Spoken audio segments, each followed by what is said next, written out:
Chapter 755. It was late at night, and the clamor of dusk had completely quieted down.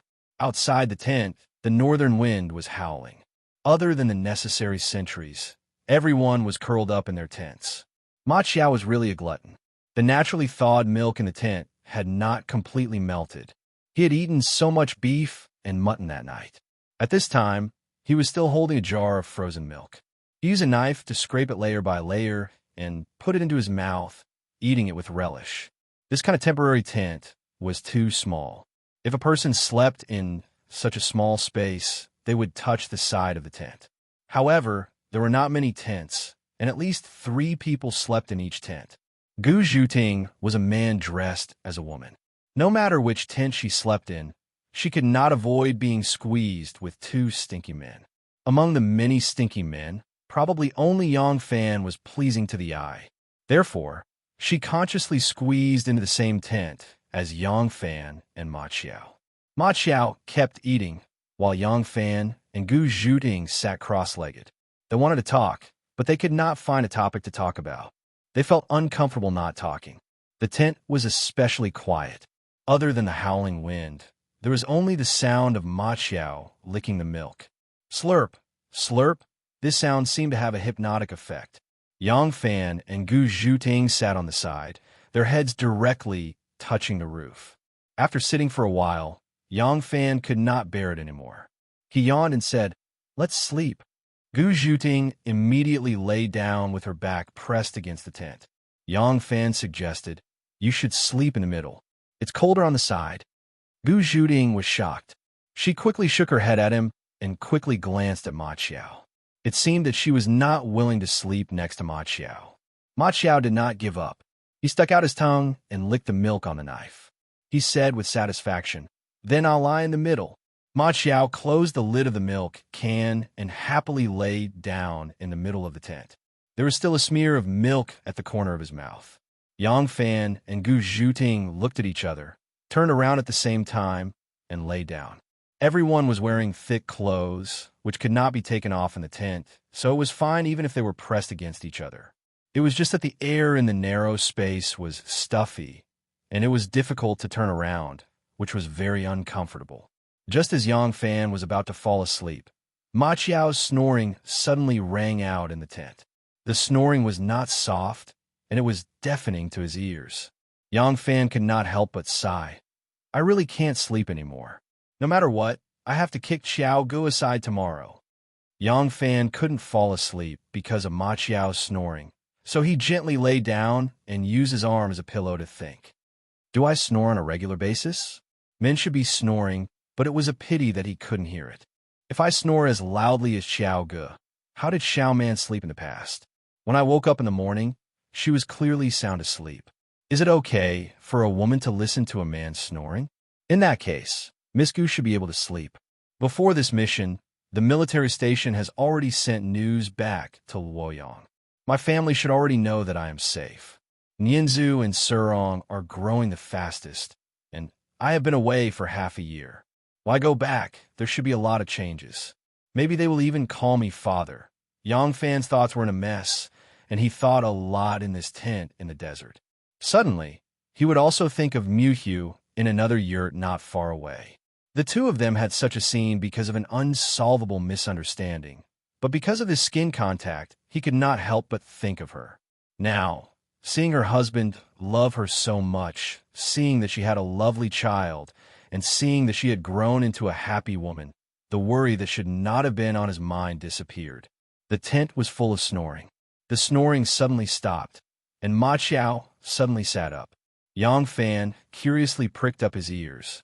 He felt that Ma Qiao sat for a moment, then suddenly moved to the side of the tent, and then pushed aside the layers of yurts on the triangular tent and crawled out.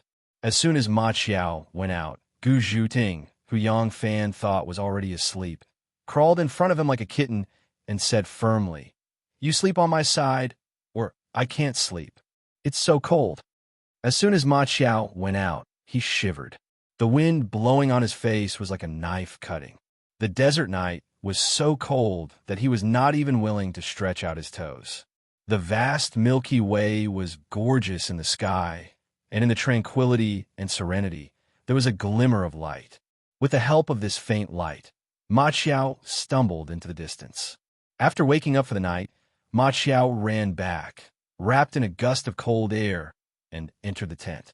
Being suffocated by the warm air in the tent, he first shivered and then hurriedly covered the entrance of the tent before groping his way back to the bed. As soon as he reached out, he felt a pair of big feet covered in yurts, and the middle space was already occupied by Yang Fan. "You're not obedient in your sleep," Ma Qiao muttered, and then felt his way to the side. After confirming that there was an empty space, he crawled over and covered himself with a thick sheepskin coat. Not long after, the sweet sleepiness made him snore again. Yang Fan let out a sigh of relief, and then he felt that Miss Gu, who was sleeping beside him, seemed to also let out a long sigh of relief. The sky had just brightened, and the sleepiness was thick when the sound of preparing to set off rang out in the camp. Yang Fan opened his eyes and did not see Gu Zhuting beside him. He thought that she had woken up earlier than him, and then he felt a little heavy. He gently lifted the wool blanket and saw that Gu Zhuting had already burrowed her whole body into his arms, and her head was also buried in the quilt.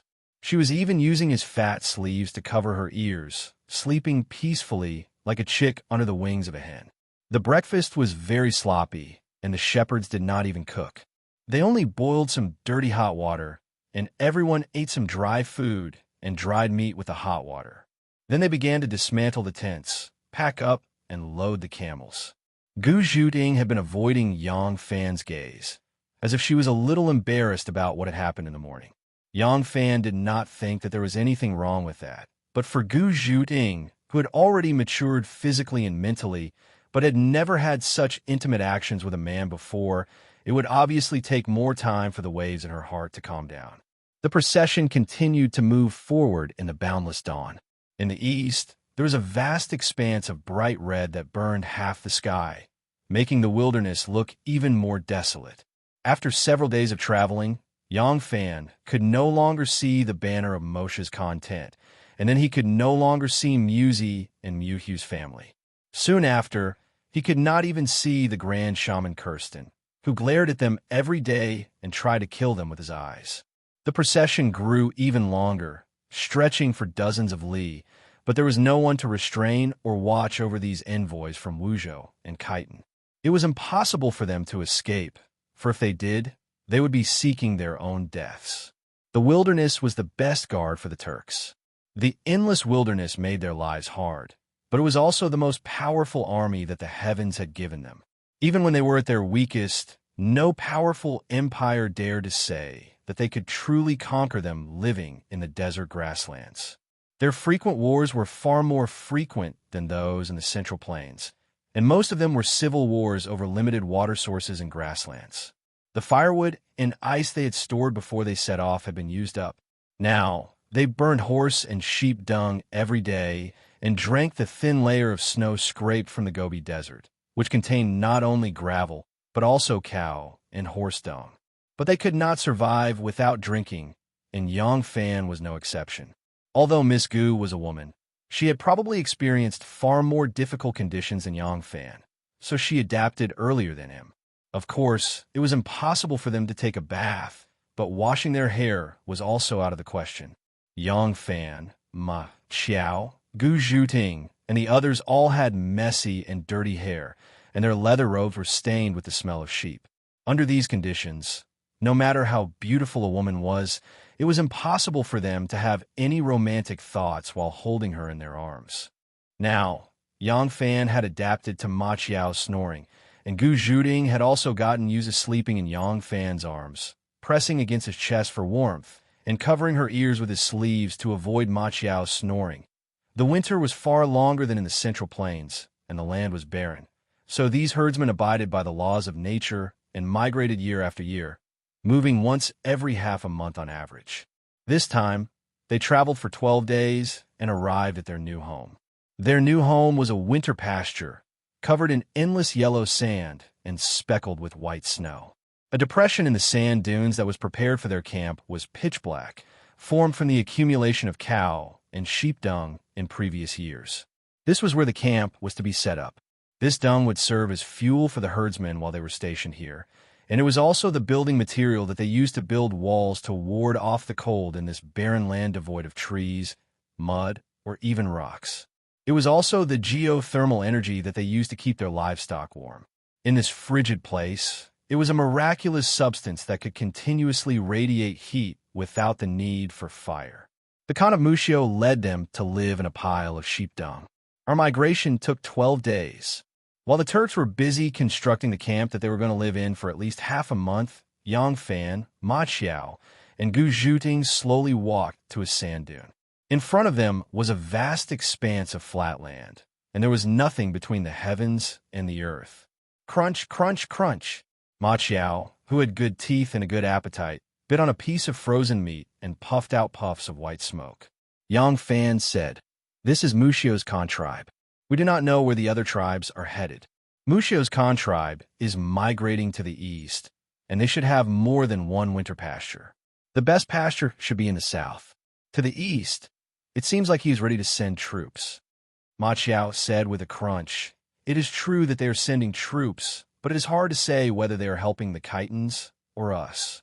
Yang Fan nodded and said, "That's right. Mushio must have asked the Khitans and is uncertain, so he sent his men to Hebei to investigate the situation." Gu Zhuting asked worriedly, "Is there any problem with the arrangements over there?" Yang Fan smiled and said, "The Khitans are roaming all over the place. Although they are powerful, Hebei is still under the control of the imperial court. Even we are unable to grasp their exact whereabouts. So what can the scouts of the Turks find out? Since Mushio is not in a hurry to make a decision, I know that our chances of success have increased." Gu Zhuting said, "Can't we do anything now?" Yang Fan said, "What can we do? We can only wait. Maybe when Mushio arrives, I should meet him to express my dissatisfaction and ask him to send us back." Gu Zhuting smiled knowingly. "Good idea.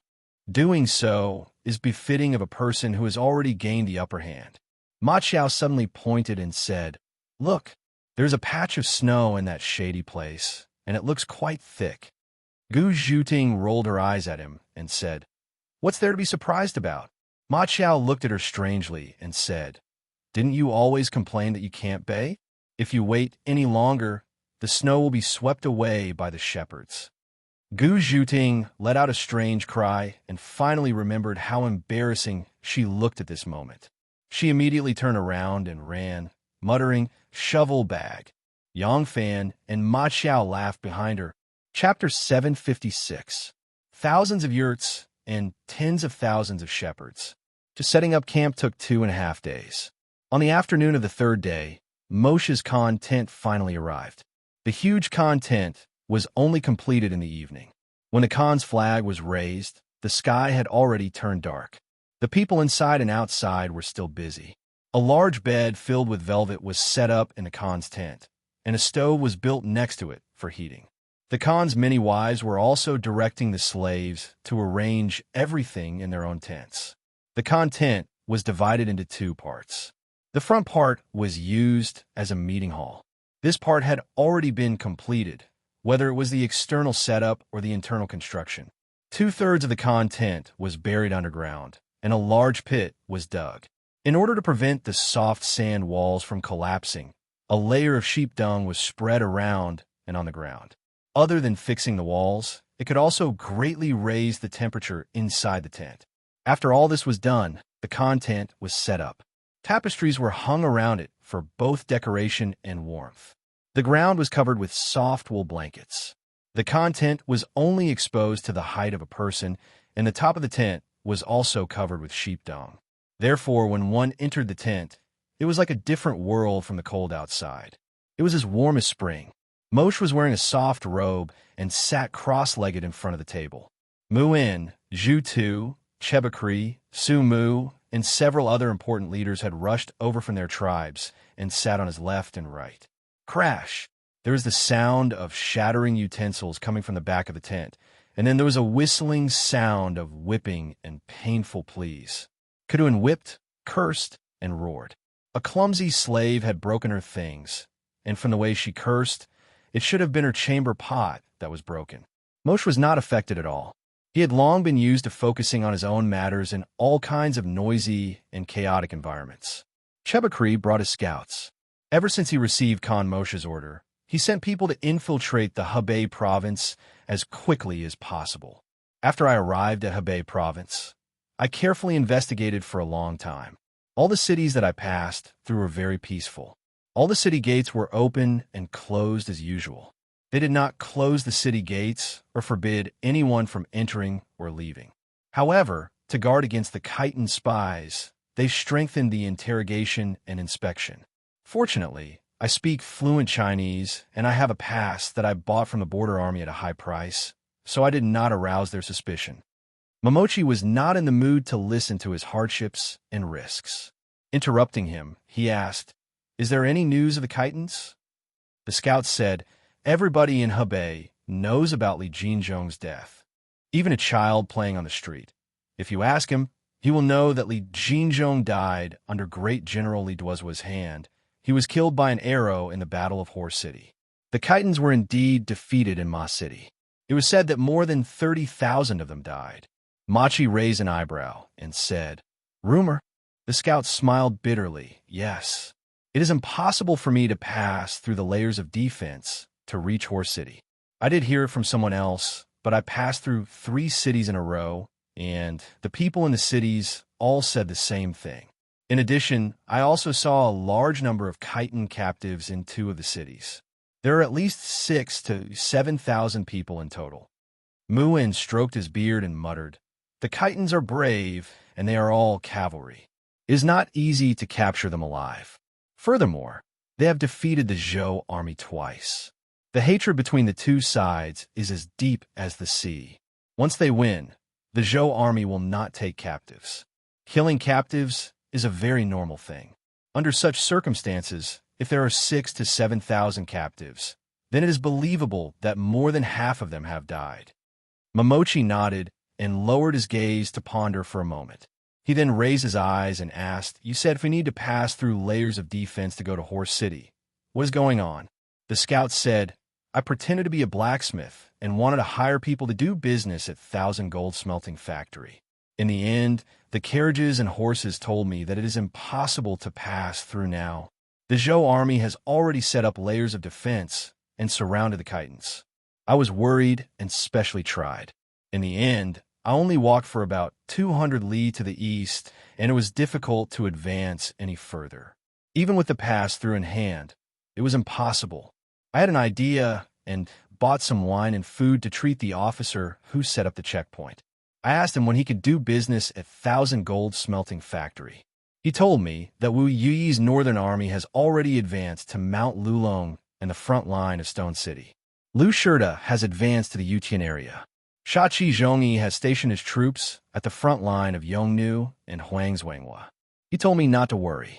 The Khitans can be annihilated at any time. However, the weather is cold, so it is easy to defend. If we press forward, it is easy for the Khitans to take the opportunity to break through. Therefore, we can only advance steadily and steadily. The Khitans will definitely be destroyed before spring at the latest." Momochi clapped his hands 3 times and summoned a guard. He said in a deep voice, "Go to the back and tell the Khitans to quickly bring me the map of Hebei province that I have treasured." Listening to the cursing and whipping sounds behind him, Momochi frowned again. "Just execute that clumsy slave. Don't disturb this Khan's business." The guard hurriedly acknowledged and retreated. Wuzhou's side basically did not have a map of the Turks. On average, their tribes would move once every half a month. There was no place for them to settle down, and there were no geographical landforms that could be used as landmarks. Even a map that was painstakingly drawn was not as useful as a half-baked guide. It was different for the Turks. To them, the mountains, roads, and cities of the Han were fixed and unchanged for thousands of years.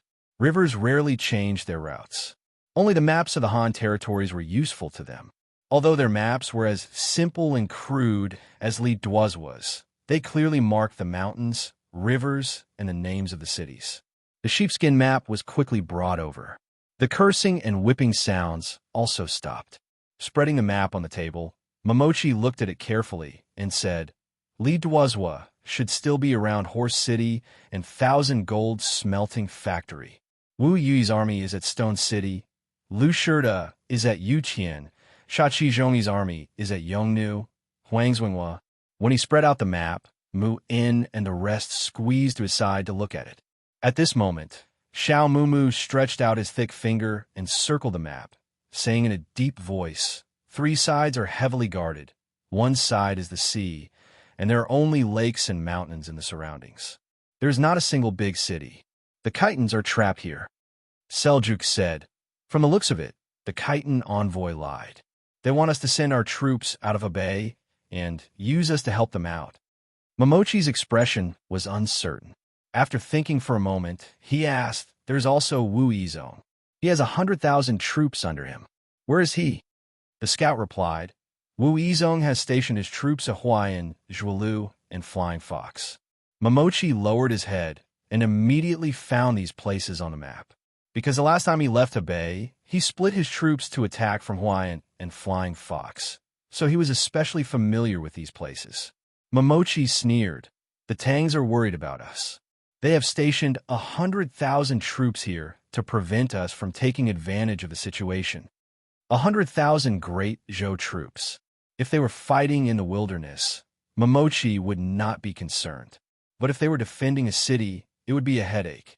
Although Wu Yizong was the pig-riding general and was famous for his escapism, if Wu Yizong received a death order from the great Zhou emperor that he was not allowed to retreat, then Momochi was not confident that he could take down the city with just 100,000 troops. Zhu Tu said, On the other hand, it also means that they have enough troops to encircle the Khitans. So, Wu Yizong has placed these 100,000 troops here as a reserve force. They can resist our invasion to the west and send reinforcements to the east. Momochi nodded slowly. Seljuk asked impatiently, Khan, then what should we do? Momochi narrowed his eyes and said leisurely, Tomorrow, summon the Khitan and Zhou envoys to my tent. All of you come too. We will discuss the deployment of troops. A shrill scream came from outside the tent. The poor wretch who broke the Turkic Empress urinal breathed his last in the cold wind. The next morning, when Yang Fan saw the banner of the Khan being raised, he immediately came to seek an audience. Momochi was having breakfast. When he heard that the Wu and Zhou envoys had come to seek an audience, he was surprised and hurriedly summoned Yang Fan. Yang Fan sternly reprimanded Momochi for delaying the implementation of his promise and complained about their poor food and accommodation. Finally, he insisted that Momochi immediately send men to escort them back to Hebei. They had had enough. Momochi said with a smile, Don't be anxious. It takes time to deploy troops. Every time you people from the Central Plains mobilize your troops, it will take half a month at the fastest and 3 months to half a year at the slowest. Even though my warriors on the grasslands are less burdensome and do not require large amounts of supplies, we cannot leave just like that. I have been preparing for the past few days and can deploy my troops soon. Haha. I will summon the leaders of the various tribes here to discuss matters.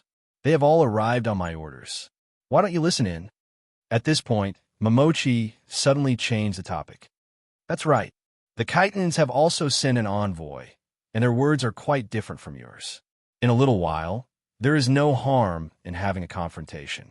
Otherwise, it will not be enough to convince my tribesmen to mobilize. As Momochi spoke, he stared unblinkingly at Yang Fan, observing the changes in his expression. Yang Fan's expression did not change as he bluntly said, The Khan's probing is very meaningless. This time, when your tribe was moving around and looking for winter nests, a group of people came to provoke us like madmen. At that time, we knew that the Khitans had also sent people over. I believe that your subordinates would have reported this matter to you. What's true is true, and what's false is false. What's there to confront? The Khitans are vassals of our imperial court. They are traitors. The Khan has already formed an alliance with our imperial court, so he should kill the Khitan emissary to make his stand clear. He shouldn't let him confront us. They are not qualified. Also, regardless of whether the Khan decides to send troops or not, we plan to go back. Without your country, we can still destroy them. Although it will cost more money and food to trap them, we can still afford it. If the leaders of your country are not willing to send troops, then the Khan should not force them. Probing again and again is very boring. Momochi smiled wholeheartedly and said, No, no, no. Of course this Khan believes you. Otherwise, why would I agree to send troops? This Khan has already seen through the lies of the Khitans. In a while, when the leaders of the various tribes are gathered, I will explain this matter on your behalf. Ha ha ha. You haven't had breakfast yet, right? Come, why don't you eat with this Khan? Momochi ordered someone to bring a breakfast similar to his for Yang Fan. With an unhappy expression, Yang Fan walked over reluctantly and sat down at the seat of honor. Chapter 757. Early in the morning, while the shepherds were busy milking their cows, walking their horses, and driving their sheep to graze on the sparse grass on the barren land, Kirstein was brought to the Turkic Khagan's tent. Kirstein was still dressed in the splendid attire of a shaman. He wore a crown of pheasant feathers on his head, a colorful fur coat, a boar-skin cloak on his shoulders, and a skull made of cow bones around his neck. He held a strange walking stick in his hand. The moment he entered the Khagan's tent, he discovered that the Turkic generals had already filled up the tent. Soon after, he noticed that the Tang emissary was sitting firmly on the seat of honor. Grand Shaman Kirstein's heart immediately tightened. This was not a good sign. Khagan, I know that the Tang have sent an emissary, but I don't know if the Khagan believes his flowery words or if he's willing to befriend us honest Khitans. Kirstein did not dare to be negligent and immediately went straight to the point, questioning Moshe. Hearing this, Yang Fan sneered. He was not the only one who sneered. Among the leaders who listened to the scouts' account yesterday, there were quite a few young ones who could not keep their cool and also sneered. Kirstein's heart sank even deeper. He stared at Moshe and harshly said, Khagan, just what did he say to you? I can swear on the name of the ancestral spirits that nothing I said to the Khagan was false. By now, Moshe completely believed Yang Fan's words. Originally, he had wanted to tease Yang Fan by calling Uzbekistan over and have him confront Yang Fan face to face. Now that he saw Yang Fan's exasperated expression, he suddenly lost interest. Moshe indifferently said, Grand Shaman Kirstein, since you believe that your ancestral spirits will protect you, there is no need for you to seek our cooperation. I admire your loyalty to your people, so I do not want to embarrass you. You can leave now. Take your people and leave this place immediately. The Khitans had already begun to build their base in the Yingzhou region, and they did not suffer too much on the battlefield in Hebei. Although the situation began to change with Li Duozhua's victory and the entry of Lu Shida and Sha Zhongyi into Hebei, these generals were still led by the incompetent Wu family. The commander of the north was Wu Yuyi, and the commander of the south was Wu Yizong. The existence of these two severely restricted the development of the Hebei battlefield to the Zhou's advantage. Even if the Turks were unwilling to ally with the Khitans would still be able to survive, though the battle would be even more confusing. If that was the case, and the alliance failed, Uzbekistan could just leave in a huff. Although it would not be the icing on the cake, their situation was not too bad. But now, things were different. Stan's keen senses told him that the goal of the Wuzhou envoys wasn't just to ruin their alliance, but something else. What if the Turks formed an alliance with Zhou? He had already heard that Moshe's condition for the surrender of the Heku 6 prefectures was to fight the Khitans on behalf of Wuzhou. Initially, he firmly believed that this was an excuse for the Turks to deceive Wuzhou. But when he saw the Wuzhou envoys, who was treated as an honored guest by the Turks, he no longer dared to harbor such fantasies. If my mission cannot succeed, then I will not let you succeed. With this thought, Stan said loudly, Even if the Khan did not say it, I could still guess it. This cunning Wuzhou envoys must have told you that we have already suffered a great defeat, that we are at the end of our rope, and even asked you to send troops to help them destroy us, right? Stan's words hit the nail on the head, and Moshe's face immediately darkened. Yang Fan sighed inwardly. This Khitan envoy could have retreated safely. If he was a little stupid, not only could he have kept his life, he could have also sent the news back in time to warn the Khitans. Now that he has guessed the Turks' plan, how can Moshe let him go? Seeing the expressions of Moshe and the rest, Stan knew that he had unfortunately hit the nail on the head. In a moment of desperation, he blurted out, "The Tangs are cunning and cannot be trusted. Moshe, have you forgotten how Li Tang bowed to you when he wanted to conquer the world during the chaos of the late Sui dynasty?" Stan's eyes bulged out in anger, and he looked around at the leaders in the tent.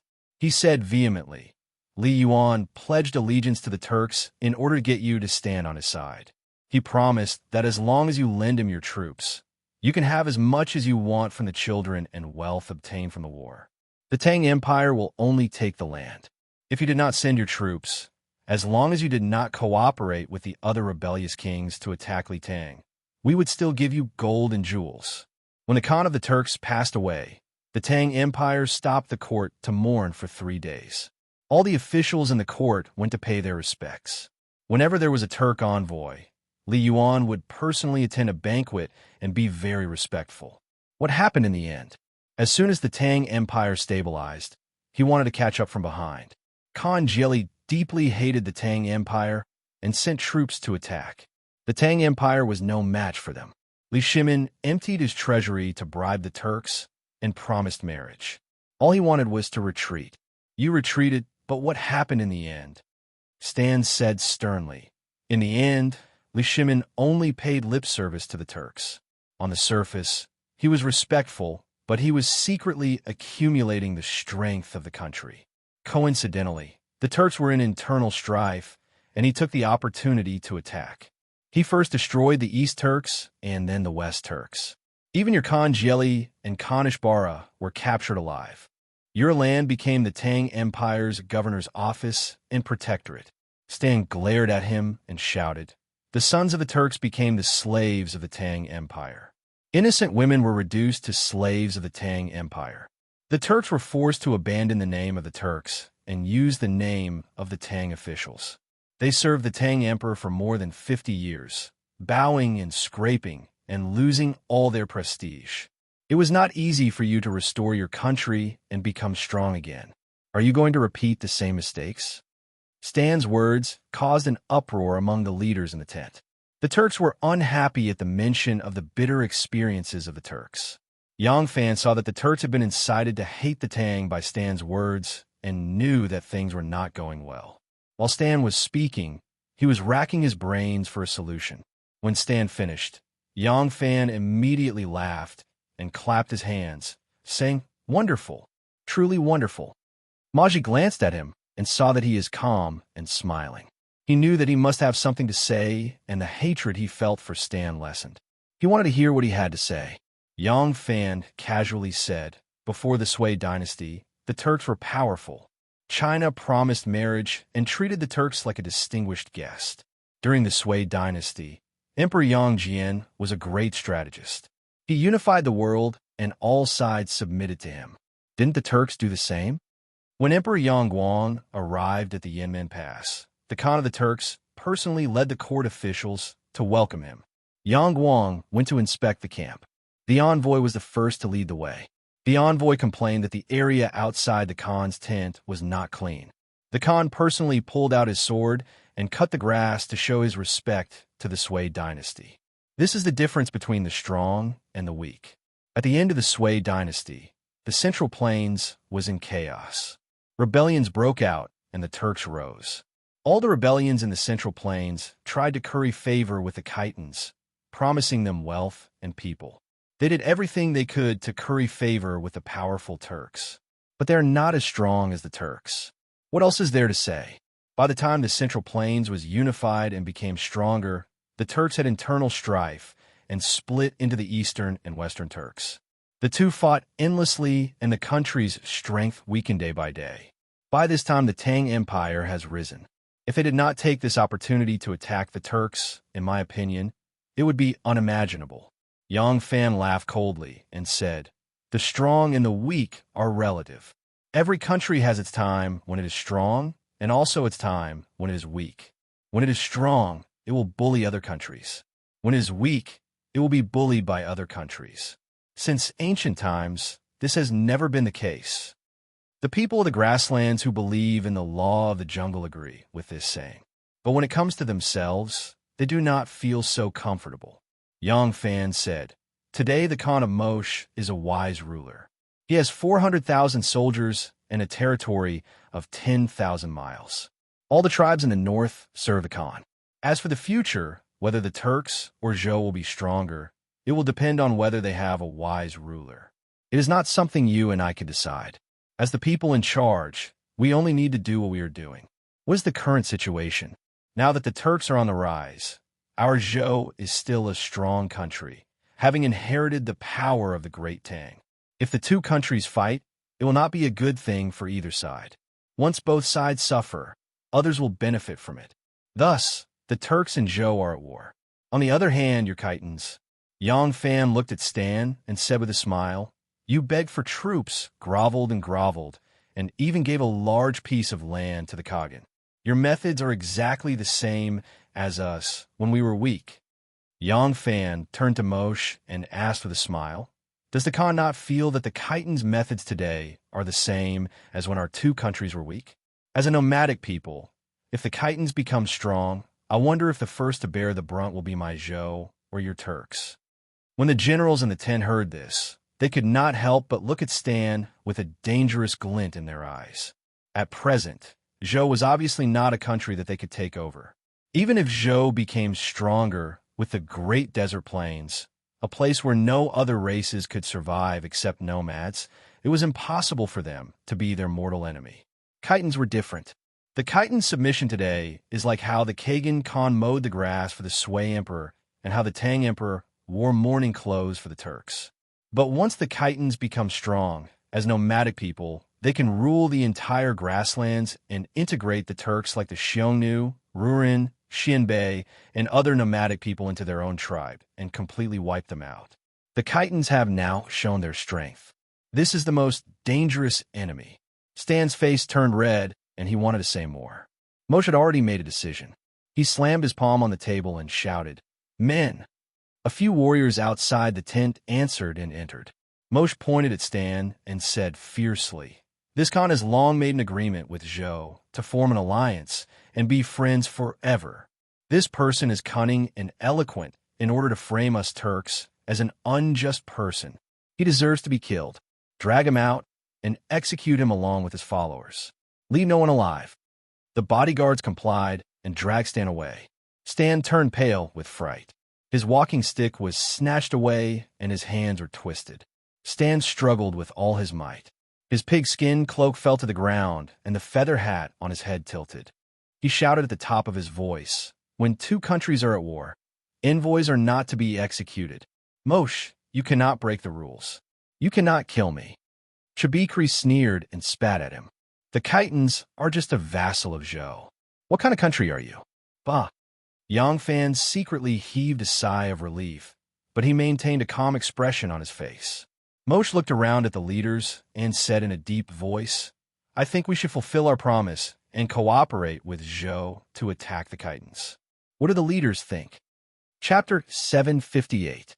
By the time the heads of Grand Shaman Kirsten and a dozen others were hung on the poles, the Turks were already preparing to move out. Perhaps as early as 10 days ago, when the shepherds were about to move out, Moshe was already making preparations for the expedition, but the speed at which they gathered was still far more efficient than the army of the Central Plains Empire. Musie's little son, who liked to wander around, was led by his mother by the hand and hobbled to Yang Fan. Yang Fan had just finished giving instructions to Ma Qiao. Ma Qiao was to return to Hebei and report the news of the Turks' departure to Li Duozhua so that the military there could respond in time. Meanwhile, Yang Fan was to act as a guide for the Turks and a messenger to communicate with the army around Wuzhou, accompanying Moshe's army to launch a surprise attack on Yingzhou. Where are you going?" The little guy was very beautiful.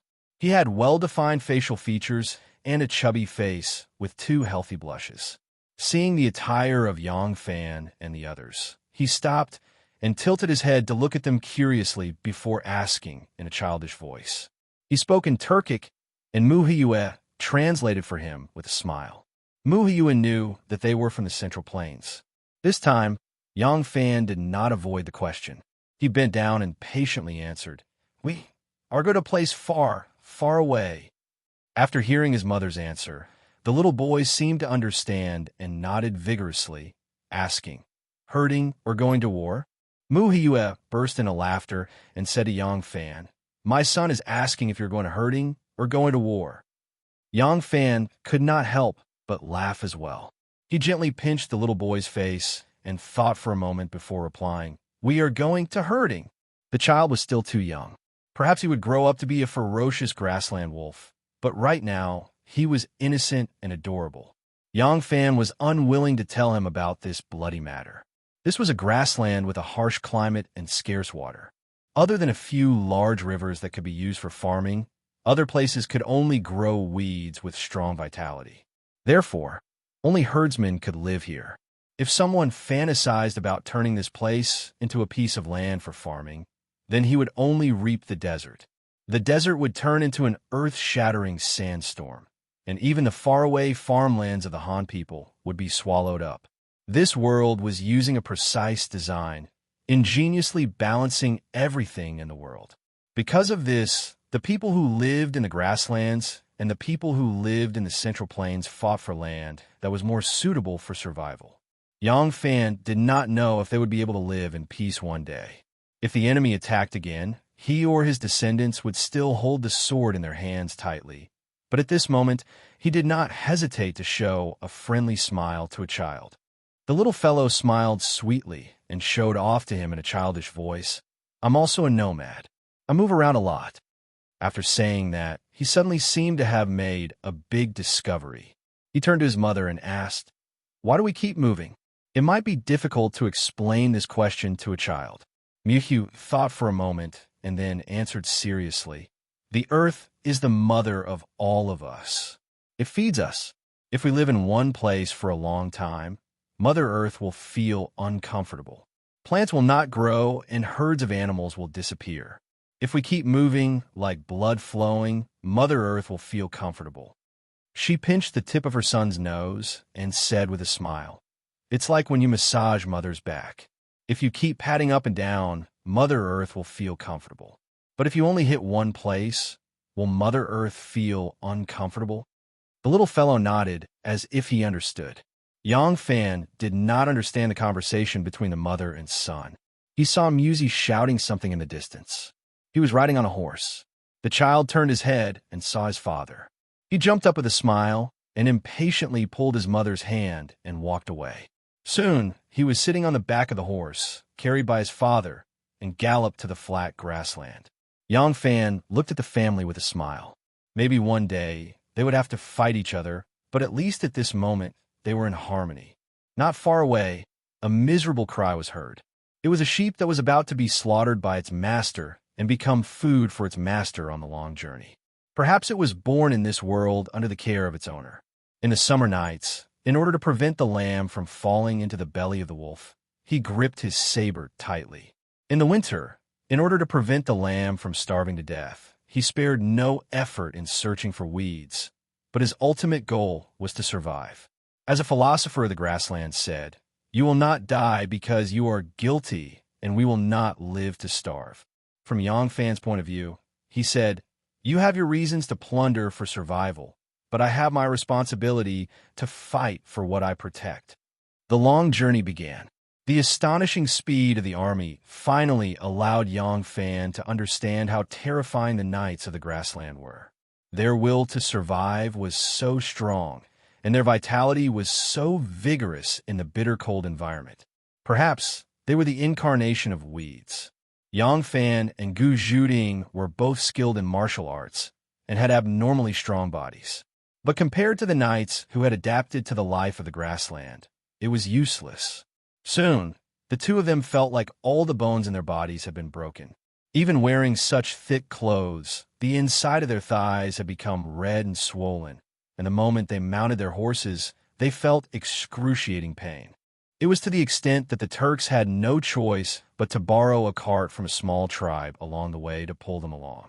These Turks drank a bowl of horse milk every day and gnawed on a few pieces of tough dried meat before they could continue on their journey. On the other hand, Yang Fan and Gu Zhuding had not eaten a bowl of hot porridge for 3 days straight, and their stomachs could no longer take it. But they still gritted their teeth and persevered, unwilling to slow down the advance of the army. The earlier the army arrived, the earlier the war in the Hebei province would end, and the earlier one less comrade would die on the battlefield in Hebei. Perhaps every second they bought would determine the life and death of many people. After traveling day and night, the Turkic cavalry finally arrived at the Sonma Commandery. The Sonma Commandery had been set up to manage the various Khitan tribes, but at this time, it only existed in name. Of the 8 Khitan tribes, Li Jinzhong's and Sun Wanrong's had rebelled, and Li Jinzhong was the commander-in-chief of the Sonma Commandery. Of the 8 Khitan tribes, Li Jinzhong's was the strongest, followed by Sun Wanrong's. Because of Li Jinzhong's strength, his tribe had always been the leader of the Khitan tribal alliance. However, the 8 Khitan tribes were still far from the centralization of power that Yelu Abayo had achieved in his later life.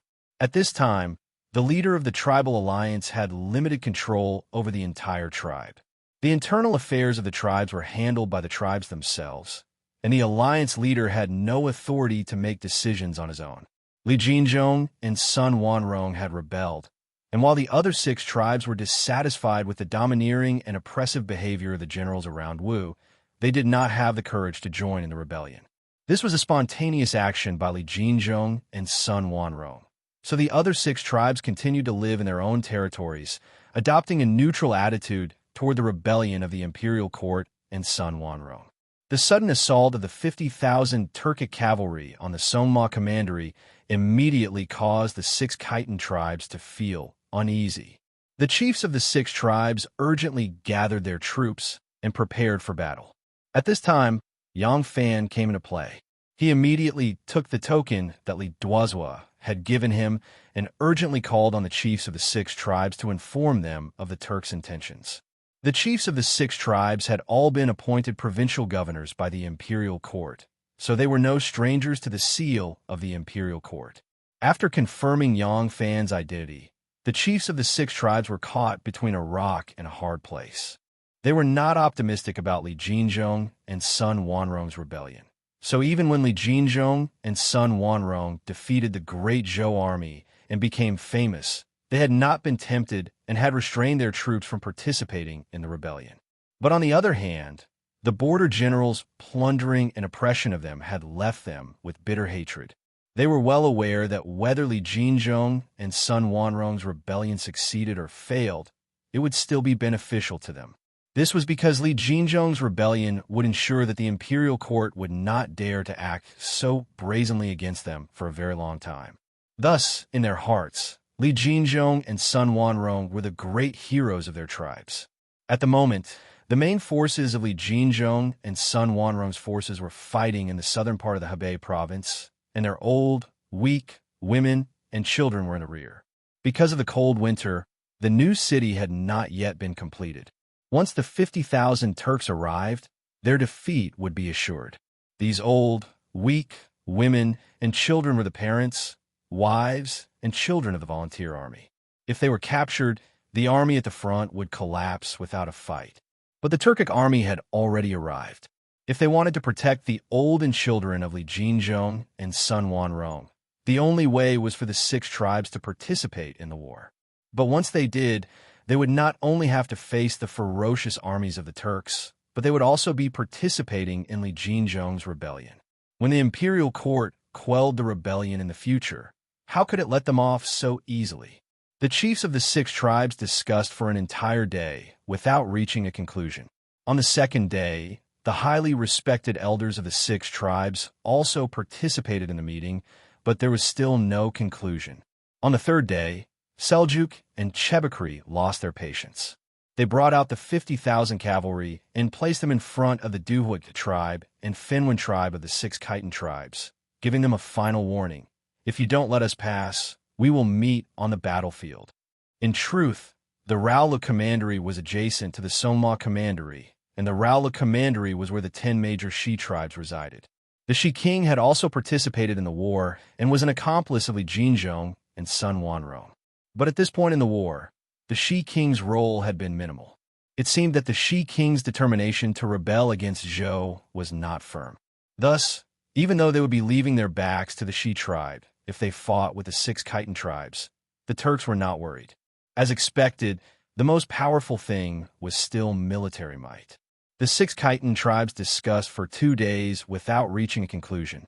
On the 3rd day, Chebakri placed his troops in front of them, and the chiefs and elders of the 6 tribes, who had been arguing furiously, finally lowered their heads in the face of the pressure of a great army. Chebakri grew impatient and was about to order his men to blow the horn to prepare to attack when the Khitans sent someone out of the camp to express their opinion to the later Zhou envoy and the Turkic generals.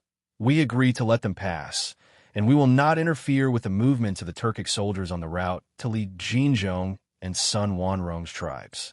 But they had 2 requests. First, they could let them pass, but the Turkic soldiers were not to take the opportunity to plunder the people of their tribes along the route. They would gather their soldiers and prepare for battle. It seemed that the Turks' act of peace with later Zhou, immediately falling out, and raiding Hebei had completely ruined the credibility of the Turks. Second, they would maintain their neutrality and would not follow Yang Fan's request to provide the Turkic army with a guide. But Yang Fan only needed them to be willing to let them pass. As for guides, they were not willing to send anyone. There were still many Han in the area, and some of them had even served in the border army. Yang Fan quickly found 2 local Han who were willing to lead the way. 50,000 cavalry charged straight for Sun Wanrong's new city. From start to finish, the She-King did not send a single soldier to stop them. On the contrary, when he learned that the Turks had launched a surprise attack on Sun Wanrong's rear, the She-King hurriedly issued an order for all his troops to immediately withdraw. It seemed that he was going to cease all activities. Chapter 759.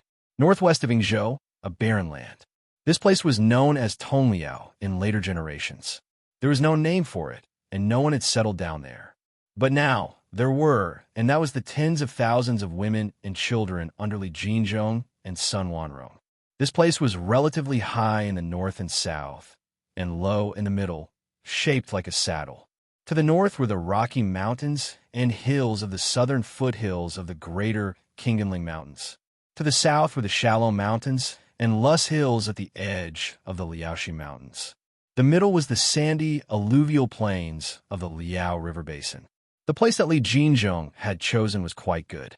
It could be defended by the mountains, and they could plant and graze in front of the mountains. They could also hunt in the mountains.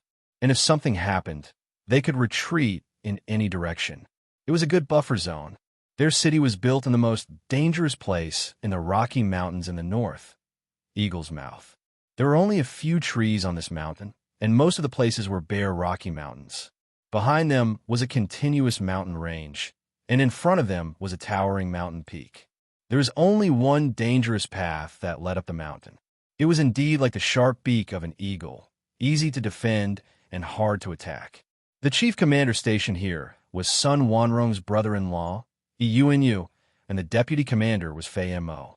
Because they had no experience in building a city, and it was inconvenient to build in the winter, and because there were only injured soldiers and the elderly and young in the tribe, the construction progress of the new city was very slow, even though they had captured some people to work as laborers.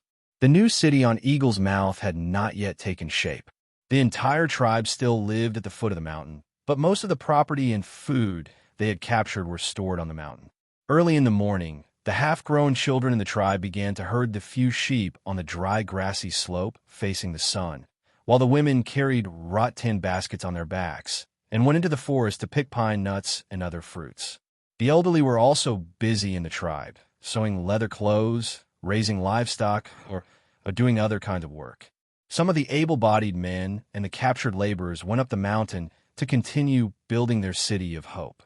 On the slope facing the sun, there were blue skies, white clouds, white snow, withered grass, a herd of goats, and a group of children herding goats. The one walking in front was a boy with his hands in his sleeves and a whip under his ribs. He was about 8 or 9 years old. His hair was messy like a bird's nest, and his sleeves were shiny like ice. There were 4 or 5 children following behind him, both boys and girls, and they were all younger than him. The boy proudly pointed at a female sheep with a big belly and said, "Lon Lon, come here. Look, that sheep is about to give birth. All the sheep I raise are fat, and in the tribe, my sheep love to give birth the most." The group of little kids couldn't help but exclaim in admiration. The little girl named Lon Lon said in admiration, "Big brother Zizhan is so awesome. What are you going to do when you grow up?" Zizhan raised his sleeves and slid the shiny sleeves under his nose, leaving a wet mark on his lips. "You're still herding sheep when you've grown up. Herding sheep? Herding sheep for what? To earn money to marry a wife. Why would he marry a wife? Let's have babies. What's the point of having a baby?" Zizhan grew impatient. He glared at her and said, "What else can I do? Herding sheep." Lon Lon mumbled, "What's the point of herding sheep? I don't like herding sheep." Just as Zizhan was about to speak, he suddenly tilted his head and paused. He listened intently for a moment before asking, "Lon Lon, what sound do you hear?" Lon Lon was confused. "What sound?" As soon as these words were spoken, the faint rumbling became clearer, and the 2 children looked down the hill at the snowy plain. They saw thousands upon thousands of men and horses, stretching as far as the eye could see, like a tide of gray ants, rapidly advancing, covering everything in sight. The tide of ants swept across the plains in front of them like a gust of wind, not stopping for even a moment for them. Zizhan's mouth was agape, and the whip under his ribs fell to the ground. Drums and horns sounded, and the army was like a tide. The Khitan warriors who had hurriedly organized to protect their tribesmen tried their best to fend off the attacks from the Turks, but the Turks outnumbered them 10-1. No matter how hard they tried, the waves of Turk cavalry closing in on them from all directions continued to press down on them, causing their defensive circle to shrink. The enemy had come too suddenly. The mountain city had not been built yet, so it was not enough to fend off the enemy. The entire tribe was camped at the foot of the hill, unable to escape in time. With nowhere to retreat, they could only fight. The entire mountain was filled with clashing cavalry, and the valley was filled with deafening battle cries. The plains were covered in corpses and blood. The Khitan, who were at a severe disadvantage in numbers, had their formation disrupted by the Turks. They were cut up and beaten up, and some had already abandoned their weapons and surrendered. If they did not surrender now, only death awaited them. It was impossible to change the situation. Eunu and Fei Mo had also been separated in the chaos. He could only lead his tribesmen to break out of the encirclement. The spear in Fei Mo's hand was already broken, and the saber he had pulled out was already bent. His back was drenched in sweat, and he was panting for breath. But no matter which direction he charged in, there was only wave after wave of enemy cavalry that seemed endless. Yang Fan and Gu Zhuding stood on a high slope, looking down at the chaotic slaughter before them. The sky was like a dome, pure and blue, like a piece of translucent blue crystal. The only white cloud in the sky was suspended alone, looking around at the vast expanse of land, silent and desolate. And beneath this eternal tranquility was a battle scene of all colors, people shouting, horses neighing, blood flying. On the slope, one could clearly see the Khitan cavalry who had been cut apart. They were like a school of startled fish, swimming around in panic and dodging. But the Turks were like water, embracing them no matter where they fled. Those who killed and those who were killed were all foreigners. But as he stood on the slope and sorrowfully looked at all this, Yang Fan felt a kind of sorrow. He was not an emperor, so he had never had the lofty resolve to sacrifice his own tribesmen for the sake of a great cause that would last for generations to come. It seemed like a good thing for the Turks to end the Khitan rebellion. But reality was not like this. His tribesmen had not died as a result. The Khitans had rebelled against Zhou, but the ones besieging them were the Turks. Was the imperial court really that weak? Definitely not. The imperial court had stationed troops in the western regions, using the strength of a single country to resist the 2 powerful militaries of Tibet and the Turks, but they had not gained any advantage. Although Wang Xiaojia had seized the 4 garrisons of Anxi partly because of the internal strife in Tibet, It was enough to prove the strength of the Zhou army. But in these battles, the imperial court had used veteran generals who had been guarding the borders for many years and had rich experience on the battlefield. In the eyes of the Khitan rebellion, perhaps the imperial court had thought that it would be too easy to quell.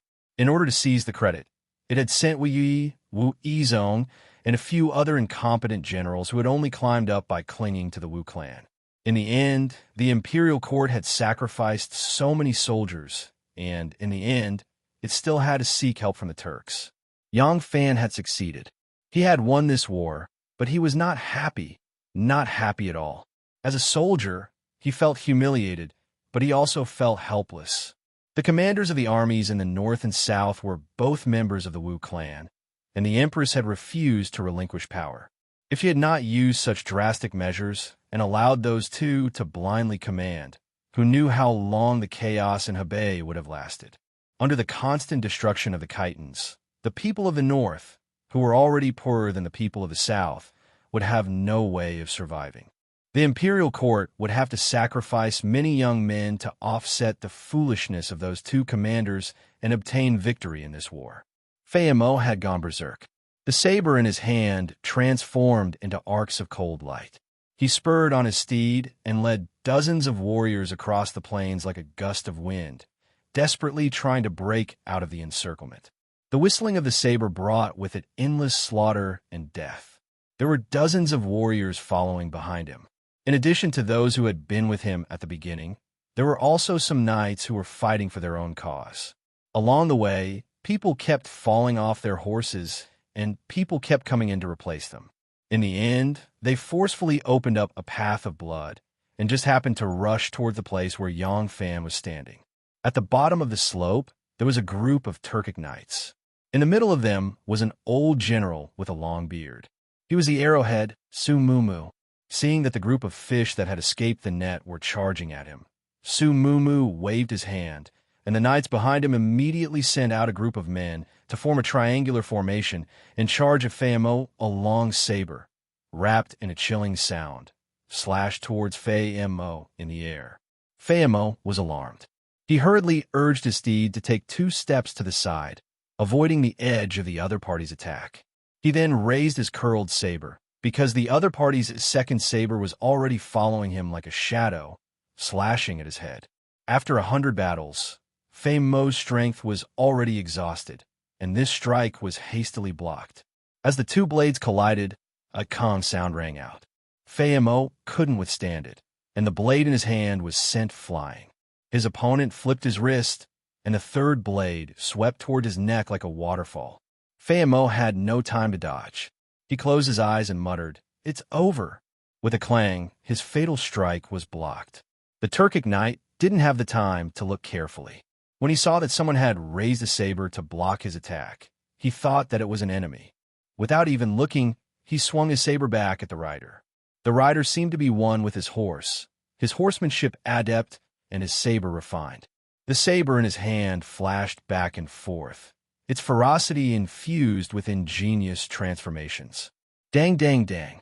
After several slashes, the Turkic rider felt his wrist jolt as the face of the saber struck him. His arm instantly went numb as if he had been electrocuted, and his saber flew out of his hand. Stop! By this time, Fei Mo's subordinates had also been killed or captured by the fresh Turkic army, leaving less than 4 people to put up a stubborn resistance. With Xiao Mumu's order, the Turks immediately retreated, allowing the 4 of them to retreat to Fei Mo's side with lingering fear. I said that if there's a chance, I'll let you go. As Yang Fan spoke, he glanced at Xiao Mumu. Xiao Mumu immediately waved his hand, and the saber-wielding guards retreated a few more steps. Fei Mo's body trembled. At this moment, only the outline of Yang Fan's face remained, so he shouldn't have been able to recognize him.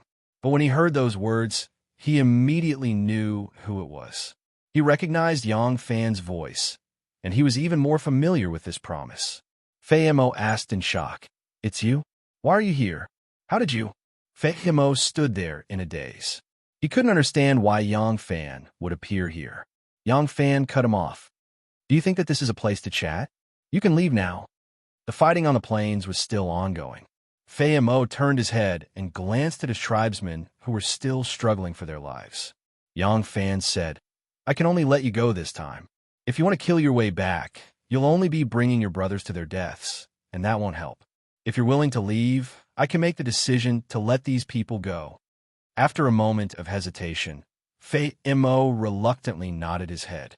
With a fierce whistle, he urged his horse to gallop south. The 4 horsemen immediately followed, and the prisoners were also released. They mounted their horses and followed Fei Mo. Their long years of living in a difficult environment had taught them to make choices. Xiao Mumu kicked his stirrups and slowly strolled to Yang Fan's side. With a faint smile, he said, "Releasing one person and throwing the entire army into chaos. Esteemed envoy truly has good methods." Yang Fan faintly smiled. He first silently observed the chaotic battlefield, then turned his gaze to the motionless white cloud in the sky, thinking to himself, "It's time for the heavens to change." Chapter 760. While the 50,000 Turkic cavalry were still a day away from reaching the Soma commandery, Ma Qiao had already arrived in Yuzhou with several dozen elite soldiers. When Lu Shirda received the news from Ma Qiao, he immediately sent a letter to Wu Yui, who still held nearly half of the army and refused to hand over his authority, as well as to Shatsa Zhomi, who was fighting on the southern front, and Li Duozhua, who was on the eastern front. The armies began to move at the same time and set up ambushes on all sides. As soon as the armies were mobilized, Fei Mo rushed to Sun Wanrong's encampment at Green Dragon Bay. When Sun Wanrong heard that the new city had been attacked, that his parents and family had fallen into enemy hands, that his brother-in-law Yuanyu was missing, and that all the resources and weapons he had seized over the last few months had fallen into the hands of the Turks, he felt as if he had been struck by lightning. He was already old and spent his days on the run. His body and mind were exhausted, and when he heard this news, he felt a sweetness in his throat and vomited a mouthful of blood. By the time he woke up, the situation was already hopeless. While he had been unconscious, the news had already spread throughout the army.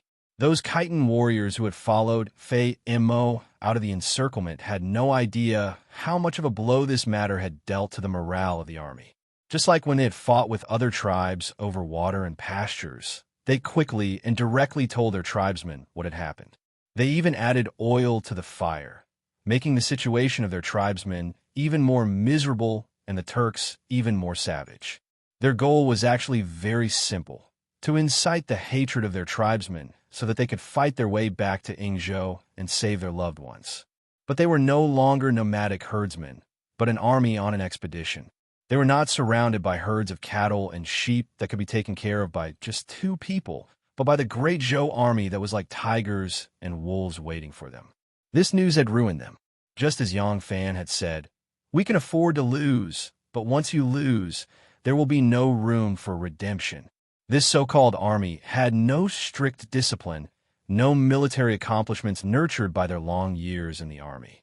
In a favorable battle, they were like wolves and tigers, all of them vying to be the first, but once they encountered a major setback, they immediately became a pile of loose sand. Even if every one of them was very brave, they could not display the fighting power that an army should have. When Sun Wanrong woke up and found out that the entire army had heard the bad news, he knew that the situation was hopeless. Even though Sun Wanrong knew that he would be intercepted by the army of the imperial court on his way back, he could not make any other decision. Many of the generals beat their chests and stomped their feet, roaring furiously as they expressed their desire to kill their way back to Ying province. Sun Wanrong could not reverse the situation on his own, so he was forced to make a decision that he knew was wrong: choose the shortest path, travel day and night, and kill our way back to Ying province. Li Duozhua had already set up an ambush in front of them. First, he ambushed them on the path that they had to pass through, then he retreated to the defensive line that he had set up earlier. Both sides fought for a day and a night, and Shatsa Zhongyi led his army to surround them from behind. Fortunately, most of Sun Wanrong's cavalry was strong, so he didn't wait for the loyal Shatsa to form an encirclement. He jumped out of the heavy encirclement and advanced westward. In the end, he ran into Fatty Lu's army in Yuqian. After one battle, he suffered heavy casualties. Sun Wanrong only led about 20,000 cavalry to bypass Yuyong and run northeast. At this time, he was no longer thinking about returning to rescue his tribesmen, but how to preserve his remaining armed forces. In the end, he bypassed Yuyong and had just crossed the Great Wall when he was hit by another blow. The Shi people had ambushed him. When the Shi king learned that the Turks had allied with the Great Zhou dynasty and raided Sun Wanrong's old nest, he immediately withdrew his troops in shock. He summoned a group of strategists for an emergency discussion and decided to surrender to the imperial court. In order to atone for his previous crimes, he had to render meritorious service. As a result, he once again sent out his troops. However, the Shi soldiers who had originally cooperated with Sun Wanrong had now become his enemy. Sun Wanrong had never imagined that the Shi king would be a fence-sitter. After a fierce battle, his troops were all scattered. Sun Wanrong led his troops and fled west, attempting to pass through the vast plains of Shi and return to the Khitan's territory. Who would have thought that he would run into the chief of the divine army, Yang Xuanji? Yang Xuanji had accompanied Wu Yuyi to the north, but as soon as Wu Yuyi arrived in Hebei, he ran into the city to hide and refused to come out again. Several of his generals were also restrained by him, not allowing them to act blindly without thinking. Yang Xuanji had no choice but to stay in Danzhou to rest and build up his strength. This time, with Liu Shurda's military letter stating that the Khitan's old nest had been raided, the morale of the army was in chaos. Previously, there was also Wu Zetian's imperial edict reprimanding them. Combining the two, Wu Yi made up his mind to send several of his generals to participate in the encirclement and suppression. Yang Xuanji was one of the troops. Sun Wanrong was blocked head-on and fled east. In the end, he ran into another group of troops under Wu Yuyi's command. The general of the troops was the chief of the vanguard, Zhang Jujia. At this time, the Khitan troops were completely terrified and had no desire to continue fighting. After the two sides fought for a while, Sun Wanrong led his troops and fled again. In the vast wilderness, there seemed to be troops lying in ambush everywhere. In his panic, Sun Wanrong didn't know which way to go, so he took whatever path he could find. As a result, the further he went, the further away he was from Yingzhou. At dusk, Sun Wanrong led the remnants of his troops to set up camp under a pine forest.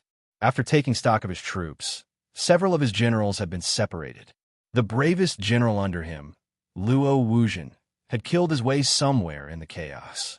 At this time, there were less than 3,000 people left by his side, and almost all of them were injured. Seeing this scene, Sun Wanrong couldn't help but cry. When the moon rose above the willow tree, Fei Mo, who had gone out to gather information, returned.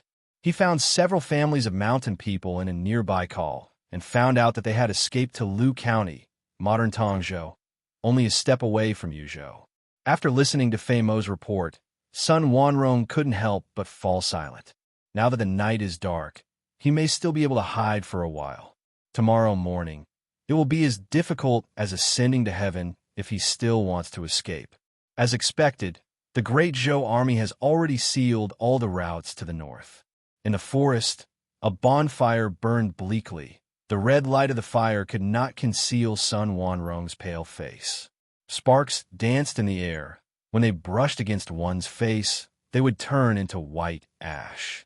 Sun Wanrong sat there without moving, his hair soon covered with a layer of burnt ash, as if it was covered with a layer of frost.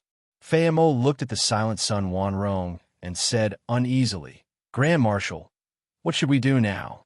Our brothers are at a loss. We still need Grand Marshal to make a decision before we can decide what to do." Sun Wanrong silently shook his head and sadly said, "Today I want to surrender to Tang, but more than 200,000 Tang soldiers have died in my hands. If I surrender to Tang, I will die without a doubt. If I go to the Turks, they're in a dilemma. They can tolerate others, but they definitely can't tolerate me.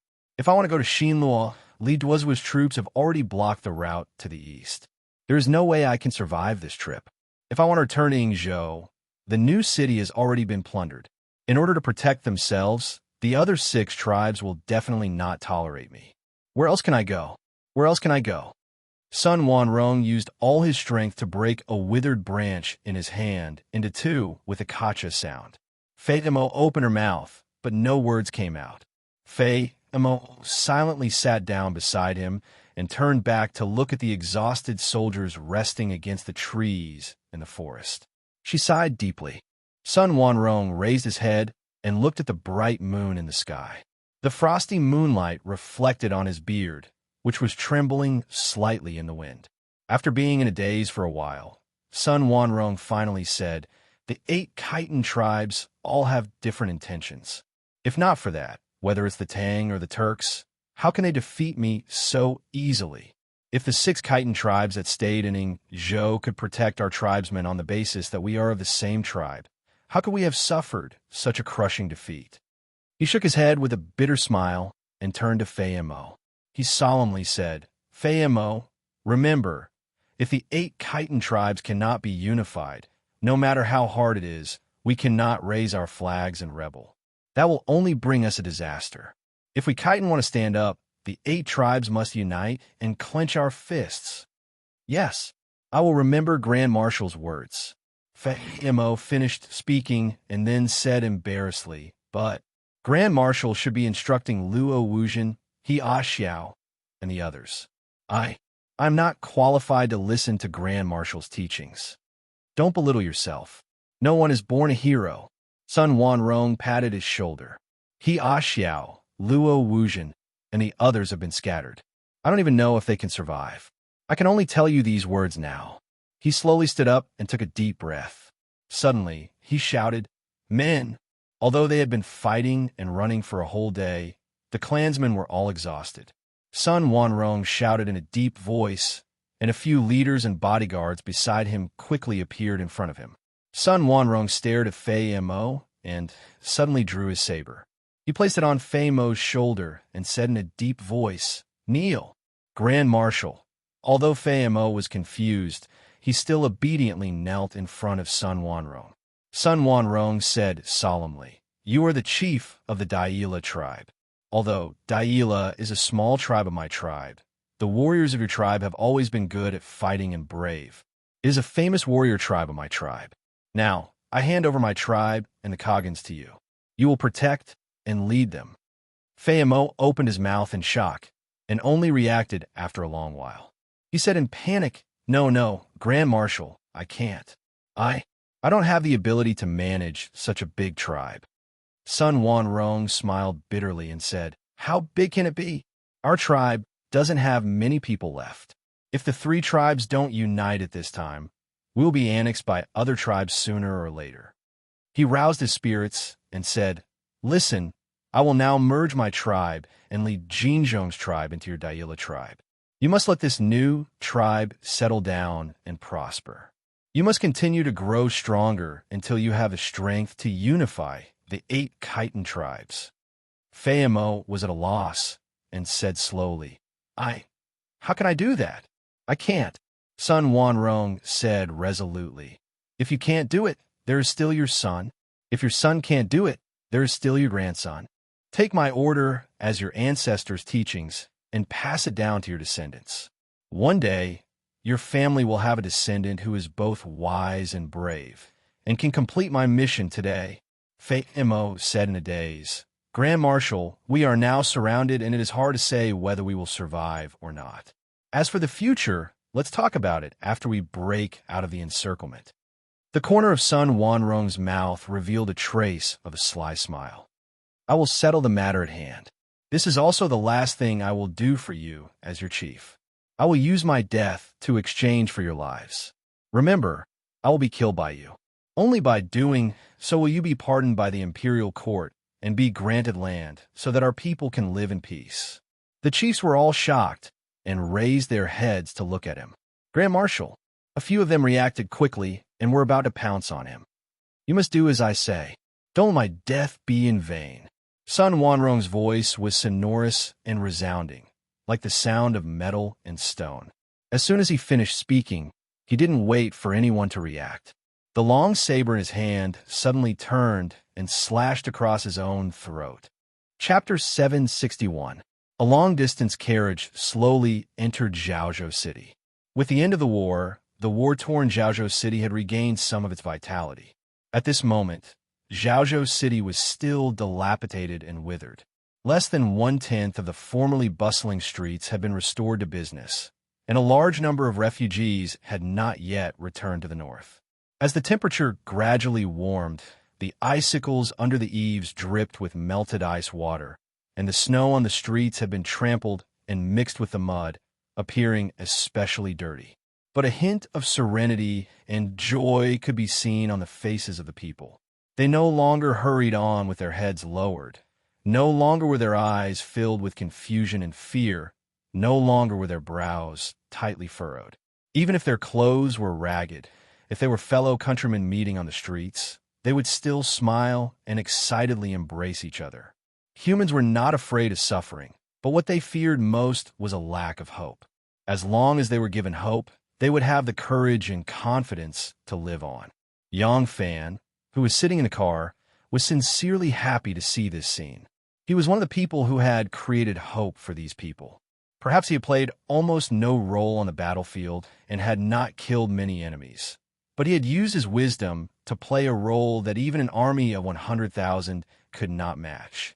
Seeing this scene, the frustration and humiliation that the eagle's beak felt when he had personally witnessed the decisive battle between the Khitans and the Turks on the territory of Wuzhou had greatly lessened. His empire had fallen into serious internal strife due to the struggle for the throne and could not use all its strength to protect its people for the time being. At this time, even if he had to use some tricks and make some concessions, as long as the people who paid taxes and provided for this vast empire could have a path of survival and hope, he was willing to sacrifice his dignity as a man. The face of an emperor, a general, or a minister was nothing compared to the belly of the people. Also sitting in the carriage were Anu and Gu Zhuting. Anu did not avoid suspicion and sat close to Yang Fan, leaning on his shoulder as they looked out the window. This was her man, her support. If she did not sit next to him, who else could she sit next to? Gu Zhuting, on the other hand, was sitting far away, so far that it was a little deliberate. Fortunately, Anu's mind was completely focused on Yang Fan, so she didn't notice her master's strange behavior. The sage said, "If you have enough food and clothing, you will know honor and disgrace." It was true. Under the harsh living conditions on the grassland, Gu Zhuting could not treat herself as a woman. If she did not sleep together, she would be frozen into a popsicle. If she did not have her hair and face dirty, she could only use up the precious snow water. Thus, everything she did there was natural and expected. However, when she returned to the civilized world and recalled everything, she felt shy and embarrassed. Fortunately, Yang Fan did not do anything special, or she would be even more ashamed. Anu and Gu Zhuting were women. Although the war was not completely over, they could leave at any time if they wanted to. Yang Fan, on the other hand, was a little more troublesome. He was a soldier, but the war in the north had come to an end. The great Zhou army was besieging the Khitans who had escaped, so there was no big battle to fight. Whether Yang Fan could leave or not depended on the words of the high-ranking generals. Whether it was Li Duozhua or Lu Shida, they were all very familiar with Yang Fan and had a good relationship with him. So Yang Fan left. He went deep into the tiger's den and successfully completed the mission of borrowing soldiers, ending the Khitan rebellion before the arrival of spring, thus preventing the chaotic war situation from destroying the spring plowing in Hebei. Otherwise, the lives of the people in Hebei would be worse in the coming year. Yang Fan could be said to have made a great contribution. If he stayed in Hebei at this time, it would undoubtedly be more advantageous for him after the war, but this was no longer important to him. For him now, too high a position was actually not conducive to his development. So at this moment, Yang Fan had a bit of a carefree feeling of brushing his clothes and leaving after the matter is done, hiding his achievements and fame. We've arrived at the inn. Let's rest for a while and continue our journey tomorrow. When the carriage stopped, Yang Fan looked back at Anu and Gu Zhuting with a smile. Anu nodded sweetly. After experiencing the pain of being separated by life and death, as long as her man could return safely, as long as she could snuggle up to him like this, and smell his scent, she would be satisfied. Gu Zhuding dodged Yang Fan's gaze a little. When she walked out of the carriage, her slender feet in deerskin boots stomped on the ground a few times. Because of the long journey, there was no snow on her boots. She just wanted to use this small action to stomp away the annoyance in her heart, because she found that she was a little afraid of this little man. With a smile, Yang Fan said to the innkeeper, "Innkeeper, 2 superior rooms." Around the carriage, there were a few people dressed like merchants who also dismounted and walked into the inn. Yang Fan knew that they were the people sent by the succession hall to protect his safety.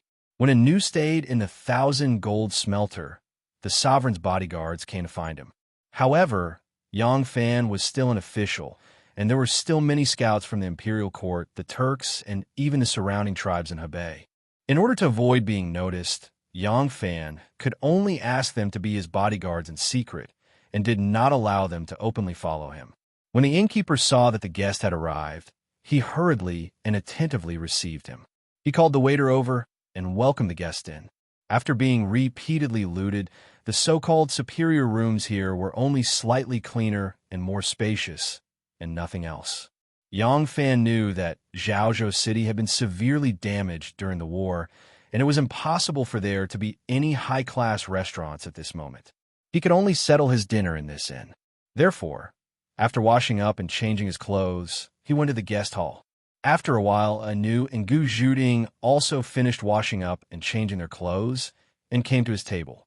Yang Fan nodded to them and asked them to order a few dishes from the menu in front of the counter, while he continued to listen to the discussion of the people at the table next to him. At the table next to them, a middle-aged merchant said to them in a serious tone, "I advise you, it's best to wait for things to settle down before going back. It's better not to go north right now." Those people were well-dressed, and it seemed that they were rich people from the north who had fled to the south during the war. Now that the war was over, they were on their way back to the north, and they happened to meet their fellow countrymen from the north. One of them, who looked like a rich gentleman, asked anxiously, "Why can't we go back now? We still have to wait for things to settle down. Could it be that the Chitons are still running rampant?" The middle-aged merchant waved his hand and said with a bitter smile, "The Chitons are no longer a threat, but have you heard that the Lord of Hanoi, Wu Yizong, has arrived in Yuzhou?" A middle-aged man spat fiercely and said, "That pig-riding general, I spit on him. When the Chitons were arrogant, he ran away as soon as he heard the slightest news, running away faster than a damn rabbit. When the Chitons lost the war, he couldn't wait to run north, afraid that he wouldn't be able to seize the credit in time." Another person was somewhat confused and said, "So what if he arrived in Yuzhou? He's a man of our imperial court, not a Chiton." The middle-aged merchant sighed and said, "He's not a Chiton, but he's even more ruthless than them. Have you heard of the Chiton general, Oxio? Among the Chitons, he's the most bloodthirsty. Now, the elders in the north rank Wu Yizong and Oxio together as the 2 He's. Sing. Only these 2 He's have killed the most people." The aristocrats looked at each other in dismay and said in bewilderment, "The Chitons have harmed us quite a bit, so what's wrong with him killing them a bit more ruthlessly?" The middle-aged merchant spat fiercely and said, "Who do you think he killed? How could there be so many Chitons for him to kill? Those who should escape have escaped, those who should die have died, or those who should have surrendered to the other generals." Wu Yizong rushed over, but it's a pity that he hid too far away. By the time he arrived, there were already no Chitons for him to capture. Without heads, how can he report the credit? The middle-aged merchant coldly glared at his obstinate fellow countryman and said fiercely, "Then he'll just point fingers at the good for stealing." When Wu Yizong arrived in Yuzhou, he immediately massacred the commoners of the cities that had been occupied by the Chitons for a long time, saying that they were collaborating with bandits and finance bandits. He killed an entire family, regardless of gender or age. The more the middle-aged merchant spoke, the angrier he became. He said, "All the prefectures have been plundered by the Chitons. I originally thought that now that the Chitons have been defeated, we could live in peace. Who knew? Who knew that the princes of the imperial court are even more ruthless than the Chitons? Most of the Chitons seize wealth, At least they don't want people's lives, but this Wu Yizong. At this point, the middle-aged merchant slammed the table heavily, his face full of resentment. The northern aristocrats looked at each other in dismay and were all speechless. Yang Fan, who was listening at the side, couldn't help but secretly clench his fists. The rebels had been eliminated, but the one who had done the most evil was actually the one who pacified the rebels, the prince of the Wuzhou dynasty. Because Wu Yizong was far away from the battlefield, he arrived in Yuzhou too late. By the time he arrived, only a small portion of the Khitan rebel army had fled back to Yingzhou or into the mountains and forests. The majority had either defected to the Turks or surrendered to the imperial court. Wu Yizong hadn't caught many bandits, so he could only target the commoners who were celebrating their escape from the bandits. He even killed children of 3 or 5 years old, using their heads as compensation. Wu Yizong's actions against the commoners immediately shocked all the prefectures. The commoners fled upon hearing the news. Li Duozhua, Lu Shida, Shatsa Zhongyi, and the other generals were shocked and personally went to Yuzhou to dissuade him. Even Wu Yuyi, who had been holed up in Danzhou and refused to go to battle, couldn't bear to watch any longer. It was true that he was afraid of battle, but he wasn't as brainless as Wu Yizong. The Wu family's performance on the Hebei battlefield had already become the laughingstock of the world. Were they afraid of being condemned by the masses if they did something so perverse? Moreover, the people of the north were tough and fierce. If they were provoked, it would be another disaster. Thus, Wu Yi immediately went to see Wu Yizong and sternly reprimanded him as his cousin. All the generals objected, and even his cousin flew into a rage. Wu Yizong also felt that his actions had offended the masses and didn't dare to kill the innocent. However, the heads he counted were far from enough to show off his military achievements. Thus, after Wu Yizong wrote a memorial recommending the imperial court to execute the entire clan of the commoners of Hebei who had joined the bandits and quickly sent it to the capital, he did another stupid thing. He set his sights on the Shi clan. Although the Shi clan had stabbed the Khitans in the back at the critical moment and expressed its position to the Great Zhou, it had still once cooperated with the Khitans. Wu Yizong led the army north and approached the Shi clan's territory, putting on aggressive posture. He wanted to pacify Hebei and quell the Shi clan's rebellion to achieve an unparalleled merit. Chapter 762. When Wu Yizong's army arrived, King Shi was shocked and uneasy. After ambushing Sun Wanrong, he immediately wrote a letter of credence and sent someone to the Zhou emperor, stating his mistakes. He said that because his territory was close to the Khitans, he had no choice but to go against his will and compromise with Sun Wanrong in order to avoid being attacked by the Khitans, pretending to be an alliance. Now he was sending troops to help the court quell the rebellion, to show his sincerity and ask for forgiveness from the Celestial Emperor. However, there was still no news after the letter was sent. In the end, Wu Yizong, the Zhou Emperor's nephew and the northern marshal of the Fourth Route, personally led troops to the border of the Shi kingdom. When King Shi learned of this, he naturally thought that the Zhou Empress was not willing to pardon him. In a moment of desperation, he could only ask for protection from the Turks.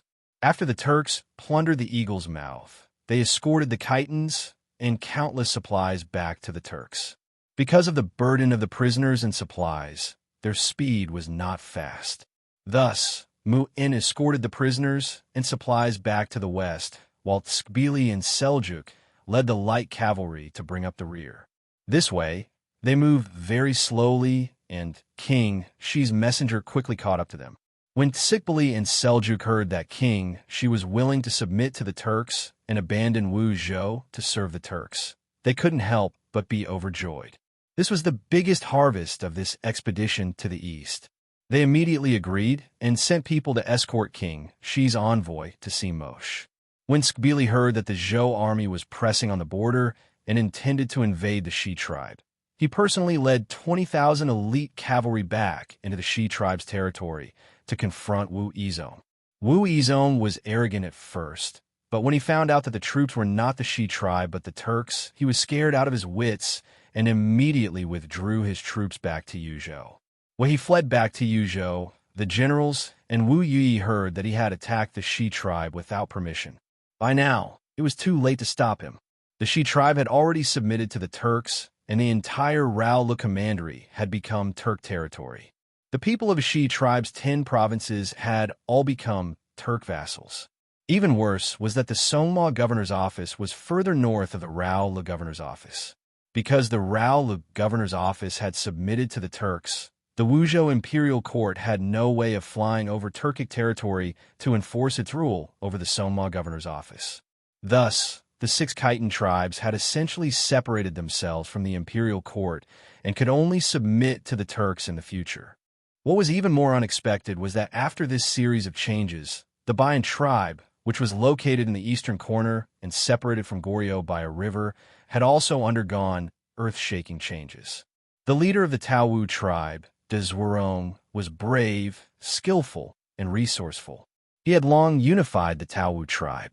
He had always wanted to establish a kingdom, but due to the power of Khitan, he had to rely on Khitan and didn't dare to proclaim himself king. The Khitans submitted to Wuzhou. They submitted to the Khitans, which was equivalent to Wuzhou's vassals. At present, the 6 Khitan tribes were like scattered sand and had no time to care about them. The Shi tribe had all submitted to the Turks, and the Central Plains Empire was blocked by the Shi tribe that had submitted to the Turks and couldn't threaten them. De Zhuorong was overjoyed and immediately took advantage of the situation to establish a state. He proclaimed himself king and established the state of Zhen, Bohai. Because of Wu Yizong's foolish action, the Wuzhou imperial court lost a large area of territory and its people in the southern part of the Hebei province, and even gave birth to the state of Bohai. This was completely unexpected. Wu Yizong finally realized that he had caused a great disaster. He personally went to Wu Yi's tent and begged for forgiveness, kneeling on the ground and wailing. Although Wu Yi had been so infuriated by him that 1 Buddha was born and 2 Buddhas ascended to the heavens, the matter had already happened and could not be undone. If this matter were to spread, the entire Wu clan would be attacked. Helpless, Wu Yi could only invite Lu Shida, Li Duozhua, Shatsa Zhongyi, and all the other generals to seal their mouths.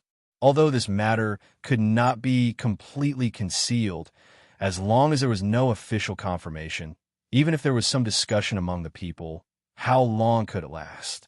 Lu Shida and the others had been guarding the border all year round and fought with the enemy for every inch of land. For the sake of territory and population, they had fought with the Tubo and Turkic Khaganate for their entire lives and shed blood for their entire lives. Seeing how scoundrel Wu Yizong was, they really wanted to hack this scoundrel into 1,000 pieces to appease the hatred in their hearts. However, this world belonged to the Wu clan, and everyone knew that the Empress was biased towards the Wu clan. Even if this matter was reported to the imperial court, Wu Yizong would not be executed. In order to give an explanation to the people of the world, the biggest possibility was that he would be banished to a place to be a provincial governor. He would be a scourge to the people for a few years and return to the capital after everything had calmed down. But what about them? From then on, they would become a thorn in the Wu clan's side, and they would never have peace again. Helpless, the old generals maintained their silence at the same time. Wu Yi pacified the few generals and tried to conceal the cause of this series of events as much as possible. However, he did not dare to deceive Wu Ziqian. He had always maintained a neutral position between Wu Sanxi and Wu Chengxi and had directly attached himself to the current emperor. So how could he dare to conceal anything? Therefore, after the matter was settled, he wrote a secret memorial and had it sent to the capital on horseback. Yang Fan was heading south at this moment and was completely unaware of the upheaval in the north. Because of Wu Yizong's carelessness, a large portion of the country that his ancestors had fought for was lost. After rushing day and night, he finally returned when the spring breeze had just blown through Luoyang and the city was filled with poplar catkins. Yang Fan's carriage drove through Luoyang's northern city's Anshi Gate and passed through various lanes until it exited Yuji Lane and arrived at the Luoshui River. Only then did it turn west and rushed along the riverbank to the Tianjin Bridge. Along the way, there were more and more pedestrians in front of him. Later on, The road was jammed with people, and the carriage could not move forward at all. Although Luoyang was bustling, there were not so many people in the past. For some reason, it was still far from the Tianjin Bridge, but the road was already crowded with people, and it was difficult to move even an inch. Yang Fan was in a hurry to go home to see his beloved wife and son. Seeing this scene, he couldn't help poking his head out and seeing the crowd in the distance. He could only see that the entire street was jammed.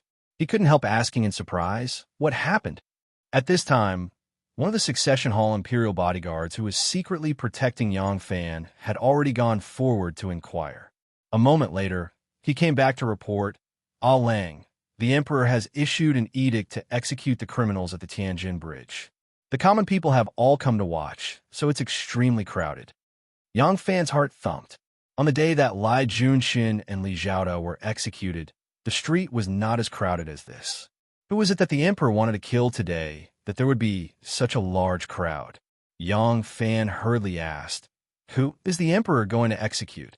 The Imperial bodyguard replied, "The one to be executed is the great general of the Baohao Guards, Yan Jiwei." This surname was rare, but Yang Fan found it somewhat familiar. After thinking carefully, he asked in surprise, "Is it Yan Li's grandson?" The Imperial bodyguard replied, "Yes." This Yan Li was a great craftsman in the early Tang dynasty. He was an expert in architecture and painting. Emperor Taizong Zhao Mausoleum was designed and supervised by him. The pavilion of Lingyan was also built by him. Moreover, the pavilion of Lingyan's 24 meritorious officials and the Qin residence's 18 scholars' painting were both created by him. Therefore, although he didn't know much about his grandson, Yang Fan, he knew a lot about this famous craftsman who had passed away a long time ago. Yang Fan asked in surprise, "What crime did this General Yin commit?" The Imperial bodyguard replied, "Yin Jiwei committed the crime of colluding with the enemy. The Emperor has issued an edict ordering all the officials to shoot him. Because of this rare scene, the common people are scrambling to watch." Upon hearing this, Yang Fan frowned. He didn't know what kind of enemy this person had conspired to provoke the Emperor into such a thunderous rage that he came up with such a method to vent his anger. The Imperial bodyguards under him also knew that their sovereign was anxious to return home. Seeing that the road ahead was blocked, someone had already gone to the embankment to call for a boat. After promising a generous reward, the boat anchored there and returned to Yang Fan's side, saying, "Ah Lang, I heard that the imperial court wants to execute his entire family. The execution won't be over for a while. Ah Lang, please board the boat and cross the river so that we can return to the residence." Yang Fan nodded and alighted from the carriage with Anu and Gu Zhuting. They walked along the embankment and boarded the small boat. From afar, they could see a sea of people on both sides of the Tianjin Bridge. On the lonely bridge, there was only one person tied up. His heart was moved, and he ordered, "Sail the boat over, I want to see." The boatman, who had received a generous reward, had no reason to refuse. He hurriedly and attentively rowed the small boat over slowly. On the Tianjin Bridge, a person was standing upright in the middle of the bridge. One end of a long rope mixed with metal wire was tightly tied to his body, and the other end was firmly fixed to the stone pillars on both sides of the bridge railings to prevent him from falling. At this moment, the person's body was already covered with arrows. He looked like a human-shaped hedgehog, looking very frightening. A court official slowly walked to one side of the bridge. A military general handed him a bow and arrows. The person pulled the bowstring and looked at the bloody, human-shaped hedgehog on the bridge. Even the facial features were difficult to recognize. The person's arms couldn't help but tremble. He shot an arrow, but it unexpectedly went askew, and the arrow lightly fell into the river. The military official next to him very patiently handed him another arrow, but this time the civil official shot the arrow askew again. After shooting 5 arrows in a row, he finally hit the bloody man's body. This civil official was already sweating profusely. Seeing that he had hit the target, he immediately felt as if a heavy burden had been lifted off his shoulders. He retreated with the help of someone else, as if he had collapsed. Another official walked up while trembling with fear and trepidation. He took the bow and arrow from the general's hands. This Yin Jiwei was originally the great general of the Baodao Guards.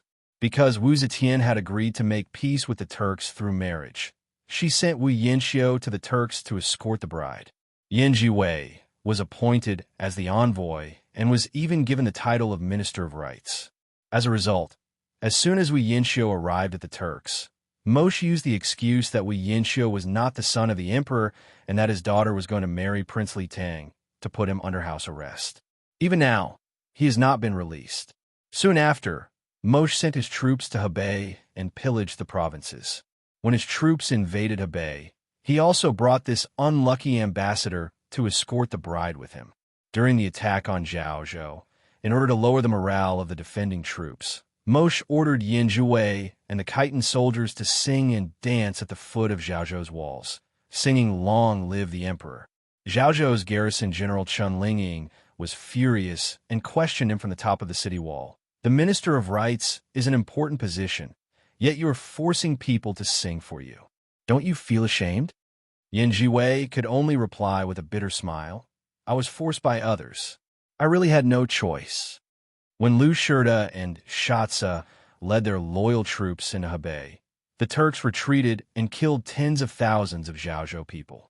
Because Yin Jiwei had been obedient, they released him. In the end, when Yin Jiwei returned to the court, Wu Zetian heard about his shameful behavior at the foot of Zhaozhou and felt that it was a disgrace to the country, especially when she had agreed to the marriage. The Turks went back on their word and detained Wu Yinxiu. It was like a fierce slap to her face. In her anger and humiliation, Wu Zetian vented all her anger on this cowardly man, resulting in this unprecedented execution. By the time the last official finished shooting, Yin Jiwei had become a hedgehog stained with blood. Because some of the officials were not good at archery and their aim was poor, the arrows were all over his body. It was only because he was tied to a rope that he did not fall. At this time, an executioner dressed in red suddenly strode forward, followed by his disciple, who was holding a lacquer tray with red damask in his hand. The people at the bridgehead who had just started a commotion suddenly quieted down again. Chapter 763. Even though Yin Jiwei deserved to die, such a tragic way of death was enough to frighten the people who hated him to the core, leaving only fear in their hearts and not excitement to vent their anger. Now that the executioner came forward, the people gathered on both sides of the Tianjin Bridge did not know what other methods of execution would be used on a corpse. They all held their breath and watched. Yin Jiwei's death was extremely tragic, but the executioner had killed countless people in his life and was the #1 executioner in the Ministry of Justice. The executioners in the Ministry of Justice were all his disciples and grand-disciples. In his lifetime, he had killed countless nobles and generals, so he naturally did not care about this scene. The executioner walked to the front of Yin Jiwei's upright corpse and reached out to pull out the arrows in his chest. One by one, the sharp arrows were pulled out from the corpse's flesh, and he threw them on the ground. Then, he took out a sharp knife from the plate, and, as the onlookers cried out in alarm, his wrist lowered, and the knife had already cut open Yin Jiwei's chest. Under the dumbfounded eyes of the crowd, the executioner cut open Yin Jiwei's chest and put his hand in to feel his heart. He swiftly cut it out with the knife and ruthlessly threw it on the ground. The scene of thousands of arrows piercing the heart and then cutting open the abdomen shocked the people who were watching the execution. Even though there were a few ruffians in the crowd who were still cheering, most people could not bear to watch anymore. At this moment, a row of prison carriages came from the direction of the Ministry of Justice.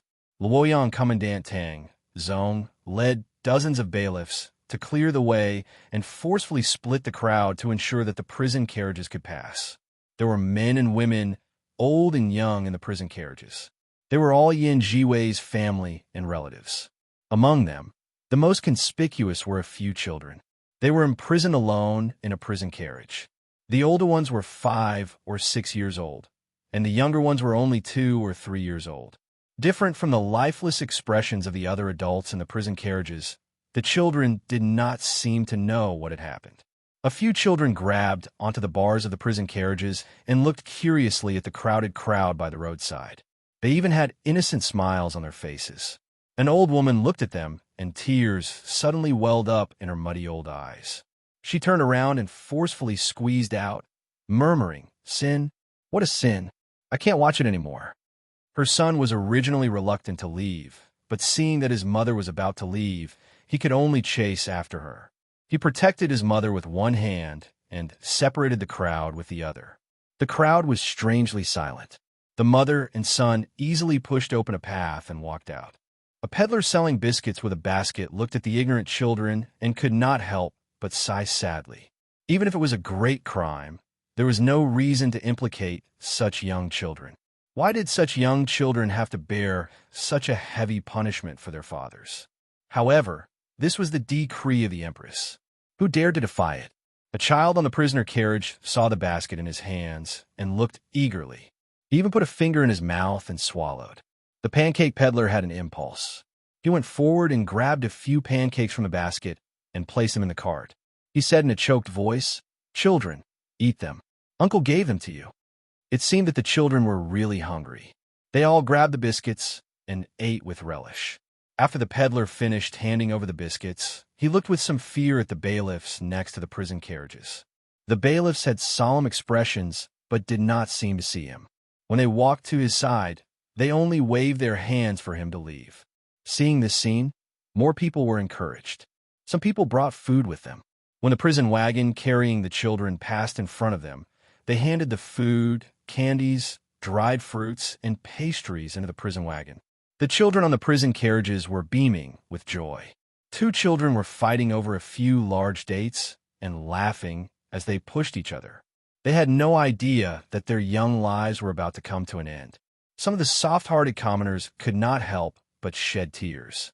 On the execution platform on the north side of the Tianjin Bridge, the imperial censor saw this scene and his lips twitched.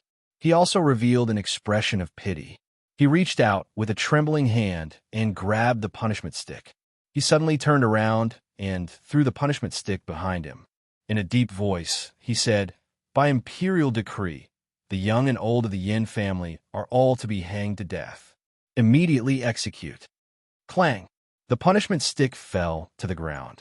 The sound was clear, but it was like a heavy drum beating on people's hearts. There were no cries of onlookers at the scene. Everyone was silent. The happy laughter of the ignorant children on the prison carriages was abnormally ear-piercing at this moment. On the side door, Wu Ziqian looked at the Tianjin Bridge in the distance. She fiercely slammed her walking stick on the ground and said, "Humph! Her daughter Yinxiu is not allowed to return to the court. She is happily singing and dancing outside the walls of Zhaozhou, causing my court to lose all dignity. Such a traitor has lost his teacher and humiliated the country. Even if I cut his flesh, break his bones, break his limbs, and execute his entire family, it will not appease the anger in my heart." Shangguan Wan'er quietly stood behind her. Her eyes were slightly lowered as she looked at the ground. She could not bear to raise her eyes to look. Zhang Yizhi and Zhang Changzong, who were supporting Wu Zetian, said, "Yin Jiwei deserves to die. The Yin family deserves to die.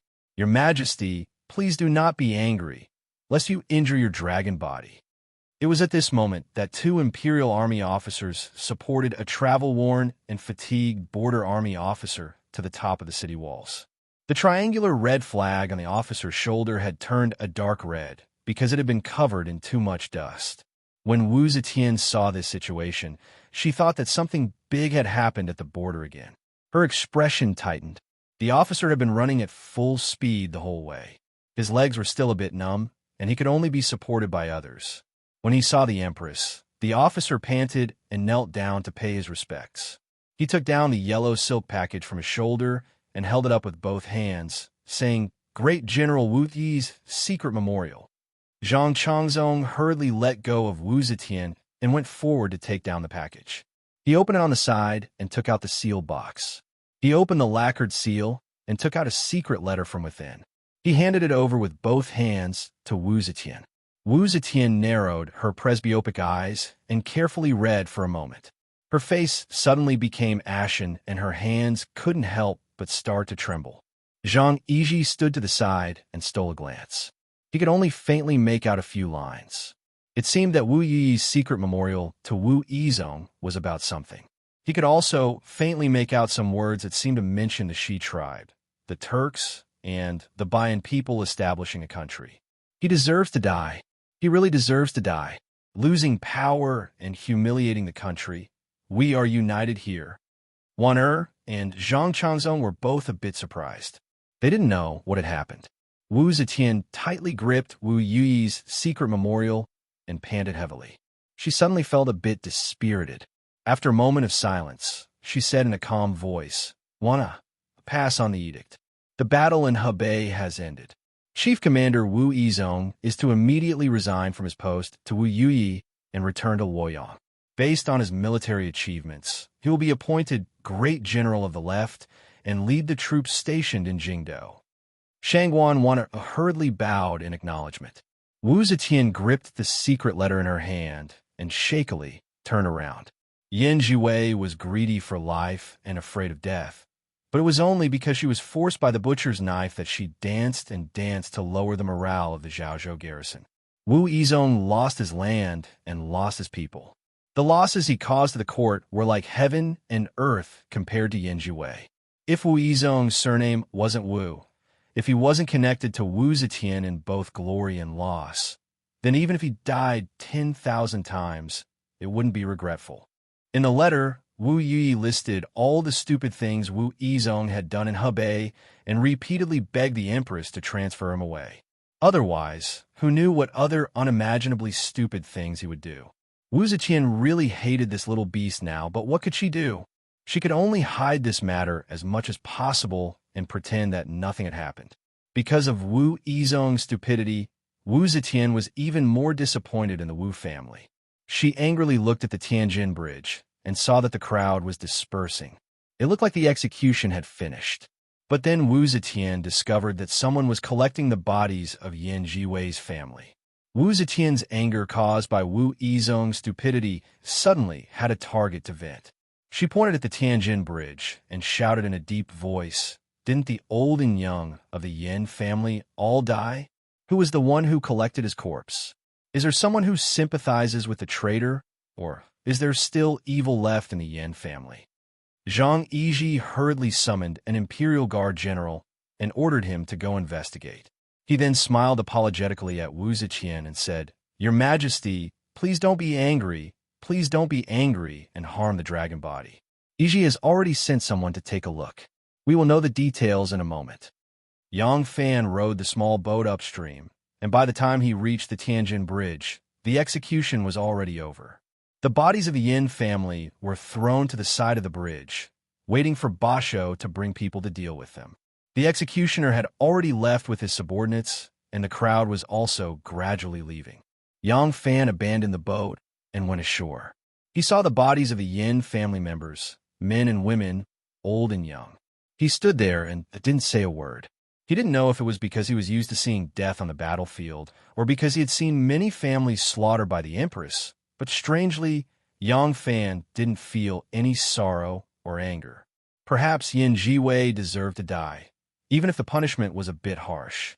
But even if he didn't deserve to die, Yang Fan didn't feel angry. There were many families that were more innocent than the Yin family that had their entire families killed. It could be because of political strife or war. Such things were unavoidable in any dynasty and at any time. But the frequency of such tragedies could be controlled. In Yang Fan's heart, the desire to overthrow the Wu family's rule grew stronger and stronger. He now somewhat understood why Shui Huai wanted to burn down heaven. It was because he also wanted to burn down Wu Zetian's throne. Yang Fan stood silently for a long time before ordering people to buy some coffins from a coffin shop. He had them put away the bodies of the Yin family members and sent them to the monastery to be buried. If these bodies were handed over to Basho to deal with, they could only be wrapped in straw mats and buried in a random barren mountain or thrown into a monastery to be cremated. Perhaps Yin Jiwei wasn't worthy of sympathy, but he couldn't hide his compassion when faced with those young corpses. The people who went to buy the coffins hadn't returned yet when an imperial guard quickly rushed over. A squad leader sternly shouted, "Who was the one collecting the corpses of the traitors?" Yang Fan turned his head and indifferently glanced at him. The squad leader was startled and said in shock, "Yang, Lang Jiang, Lang Zhong. Oh no, Colonel Yang." This captain was a member of the 100 Cavalry, and his name was Zhang Shitong. In the past, he had gone to the western region with Yang Fan to spy on intelligence, and it was thanks to Yang Fan that he was promoted. Now that he suddenly saw his old superior in front of him, he felt a little embarrassed. Zhang Shitong hesitated for a moment before quickly walking forward and whispering, "Colonel, His Majesty saw someone collecting the corpses of the Yin family and was rather angry. He ordered this lowly one to bring someone back to question him. Colonel, you must be careful." Yang Fan nodded and said, "I'll go with you." Having said that, he dusted off his clothes and walked towards the palace. Zhang Shidong was startled and quickly followed behind. A squad of imperial guards wielding halberds and swords seemed to have become his followers. Chapter 764. Yang Fan. Wu Zetian saw Yang Fan and revealed a slightly surprised expression. Yang Fan bowed and said, "Yes, it is me. I was slightly injured in Hebei and could not follow General Li Duozhua in a battle due to the inconvenience of riding a warhorse. I am indebted to General for your consideration in allowing me to return to the capital first." As Yang Fan said this, he quickly glanced at Shanghai Wanner. Wanner's eyes were already brimming with tears of joy. She hurriedly lowered her head and pretended to smooth her sleeves to hide her uncontrollable joy. Wu Ziqian's face darkened, and she coldly stared at him. She slowly said, "Do you know who I executed at the Tianjin Bridge?" Yang Fan said, "I have already heard. I believe that Yin Ji Wei should be executed. Your Majesty executed her entire family to serve as a warning to others. However, the entire Yin family has already been executed. It is not appropriate to leave their corpses exposed on the streets. I did not know Yin Ji Wei and did not have any personal feelings for him.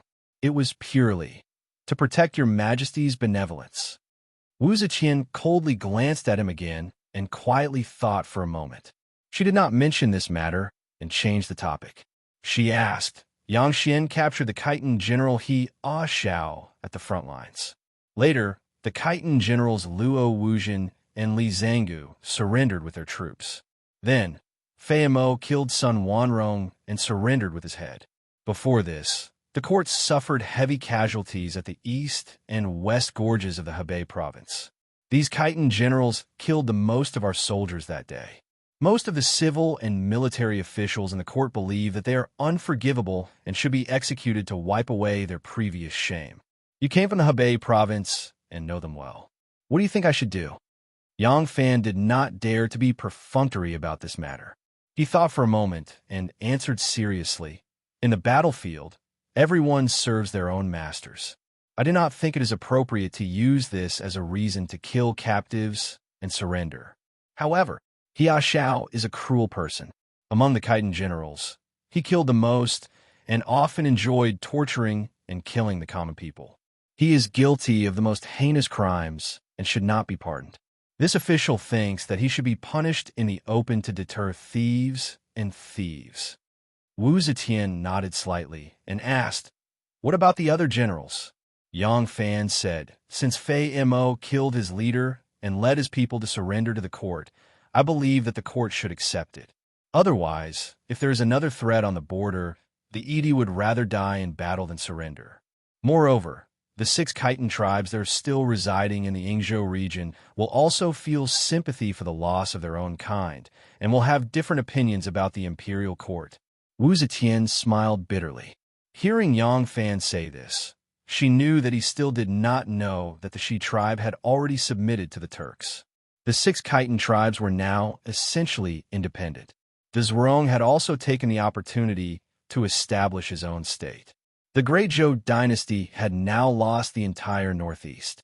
Moreover, she had heard that Fei Mo had integrated the remaining forces of Sun Wanrong and Li Jinzhong's Daya clan. Nominally, the Daya clan was the leader of the Khitans, but in terms of strength, they no longer lived up to their name. In addition, she had heard that Fei Mo had integrated the remaining forces of Sun Wanrong and Li Jinzhong's Dia clan. In name, the Dia clan was the leader of the Khitans, but in terms of strength, they no longer lived up to their name. If they were allowed to return to Yingzhou, then the Khitan six tribes, whose strength had been preserved, and the Dia clan, who had nominal authority over the Khitans, would inevitably fight for power. It would be normal for this fight to last for 80 to 100 years, so their internal friction would be extremely beneficial to the Wuzhou dynasty. Thus, although Yang Fan's reasoning was not as good as hers, it still gained her approval. Yang Fan continued, "As for Li Kaigu and Luo Wuzhen, they are brave and skilled in battle. They are indeed talented. Moreover, during the period when they were leading the troops, their discipline could be considered strict. Although they did plunder property, they rarely harmed the common people. Now that they have taken the initiative to surrender, your subject believes that the imperial court can take them in." Wu Ziqian said, "But most of the officials and generals in the imperial court think that they are Khitans and cannot be trusted. What do you think?" Yang Fan said, "In the Lingyan Pavilion, Yu Qigong and Chu Tudong are not Han. Haidi Ai Changji, Li Duozhua and Shatsa Zhongyi are also not Han. Yan Zhuwei, who was just executed by His Majesty, is a Han. Your subject believes that loyalty and treachery, courage and cowardice, have nothing to do with which clan they belong to. If His Majesty treats them with sincerity, how can they not die for His Majesty?" Yang Fan was discussing the matter on its own merits. He felt that the Khitans should be treated differently. Luo Wuzhen and Li Kaigu were brave and skilled in battle. If they could be subdued, it would be beneficial to the country. However, he did not expect that his words today would protect Li Kaigu's life and future. Otherwise, the famous general of the Tang dynasty, Li Guangbi, would not have the opportunity to be born again. Listening to Yang Fan's words, Wu Zetian pondered for a moment. Her heart was filled with ambition again. She believed that with her courage, she could definitely subdue these two surrendered generals. Therefore, she nodded and said, "When Elder D wrote to the imperial court about the treatment of the surrendered generals, there are many similarities with what you have said. Master D is experienced in scheming for the country. You are also familiar with these two Khitan generals. Jin deeply agrees with your suggestion." Wu Zetian was most skilled in grasping people's minds and human nature. But perhaps she was too old, so old that she did not have the energy to see through other people's minds. When she once again used Di Renjia and entrusted him with heavy responsibility, she completely forgot the confession that Di Renjia wrote in anger when he was imprisoned. "Great Zhou Revolution. All things are reformed. Tang's old ministers are willing to be slaughtered." In Di Renjia's heart, he had always regarded himself as an old minister of the Tang dynasty. At this moment, Wu Zetian did not notice the coldness hidden deep in Yang Fan's eyes. Wu Zetian's expression softened. Looking deeply at Yang Fan, she slowly said, "All right, Zhen knows what you did in Hebei. Zhen has always been fair in rewards and punishment. I will not forget your contributions. Since you're injured, go back to the residence and rest. When a matter in Hebei is over, Zhen will put you in an important position." Yang Fan bowed in agreement. When he hurried to leave, he looked at Shanghai Wanner in a daze. Wanner followed Zhen back to the palace. "Wanner?" Wu Zetian slowly turned around. After taking 2 steps, she suddenly noticed that Shanghai Wanner did not move. She could not help but look at her strangely. Wanner is thinking about the matter of the Turks. Since the Khitan generals can treat the Turks differently, can your Majesty also temporarily use the policy of restraining them? Wanner hurriedly chased after Wu Zetian and casually found an excuse.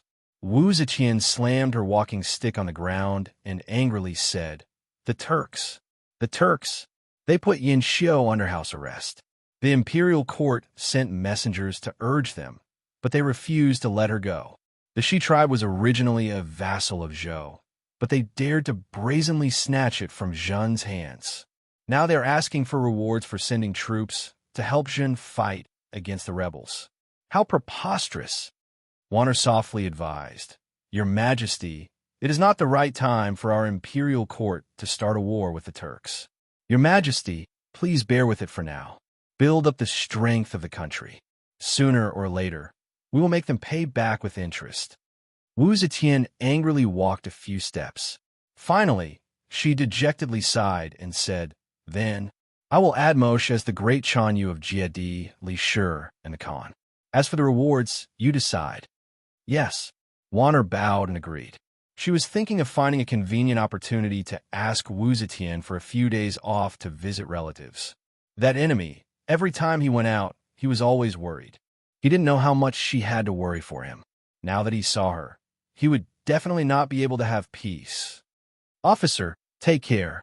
Zhang Shitong respectfully sent Yang Fan to the palace gate and politely said a few words. Yang Fan smiled and said, We are brothers. No need to be so polite. He patted Zhang Shitong's shoulder and warmly said, We are good brothers who went to the western regions together. It has been a long time since we met. I have just returned, so it is not convenient for me to meet these 2 days. How about 5 days later? 5 days later, I will host a banquet at the 1,000 Gold Drunk and have a gathering with my old brothers. I will have to trouble you to inform our brothers. Zhang Shitong was overwhelmed by the favor. He hurriedly said, Haha, officer, thank you for your generosity. Actually, all of our brothers are looking forward to meeting with you. However, because you have always been busy, we did not dare disturb you. Don't worry, Lieutenant. Leave this matter to me. Yang Fan nodded, turned around, and walked out of the side gate. In the past, he had only interacted with high-ranking officers, but now he felt the need to gather these comrades who had gone through thick and thin with him in the western regions. They were all part of the 100 Cavalry, and perhaps, when the time came, he would need them the most. Yang Fan walked out of the side gate. Not long after, a guard of honor approached him. Yang Fan didn't pay them any mind and even deliberately moved to the side to avoid them. Unexpectedly, the guard stopped right in front of him, and a voice came from the carriage. Erlang! Yang Fan raised his head and saw that it was King Liang Wu Sansi sitting in the carriage. He hurriedly crossed his arms and bowed. Yang Fan greets your highness, King Liang. Wu Sansi smiled and solemnly said, Get in the carriage. Yes. Yang Fan replied and boarded the carriage. King Liang's carriage was quite spacious, and there were seats on both sides. Wu Sansi had him sit in the side seat. He looked him up and down, and then said with a smile, You did well in Hebei. This king is already aware of that. Yang Fan still had a feigned civility with Wu Sansi, so he couldn't show any impatience. He bowed and said with a smile, The situation was urgent, and great General Duozwa's subordinates were lacking in eloquence. I had no other choice, so I had no choice but to do what I could. Compared to the soldiers who fought on the front lines, what I did cannot be considered a great contribution. Wu Sansi waved his hand and said, There is no need to be humble when you deserve credit. Mencius once said, Those who use their minds govern others, and those who use their strength govern others. These words are not false. Even on the battlefield, those who are good at using schemes and strategies are still superior to those who are brave and valiant. He smiled and stroked his beard. He looked at Yang Fan and said, You have made a great contribution this time, and His Majesty will definitely reward you. You were delayed in your appointment at the Ministry of Personnel, but with this contribution, it won't be difficult for you to make a comeback. What are your plans? Perhaps this king can lend you a helping hand. Yang Fan's heart moved. After thinking for a while, he put on a wry smile and said, I am indebted to your highness' praise. In fact, this official scheming can only be used in front of those illiterate generals. Compared to the minds of the officials in the court, this is far from enough. From the Ministry of Justice to the Ministry of Personnel, this subject has always been reckless and impetuous. It was only through my courage and your highness' care that I was able to continue my journey. Otherwise, I would have fallen a long time ago. This subject feels that the path of a civil official is not suitable for a martial artist like this subject.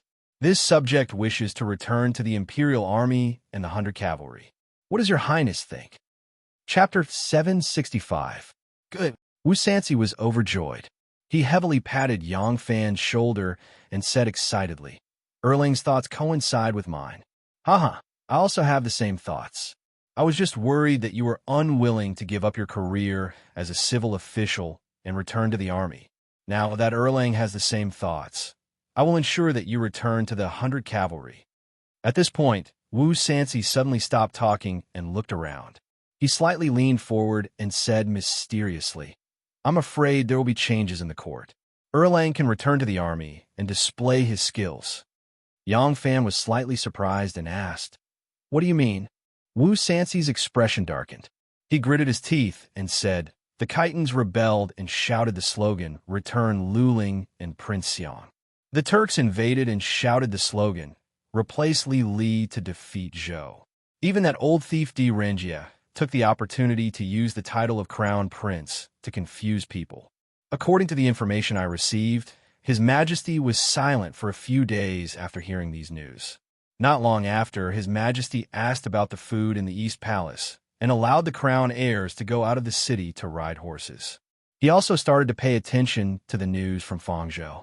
This is unprecedented. Yang Fan's expression turned serious and said, His Majesty has decided on an heir? Wu Sansi shook his head and said, From the information I received, it seems that he has not decided. However, His Majesty's thoughts are like the sea and are the most difficult to guess. We must be on guard. When you return to the army, you must quickly grab a group of people loyal to you. After His Majesty's 100 years, if there are any changes, we can also... Wu Sansi stretched out a tightly clenched fist and slowly opened it with his palm facing up. He then slowly flipped it over and pressed it heavily on his knee. Yang Fan quickly acted like he understood and said, This official understands. Wu Sansi raised his hand and pressed it on his shoulder. He said in a deep voice, If I can rule the world, I will not mistreat you. Yang Fan said sternly, I will naturally serve your highness. Wu Sansi nodded with satisfaction and said, Good. Go home and rest. Leave the matter of returning to the 100 Cavalry to me. Yang Fan said, Yes. Are you in such a hurry to enter the palace? Wu Sansi revealed a complacent look and said, That's right.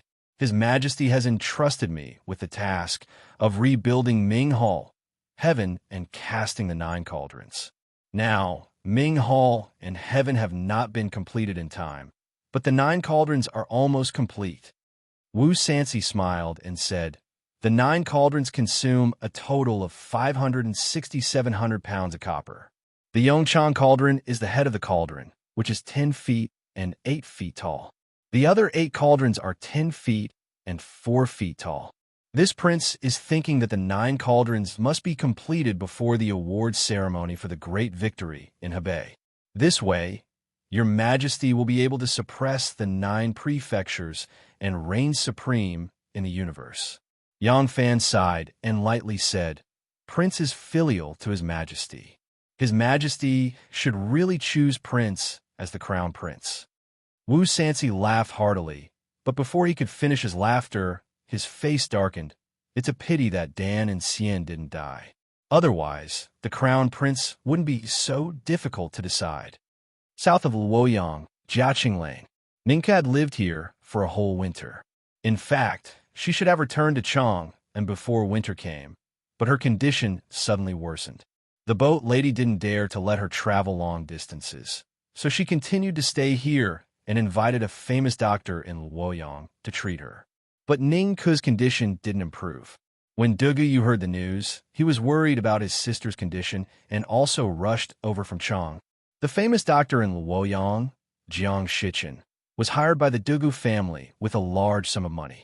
Now he lived in the Dugu family's mansion and specially made prescriptions for Ning Ke. It was quiet in the courtyard. A few birds on the tree chirped a few times, but they were blown away by the maid with a long pole. On the bed, Ning Ke woke up with a start. The room was dark, and it seemed to be dusk. When she fainted because of the pain, it seemed to be in the morning. Ning Ke touched her body weakly. When she couldn't bear the pain in her head, she sweated profusely. But now she didn't feel sticky, and her clothes had been changed. The boat lady knew that she was clean, so she must have wiped her body and changed her clothes. Ningke softly moaned and raised her hand to gently touch her forehead. The emerald green bracelet on her thin wrist was still empty. She had suffered a lot this winter. Her body became thinner, her chin was sharp, and her face was haggard. Only her eyes were still big. Hearing the faint moan, the boat lady hurried to the bed and called softly, "Miss."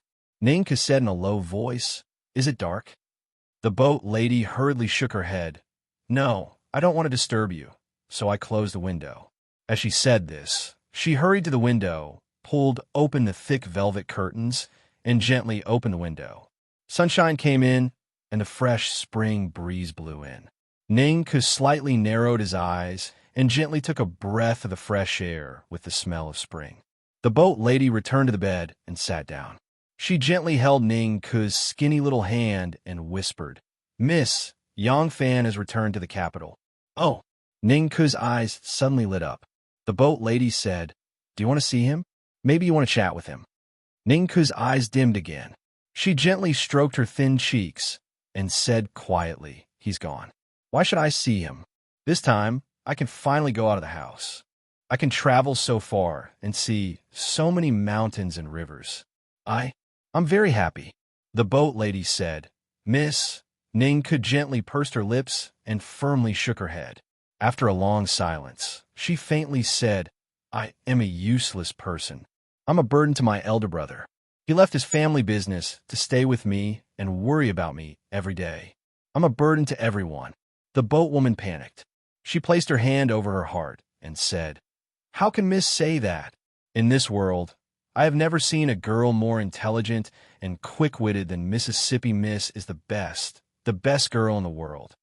Ningke foolishly looked at the curtain, slightly swayed by the spring breeze, and softly said, "But that's not what I want. I just hope that I won't have to live so hard in my next life." With a soft sigh, Ningke tiredly closed her eyes again. The boat lady gently held her skinny little hand.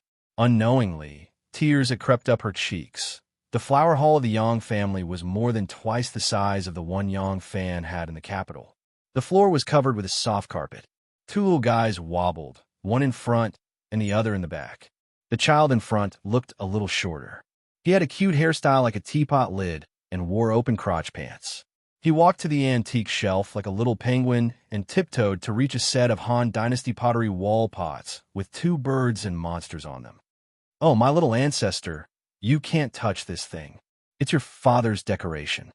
Xiaoman, who was sitting on the table and wiping Yang Fan's scabbard, turned her head and saw him. She hurriedly ran over, slapped his little butt and grabbed his little hand. Yang Yinzu unhappily shouted a few times. Seeing that his mother didn't allow him to touch it, he finally gave up. He struggled out of his mother's arms and wobbled forward again. Xiaoman let out a sigh of relief, but as soon as she turned around, she saw her precious daughter squatting in front of the 12 painted screens, reaching her little hand into the gaps of the painted screens to feel. Xiaoman quickly ran over and scolded, "My daughter, you're not delicate at all. You haven't even wiped here yet, and your hands are covered in dust. Tao Mei, get a rag and get a basin of water." "Pa!" There was a loud noise behind her. Xiaoman turned her head and saw that young Master Yang had suddenly run to the door and pushed down the flower stand.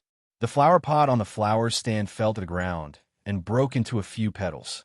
Yang Yinzu turned pale with fright. He was stunned for a moment. Then he immediately ran and rushed into his mother's arms with his two short legs. "You little bastard, how many flower pots have you broken?" Xiaoman slapped the Arhut bed with hatred. Seeing this, Yang Yinzu hurriedly stood on his tiptoes, raised his little hand, and slapped the bed hard. He glared at his mother and cried out, imitating Xiaoman's expression, actions, and even tone to perfection. "Oh, you're rebelling. Are you learning from me?" Xiaoman fiercely slapped the Arhut bed 3 times. Yang Yinzu's desire to learn was abnormally strong. He immediately did it 3 times without skipping a beat. Xiaoman angrily sat on the bed and said, "Fine, do it. When your father comes back, let's see how he'll deal with you."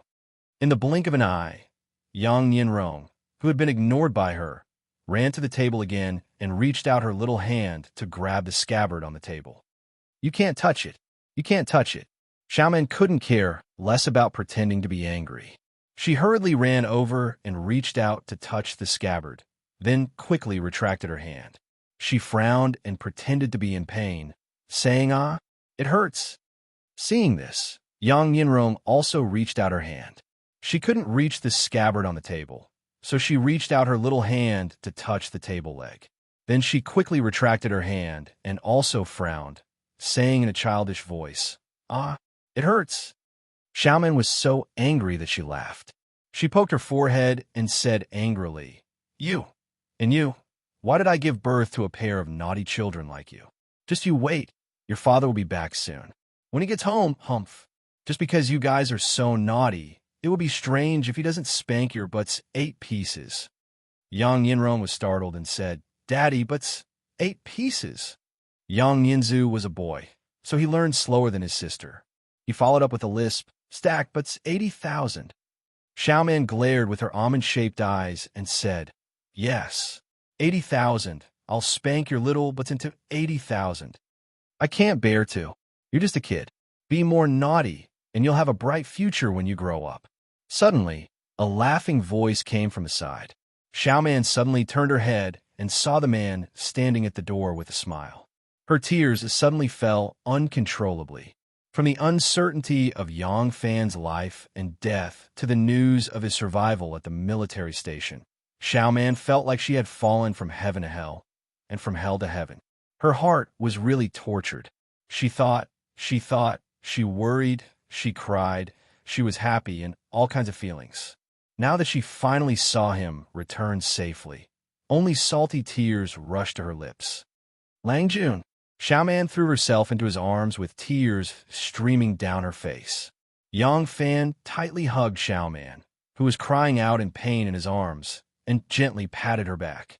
Nian Rong and Nian Zhu looked at their mother, who had lost her composure, and a man who was a little familiar and a little unfamiliar at the same time. Yang Fan raised his tearful eyes and suddenly saw the cute siblings. He couldn't help but smile kindly at them. "Daddy is back." Nian Rong shouted, "But's 8 pieces." After saying that, she turned around and ran. Nian Zhu followed closely behind, shouting, "But's 80,000, but's 80,000. Ouch." Yang Yinzu fell to the carpet and quickly got up. He exclaimed, "But's 80,000, and ran away. Chapter 766. What was a home? First of all, it should be a house. Whether it was big or small, gorgeous or simple, it should have walls to block the wind, a roof to block the rain, a bed to sleep in, and a stove to cook. Then there should be a door. When it was opened, it could integrate into the world as a member of the family. When the door was closed, it could be alone with the people closest to it in its own little world. Finally, in it, there should be men and women, and sooner or later, there must be old people and children, bonded by blood, affection, and love. Home was a place to confide in the moonlight, a place to support each other in the sunset, a place to bear a heavy burden, and also a responsibility. Home was a place that could really make you feel warm, free, and relaxed. It was always comfortable to return to one's own home. Although when Yang Fan was not there, this big family of dozens of people still lived, but there was always a little less vitality. On the surface, Yang Fan's return did not seem to make any changes to the family, but he was like a silent spring rain, quietly nourishing the family, making it full of vitality. The doorman, Mo Xuanfei, stood at the door and shouted loudly, driving away the old dog of the Li family next door who peed on his own stone steps. His voice was full of energy and loud. Looking at his posture, even the big monk who preached at the gate of the White Horse Temple on Buddha's birthday could not compare to his voice. Tao Mei and Sanjier were walking along the corridor. The spring breeze was caressing their faces. The spring grass was green, and the spring flowers were enchanting. Their footsteps were as light as 2 swallows flying across the water. Their wooden clogs tapped on the Polonia wood floor with a ding-ding sound. It was like a light and lively song. Their slender waists were swaying gracefully. Their breasts, which were growing taller by the day, were also raised high. The two inconspicuous little girls in the past had become more and more beautiful in the good wind and water of the Yang family. Xiaoman did not seem to have any special performance, except for the moment when she saw Yang Fan. A housewife must be calm, dignified, and expressionless. Just like those officials who had just been promoted 3 levels, the old woman on the bed had just been replaced by a beautiful new wife, and last night, someone gave him a huge sum of money that was enough to spend for at least half of his life. Only the maids and servants in the family would be in awe of her. Therefore, Xiaoman could only reluctantly raise her pretty face. Unfortunately, even those who had not seen her expression yesterday could not make a comparison, but they could still see how radiant she was at this moment. It was a kind of glory that radiated from the inside out. Men were the backbone of the family and the backbone of a woman. Maybe they did not show how important they were when they were home every day, but when his family and his woman experienced the torment of losing and regaining, he just appeared here and the whole family would change for him. Yang Fan lay lazily on a leisure chair and did nothing. There were fragrant flowers all around, and a few diligent bees and beautiful butterflies were dancing in the flowers. Only when they flew to the top of the man's head and tried to explore his hair would Yang Fan wave his hand lazily. When he was tired, he could rest anywhere. Some gorgeous and comfortable hotels took care of the guests 100 times more considerate than at home, but no matter how good the place was, it could not give people the feeling of being at home. Only here, he could completely relax from body to heart. Xiaoman went to see Anu. She pulled her, and no one knew what they were whispering. Sometimes she smiled, sometimes she cried, sometimes it was Xiaoman holding Anu's soft hand, and sometimes it was Anu caressing Xiaoman's back. No one knew what the two women were playing. In fact, Xiaoman was reluctant to leave Yang Fan for a moment, but the man had returned home, and she was not afraid that he would run away again. Therefore, reason prevailed over emotion. She did not want to stick to the man now and neglect Anu, who had just returned home after accompanying her husband through life and death. Yang Fan was well aware of this. Wasn't the little thoughts of a woman to make the family more harmonious and happier? Xiaoman was so clever and so careful to protect the whole family, which made him feel warm from the bottom of his heart. It was his blessing to have a good wife in the family. Serene and Nianzhu were by his side. In the whole Yang mansion, only these two little guys did not change because of Yang Fan's return. They were as naughty as ever, venting their excessive energy and endless curiosity about the world. The two little guys were no longer afraid of him.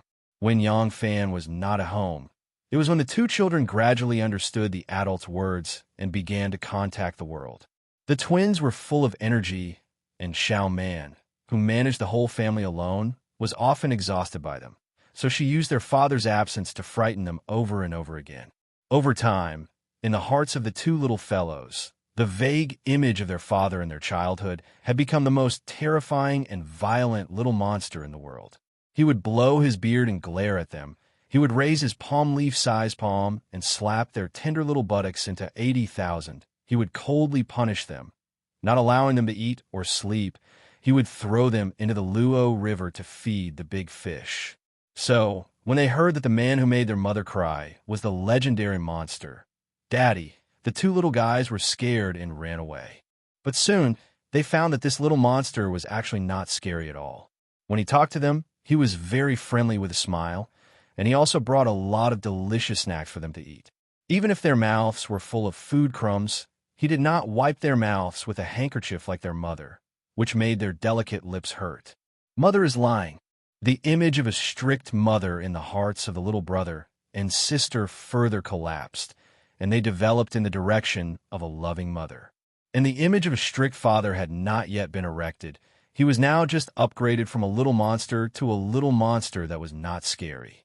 Sister, come.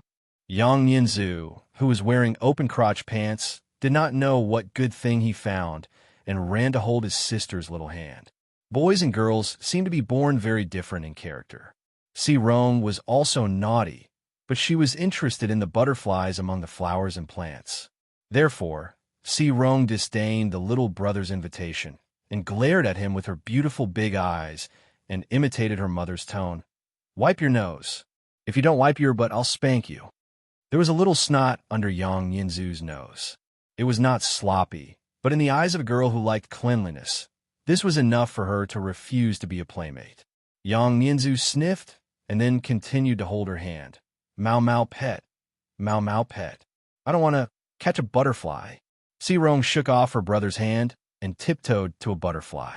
The good-tempered Yang Yinzu sniffed, hobbled away, picked up a half-foot-long grass stick from the ground, walked in front of Yang Fan, and slowly bent down.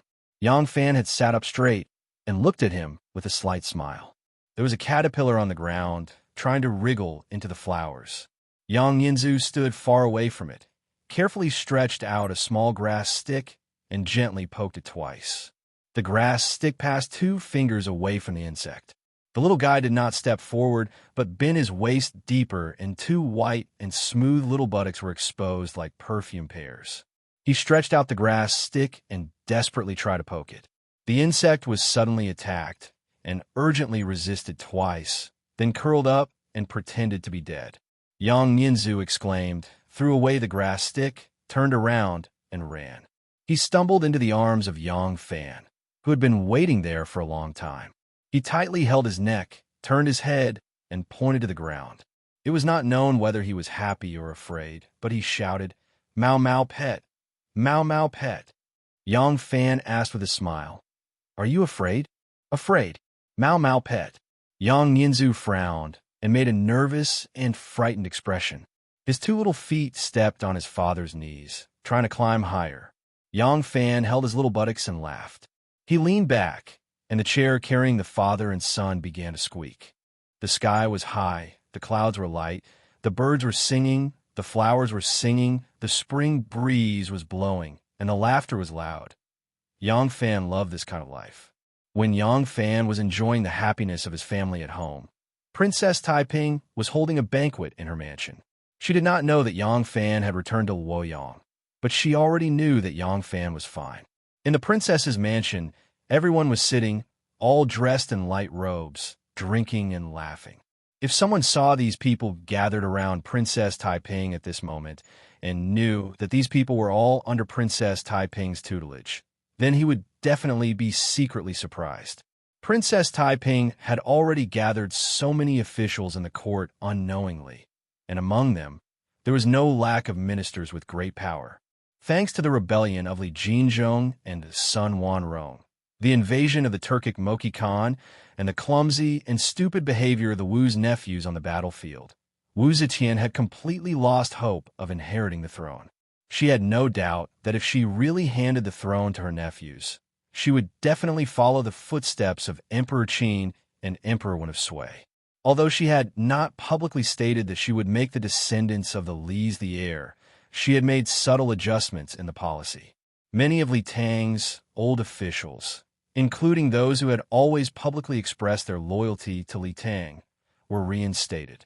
Princess Taiping also took advantage of this relaxed political environment to win over a large number of officials. Her disciples were full of talents, and now it was like a small court. Princess Taiping drank a few cups of wine, and her cheeks were already faintly blushing, making this Luoyang peony look even more beautiful, so that the disciples did not dare to look directly at her, lest they would be frightened by her beauty and show their ugly behavior, causing people to laugh at them. Princess Taiping put down her wine cup and said with a smile, The current development of the court is greatly beneficial to us. However, the Mother Empress's thoughts have always been unpredictable and changeable. It is difficult to say whether the Mother Empress will change her mind again, because the situation in Hebei has calmed down. I wonder if everyone has a good plan for this? Cui Ti lightly stroked his beard and pretended to be at ease, saying, Your Highness, the reason why His Majesty is doing this is because Li Jinzhong of Khitan and Moki of Turkic Moki have successively used this as an excuse to rebel. His Majesty knows that the hearts of the people and the general trend cannot be disobeyed, so he reinstated the important officials of Li Tang to win the hearts of the people. However, this is only an external cause. Now that the external cause has been resolved, there will be no more wars in the near future. Moreover, although the way the foreign enemies rebel is beneficial to our development, it will inevitably hurt the vitality of the country. Since the external cause cannot be used and should not be used, then why don't we start from the internal cause? Princess Taiping's eyes brightened, and she leaned forward to ask, what is the internal cause that Dalong mentioned? Chapter 767. Cui Ti raised her voice. I believe that we should go with the times and continue to expand the power of Li Tang's faction. As long as our faction can form the greatest power in the imperial court, His Majesty can only continue to insist on Li Tang as the heir apparent in order to avoid any future chaos. Song Jishuan slightly creased his brow and retorted, Dalong's words are admittedly reasonable, but in reality, they won't work. The current situation in the court is that the second Zhang faction, the Prince of Liang's faction, and the Prince of Wei's faction. Moreover, Grandpa Di, Yao Chong, and Wei Zhigu are all loyal to the Prince of Xiang and the Prince of Luling. Other than a few diehards who remain neutral, the rest of the court has been divided up by the various factions. What power is there for us to fight for? Princess Taiping nodded. Jishuan is correct. In truth, to this princess, whether they are loyal to the Prince of Xiang or the Prince of Luling, they're all part of my Li Tang faction. No matter which of them is stronger, it is not a problem for this princess. The problem is that even if we combine the strength of the three factions, it is still not enough to contend against the second Zhang and the second Wu. Wei Silly of the Phoenix Pavilion immediately sternly said, Princess is mistaken. It is precisely because we are weak that we must combine. Princess wholeheartedly considers the Tang dynasty, but the Prince of Xiang's faction and the Luling faction each have their own selfish motives. How can they work together? Princess cannot give up on those who can fight, even if the Prince of Xiang's faction and the Luling faction are working hard. Cui Ti also said, correct. In the end, it is better to hold power in the hands of others than to hold it in one's own hands. Although some people are loyal to Li Tang, it is difficult to guarantee that they do not have their own selfish desires. Only Princess, as a member of Li Tang's imperial clan, will always consider the empire. Thus, even if the Prince of Xiang's faction and the Luling faction are interested in someone, we cannot let go. We must fight for what we should. Princess Taiping nodded in understanding. Taiping has learned. This princess was only worried that if we participated in the struggle, the second Zhang and the second Wu would benefit from it. But what the two of you said is not without reason. In order to avoid internal strife before the great undertaking is accomplished, this princess will not easily give up. With Princess Taiping's clear stance, Cui Ti finally returned to the main topic. Since the power of the court has already been divided, why don't we take a different path and start elsewhere? If we bring in fresh water, inject new blood, and try our best to recruit the princess, won't we be able to break the current stalemate? Wei Silly was displeased. Dalong, he said, don't keep us guessing. Why don't you tell me, how do we draw on the running water? Cui Ti said, ever since the Empress ascended to the throne, she has used the Wu clan's princes and son-in-law as the chancellor of the universities. Most of these people are frivolous and uncultured, and the professors and teaching assistants are mostly friends and relatives.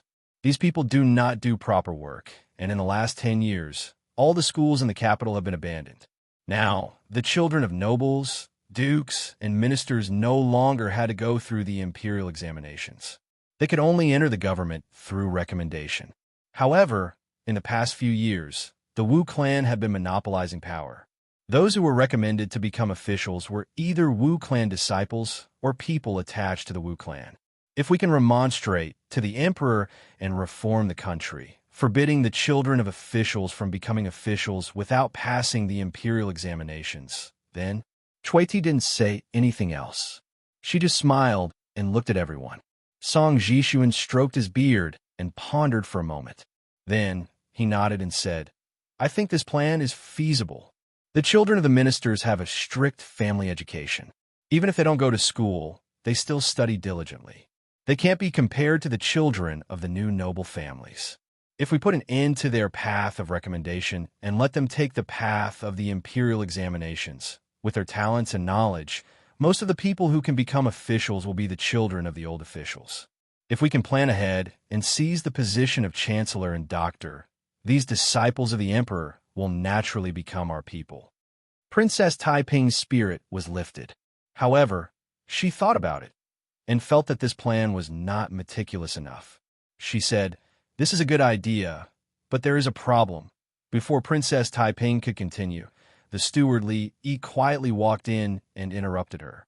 Li Yi whispered a few words to Princess Taiping. Princess Taiping's eyes suddenly lit up like a pair of bright stars in the night sky. Erling is back. Princess Taiping's heart was filled with joy. She couldn't wait to grow wings and fly to Yang Fan's side. However, when she looked at the disciples in front of her who were discussing matters, the burning passion in Princess Taiping's heart faded. She forcibly suppressed the impulse in her heart and nodded lightly, indicating that she already knew. After Li Yi bowed and left, Princess Taiping turned to the crowd and said, "Let's continue. I am worried that with the shrewdness of the queen, once this plan is presented, the queen will definitely find out the mystery in it. If the queen finds out that we have ulterior motives, she will definitely not agree." Wei Silly thought about it and suggested, "I have an idea. We can find another topic as the subject of the remonstrance to attract the emperor's attention. We can put the reorganization of the country as an insignificant matter. In this way, we can hide our real intention. Even if the emperor does not agree with the first matter, it will be easy for him to nod his head on the second matter." The emperor had the heart of the emperor, the high officials had the means to control their subordinates, and the servants naturally had their intelligence and wisdom. What Wei Silly said was some of the methods that the lower officials and officials had explored in order to get their political remonstrance approved. Princess Taiping nodded to show her approval. She then looked at the crowd with hope and said, "So, what matter can we use as a cover?" Chui Ti clapped his hands and said excitedly, "I have a plan." Princess Taiping's pair of beautiful eyes immediately fixed on him and said happily, "Dalong, please speak." Chui Ti said, "Since the fall of the gong, the officials and their relatives who were framed by Zhou Xing, Lai Junxun, and the other cruel officials have been homeless and have not been forgiven. Now that these cruel officials have fallen from power, it has been found out that they were wrong during their term of office. We can use this reason to request the court to reinvestigate this case and win the hearts of the people. As for the reorganization of the country, we can attach this matter to this.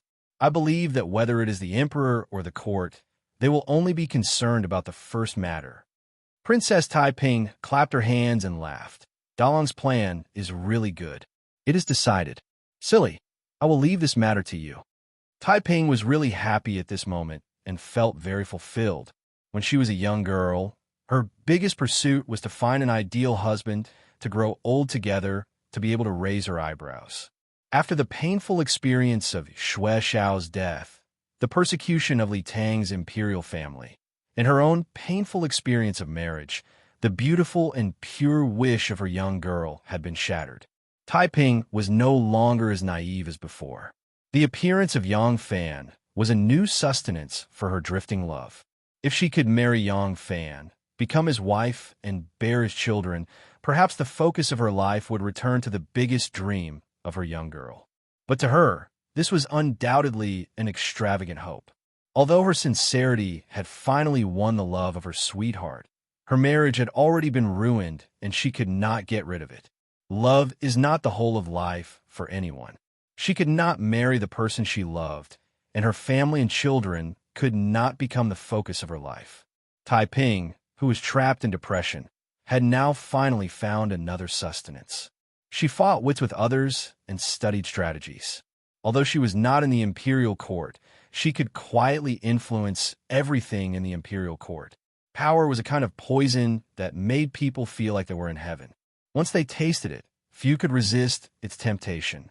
Sometimes she could not help but think, if she had more power, if her powerful mother was no longer here, what would have happened? If the young Wu Zetian had not entered the palace, but married an ordinary rich family, what would have happened? Perhaps she would have managed the farmland in the countryside and the shops in the city well. But in the end, she was nothing more than a shrewd housewife. There were countless doors in life, and countless paths behind each door. Every door that was pushed open and every path that was taken led to an unpredictable future. Alang. These were sent today. The guard commander, Rinwei, was holding a thick stack of documents and was about to introduce to Yang Fan what he needed to review when Yang Fan said with a straight face, "I just came back and am tired. Let's talk about it tomorrow." Yes. Rinwei agreed, and Yang Fan walked away with a steady, grandfatherly gait. Rinwei walked back along the gravel path and bypassed a few clumps of bamboo.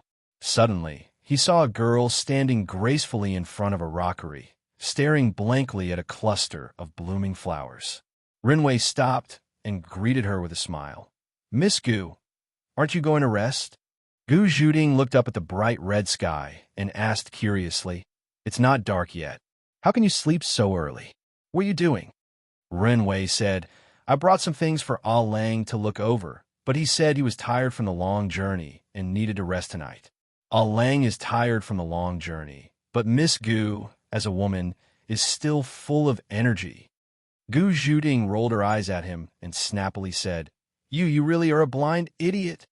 Watching Gu Zhuding's slender figure floating away, Rinwei thought for a long time, but still couldn't figure out how he was an idiot. Gu Zhuding walked out of the garden and came to the side of the small bridge in the side courtyard. She couldn't help but turn her head to look at the vermilion cornice in the corner of the dense green, not far away. She suddenly remembered the scene when she hugged Yang Fan and slept in the yurts of the Turks and on the eastbound Lulay carriage. At that time, she was cold and tired and numb, so she didn't feel anything. But now that she thought about it, her heart was shaken. The night breeze gently ruffled the lotus leaves on the surface of the water and also disturbed her heart.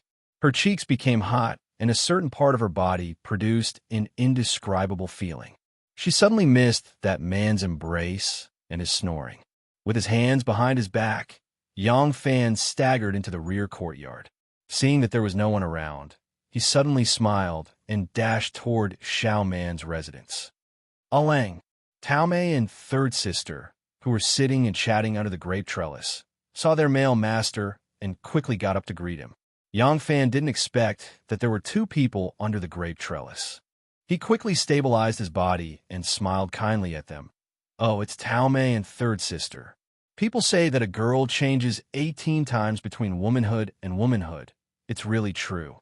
I haven't seen you for half a year, and you've already grown into a young lady. Haha." Tao Mei and third sister looked at each other with a strange expression. This brother in front of them had a smooth chin. Not to mention white hair, he didn't even have a strand of beard. It was really difficult for him to act like an elder. Yang Fan coughed twice and waved his hand awkwardly. "It's okay, you two can go rest." The two little girls inexplicably left. Yang Fan peeped at them from the corner of his eyes. As soon as the two girls turned around the flowers, he rubbed his hands anxiously like an old ape stealing peaches. He bent his waist and shoulders, dropped his hands in front of him, tiptoed, and sneaked into the bedroom. Chapter 768. Yang Fan sneaked into the room like a thief and looked around. He saw that the hall was empty and there was no one there. Yang Fan quickly turned around and closed the door. He twisted his waist and rushed into the bedroom. As soon as his body flashed past the screen, his eyes were wide open. The bronze lamp tree that Magu used to offer birthday gifts brightly illuminated the room. Xiao Man was already lying on the couch. The brocade quilt reached her chest, only revealing two snow-white and smooth shoulders. There was a thin red string on her shoulders. She was only wearing a tutu. Suddenly seeing Yang Fan sneak in like a thief, Xiao Man suddenly opened a pair of big watery eyes and looked at him strangely. "Huh, Xiao Man knows me well. After all, we grew up together. Anu doesn't have this kind of self-awareness." Seeing this, Yang Fan was overjoyed and said with a smile, "My wife is really tactful. So you've been waiting for me here for a long time." As soon as Yang Fan's voice fell, a small head popped out from the brocade quilt. She looked at Yang Fan in surprise and said in a childish voice, "Daddy." Yang Fan's hand that was reaching for the brocade quilt suddenly stopped in the air. He said in surprise, "See Rome?" Then, another small head popped out from the other side of Xiao Man's body and said in surprise, "Zhangzai."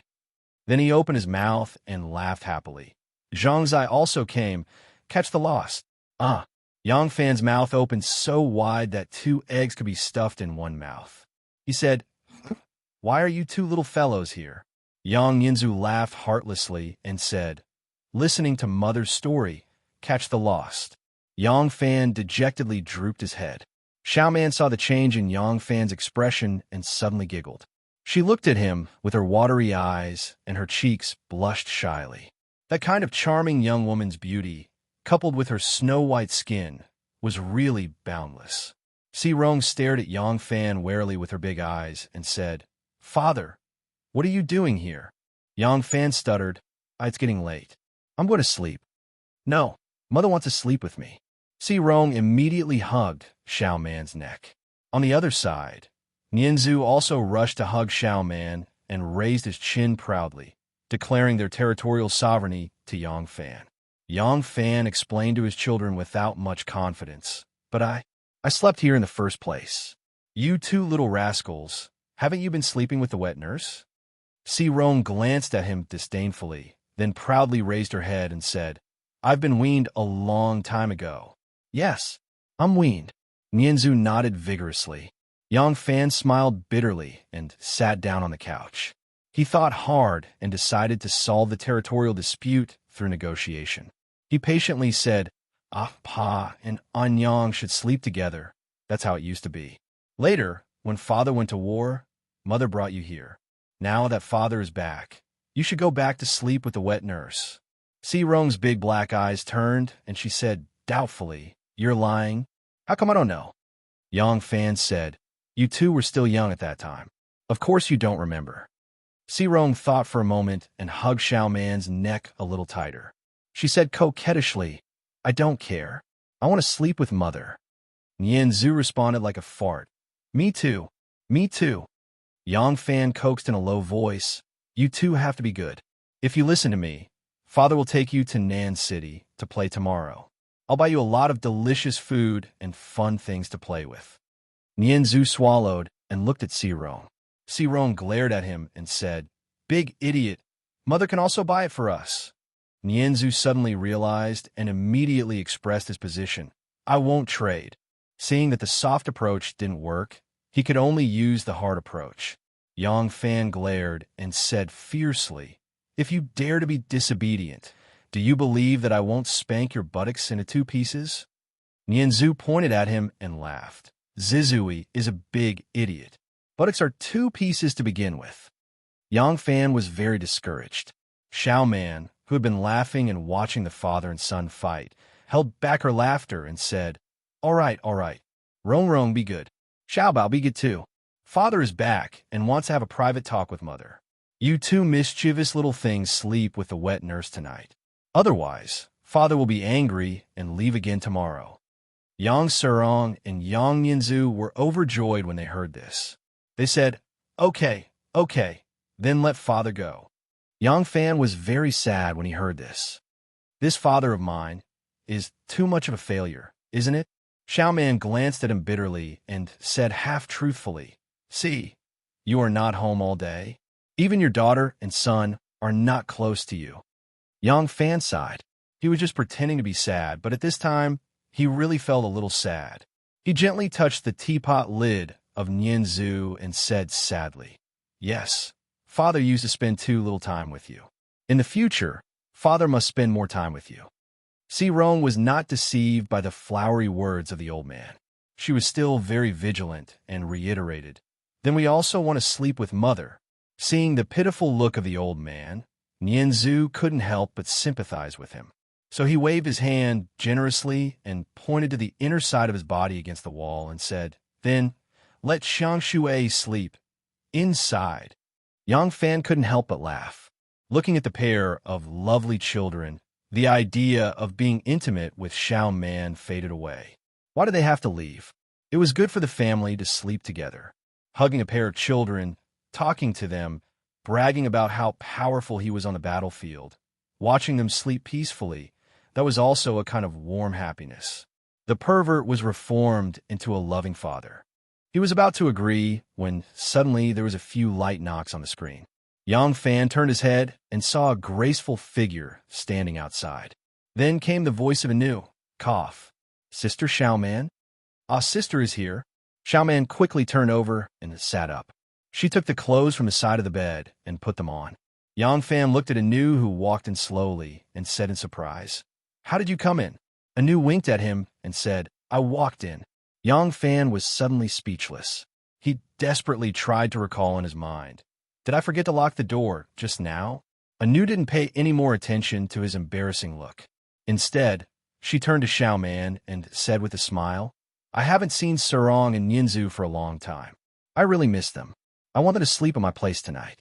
Xiaoman blushed and agreed vaguely. No one knew what she was muttering in her throat. Serong and Yinzu were already a little unfamiliar with Yang Fan. Naturally, they didn't have much feelings for this aunt who used to be very close to them. They immediately said that they wanted to sleep with their mother. Anu rolled her eyes and said with a smile, "Well, when Aunt came back from the north, she brought back a mountain eagle. It's so powerful. If it's trained well, it can stand on my shoulder when I go out. That's majestic. I want to see it." Yang Yinzu immediately climbed out of the bed naked and raised his hand to surrender to Aunt Anu. I'll go sleep with Aunt." Serong was also a little tempted, but she was still hesitating while biting her thin cherry lips. Anu said again, and also brought back a little leopard cat. "It's just weaned. It's so small and cute. It falls as soon as it walks. Its hair is black and yellow, like a cute little tiger. Does anyone want to see it?" When Serong heard this, her eyes suddenly lit up. The long-faced Arhut at home had been fed by Taomei and third sister until it was round and chubby. It couldn't even climb the wall. Serong usually wanted to see it, but Xiaoman was worried that the big cat would scratch her, so she didn't allow her to get too close. Now that she heard that there was a cuter little cat, how could she resist? Under the temptation of Anu, the two little troublemakers readily let their mother help them put on their clothes. Before they put on their boots, they couldn't wait to jump to the ground and pull Anu's hand to go to her place. Xiaoman blushed and sent Anu away uncomfortably. When she returned to the room, she looked at Yang Fan angrily and said, "Aren't you going to close the door?" Yang Fan quickly turned back and bolted the door. He muttered to himself, "I clearly remember that it's bolted, but is it bolted or not?" When he turned around, the room was empty. Xiaoman had already returned to the bedroom. Yang Fan couldn't help but smile. He knew that Anu must have heard that the two children were used to letting their mother sleep with them, so she specially came to help them.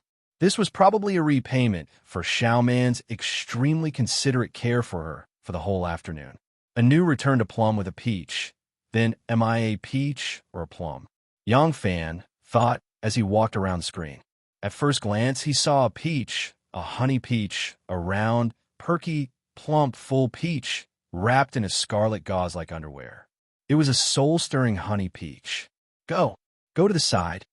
Yang Fan's large hand had just come close to her in a hurry and felt the soft, elastic, fragrant, and smooth feeling when it was slapped away by Xiaoman.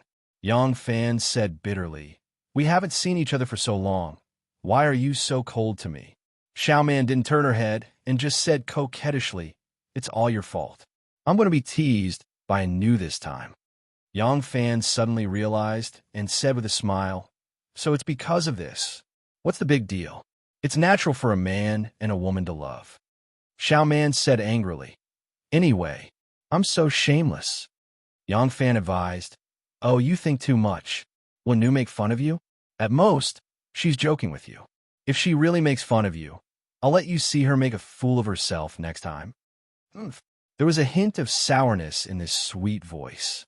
Seeing that the situation was bad, Yang Fan hurriedly went up to hold her slender waist and said softly by her ear, "Nyonyo, my good Nyonyo, don't blame me, okay?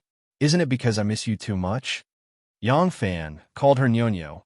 This was a weapon that Xiaoman could never resist. When Yang Fan called her for the first time, Xiaoman's top body recovered its graceful and beautiful curves. As a result, a sparkling and translucent little white goat appeared under the bright candlelight.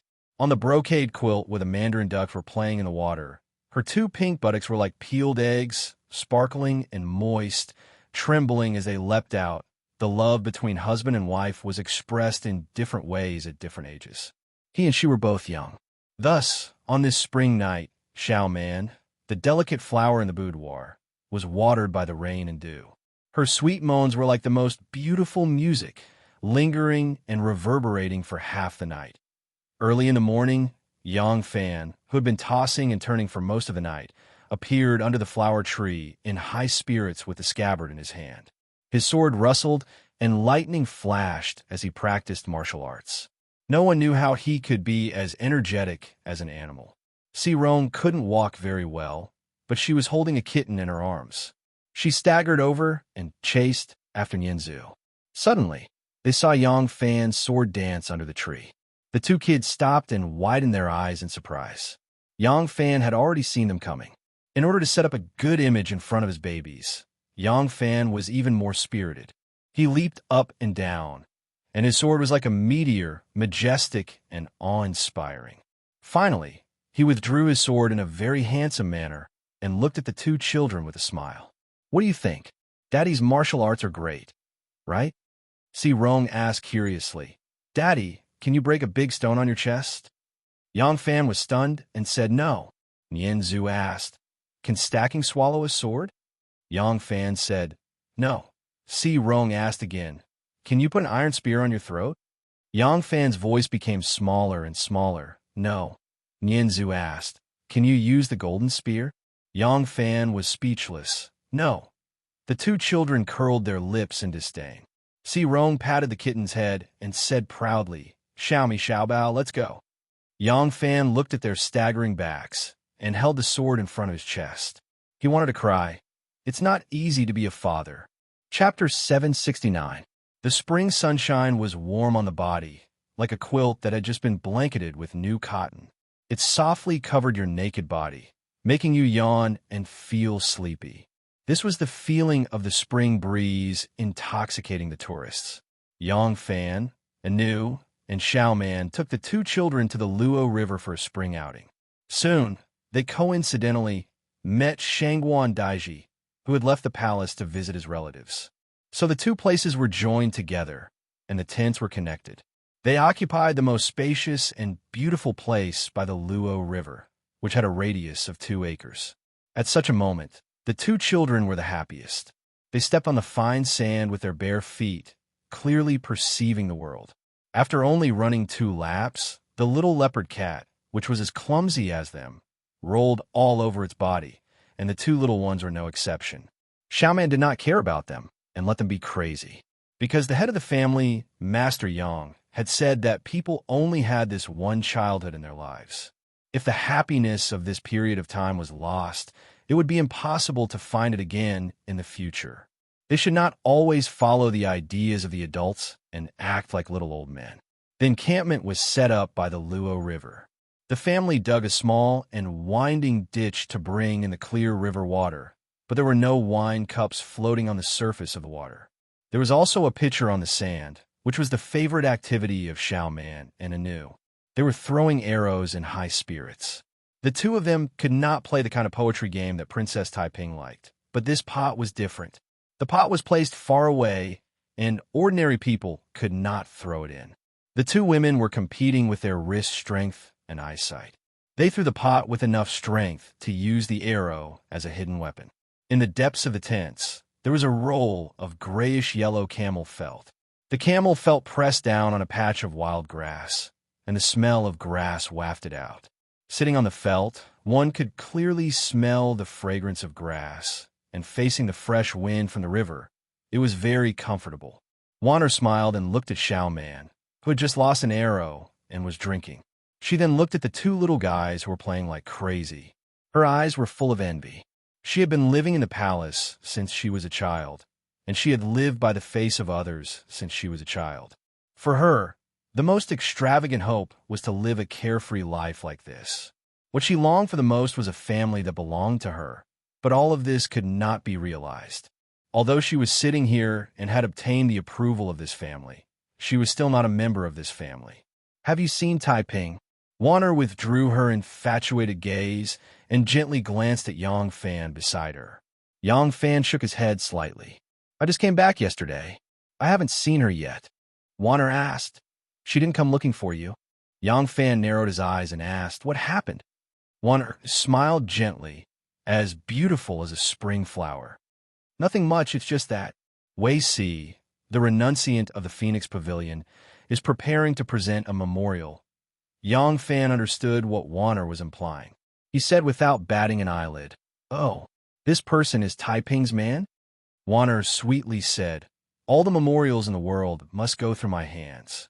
Once or twice may be a coincidence, but after a few times, it is not hard to guess who he is. Yang Fan smiled and said, Fortunately, the Emperor is old and does not have the energy to pay attention to these details. Otherwise, Wanner heard a hint of mockery in Yang Fan's voice, but she did not know who he was mocking. Her eyes flashed, and she said, The memorial he's going to present is to ask the Emperor to redress the cases that have been falsely accused by Lai Junshun, Zhou Xing, and the others. Those who are still alive will be reinstated, and those who are dead will be pardoned, and their families will be allowed to return home. Yang Fan decisively said, That is impossible. The cases were handled by Zhou Xing, Lai Junshun, and the others, but the real mastermind behind the scenes is His Majesty. The reason why many people were punished was not because they were falsely accused, but because the Emperor wanted to kick them away and trample them to death. Wanner smiled. She looked like she had the pearl of wisdom in her hands. She was like Guanyin, who was serving in front of Buddha. There is one more thing attached to this memorial. It asks the Emperor to reorganize the country and forbid the children of the rich and powerful to enter the government without passing the imperial examinations. Yang Fan was startled and laughed involuntarily. He said, In that case, that was just used to bargain with the Emperor. This is their real goal. Yang Fan thought for a moment and suddenly understood. He said, I understand now. Does Taiping not understand the principle of more haste, less speed? Wanner leisurely said, Perhaps it is not that he does not understand. It is just that when he is in a hurry to get something, it is not easy to control. Yang Fan frowned and worriedly said, You saw through her goal with one glance. Can this trick be hidden from the Emperor? Wanner pouted and playfully rolled her eyes at him. She said, What are you saying? What do you mean I saw through her goal with one glance? Do you think I am stupid? Yang Fan smiled and said, How can that be? My Wanner is the smartest. I just think that although the Emperor is old, he is not so easy to fool. Wanner slapped away Yang Fan's unruly hand. She pouted at Yang Yinzu and Yang Serong, who were chasing the kitten on the beach. There are children here. Yang Fan said, unamused, they are so young. What do they know? Wanner did not pay attention to this shameless man and continued. This memorial to the Emperor, of course, it is not so simple. The reason why I know is not because I can see through it. It is because Taiping took the initiative to tell me. It is because she needs my help. Yang Fan slightly narrowed his eyes. From this sentence, he suddenly felt something different. Princess Taiping wanted this memorial to be approved, so she had to be honest with Wanner because she needed Wanner's help. That was to say, Shangwan was no longer the carefree Shangwan Wanner of the past, who could only compose poems with a group of officials in the Hall of History. She could now influence or even influence the issuance or veto of some government decrees. She must have grasped a considerable amount of power, and Princess Taiping turned her goal to expand her power to the National Academy. This meant that she had drawn a considerable amount of power in the court. Otherwise, even if the Emperor was willing to reorganize the government academy, she would only be helping others. She did not have enough manpower and power, so she could not control those positions in the National Academy. At the same time, this also meant that the power in the court had been divided up. There were no new resources to be discovered. Second Zhang's party, Liang's party, Wei's party, Xiang's party, Luling's party, Taiping's party, and Wanner's party. After Yang Fan came back from Hebei, he decided to develop a power that completely belonged to him. Only in this way could he command it easily. However, he suddenly discovered that the court was already filled with cliques. Everything had already been divided up, and not even a scrap was left for him. Fortunately, his target was the army. Apart from the Wu clan, there weren't many people who could get their hands on the army. Moreover, what he wanted was a force that could overcome 1,000 with little effort, a force that was at the core of the army. Otherwise, with so many strong competitors competing, he was afraid that he wouldn't be able to obtain anything. In fact, there was one thing that Yang Fan did not think about. Or perhaps he did not want to think about it. Wana wanted to give him a hint, but seeing him deep in thought, she swallowed the words that were on the tip of her tongue. Some things, even if they were the way they were, when they came out of her mouth, it was hard to avoid having a different taste. She was a smart woman.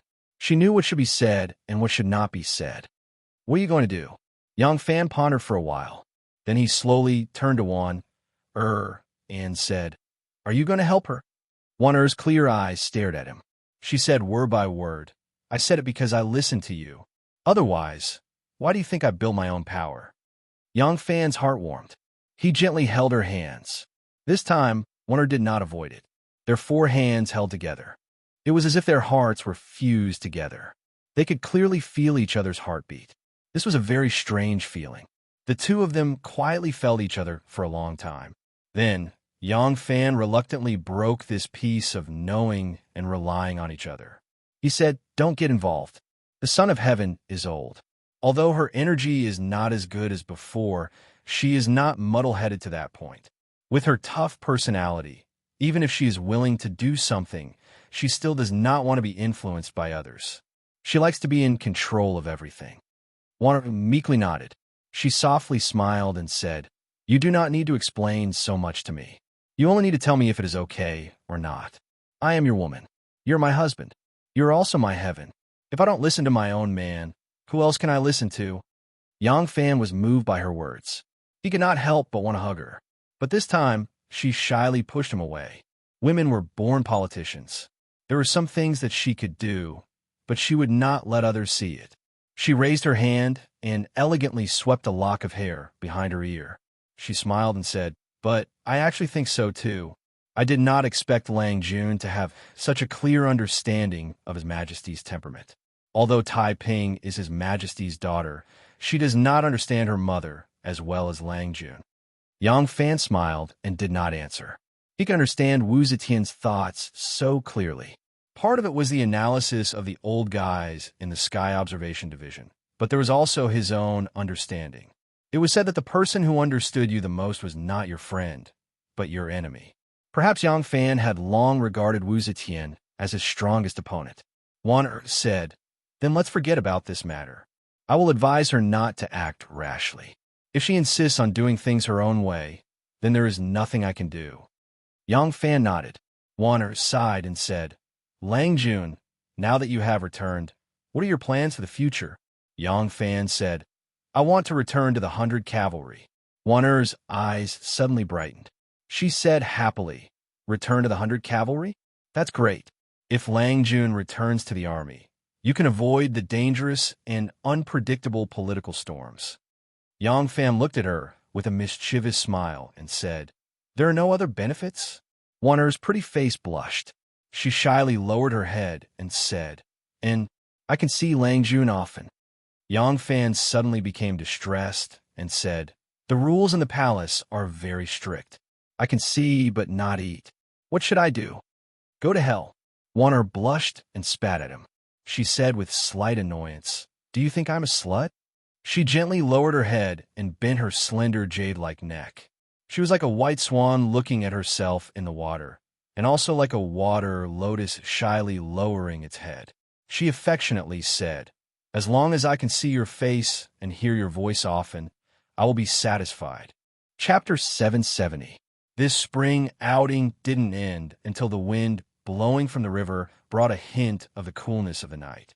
Xiaoman and Anu were drunk, while Nianzu and Si Rong laughed and danced for a whole day. They both held the kitten covered in sand and lay on the soft quilt. The old bull pulled the carriage, and they fell asleep contentedly. Wan's convoy left a moment earlier than the Yang families. Perhaps the first thing Wan prepared to do when she returned was to wash up and wait for her Longjuan's rendezvous tonight. This kind of anticipation always made people feel endless joy. When Yang Fan's convoy returned to the gate of the mansion, the color of dusk had just dyed the sky. Under the lintel, in front of the clean steps and the bright mirror-like door, stood a tall young man in the clothes of an eunuch. He was holding a horsetail whisk and looking into the distance. Below the steps, there were 4 horses with glossy hair. In front of each horse stood an imperial guard as straight as a spear. In the distance, a convoy slowly drove over. After being pointed out by Mo Xuanfei, the eldest son of the Yang family, he knew that it was Yang Fan's convoy. The eunuch couldn't wait to greet them. Gao Lishur greets elder brother.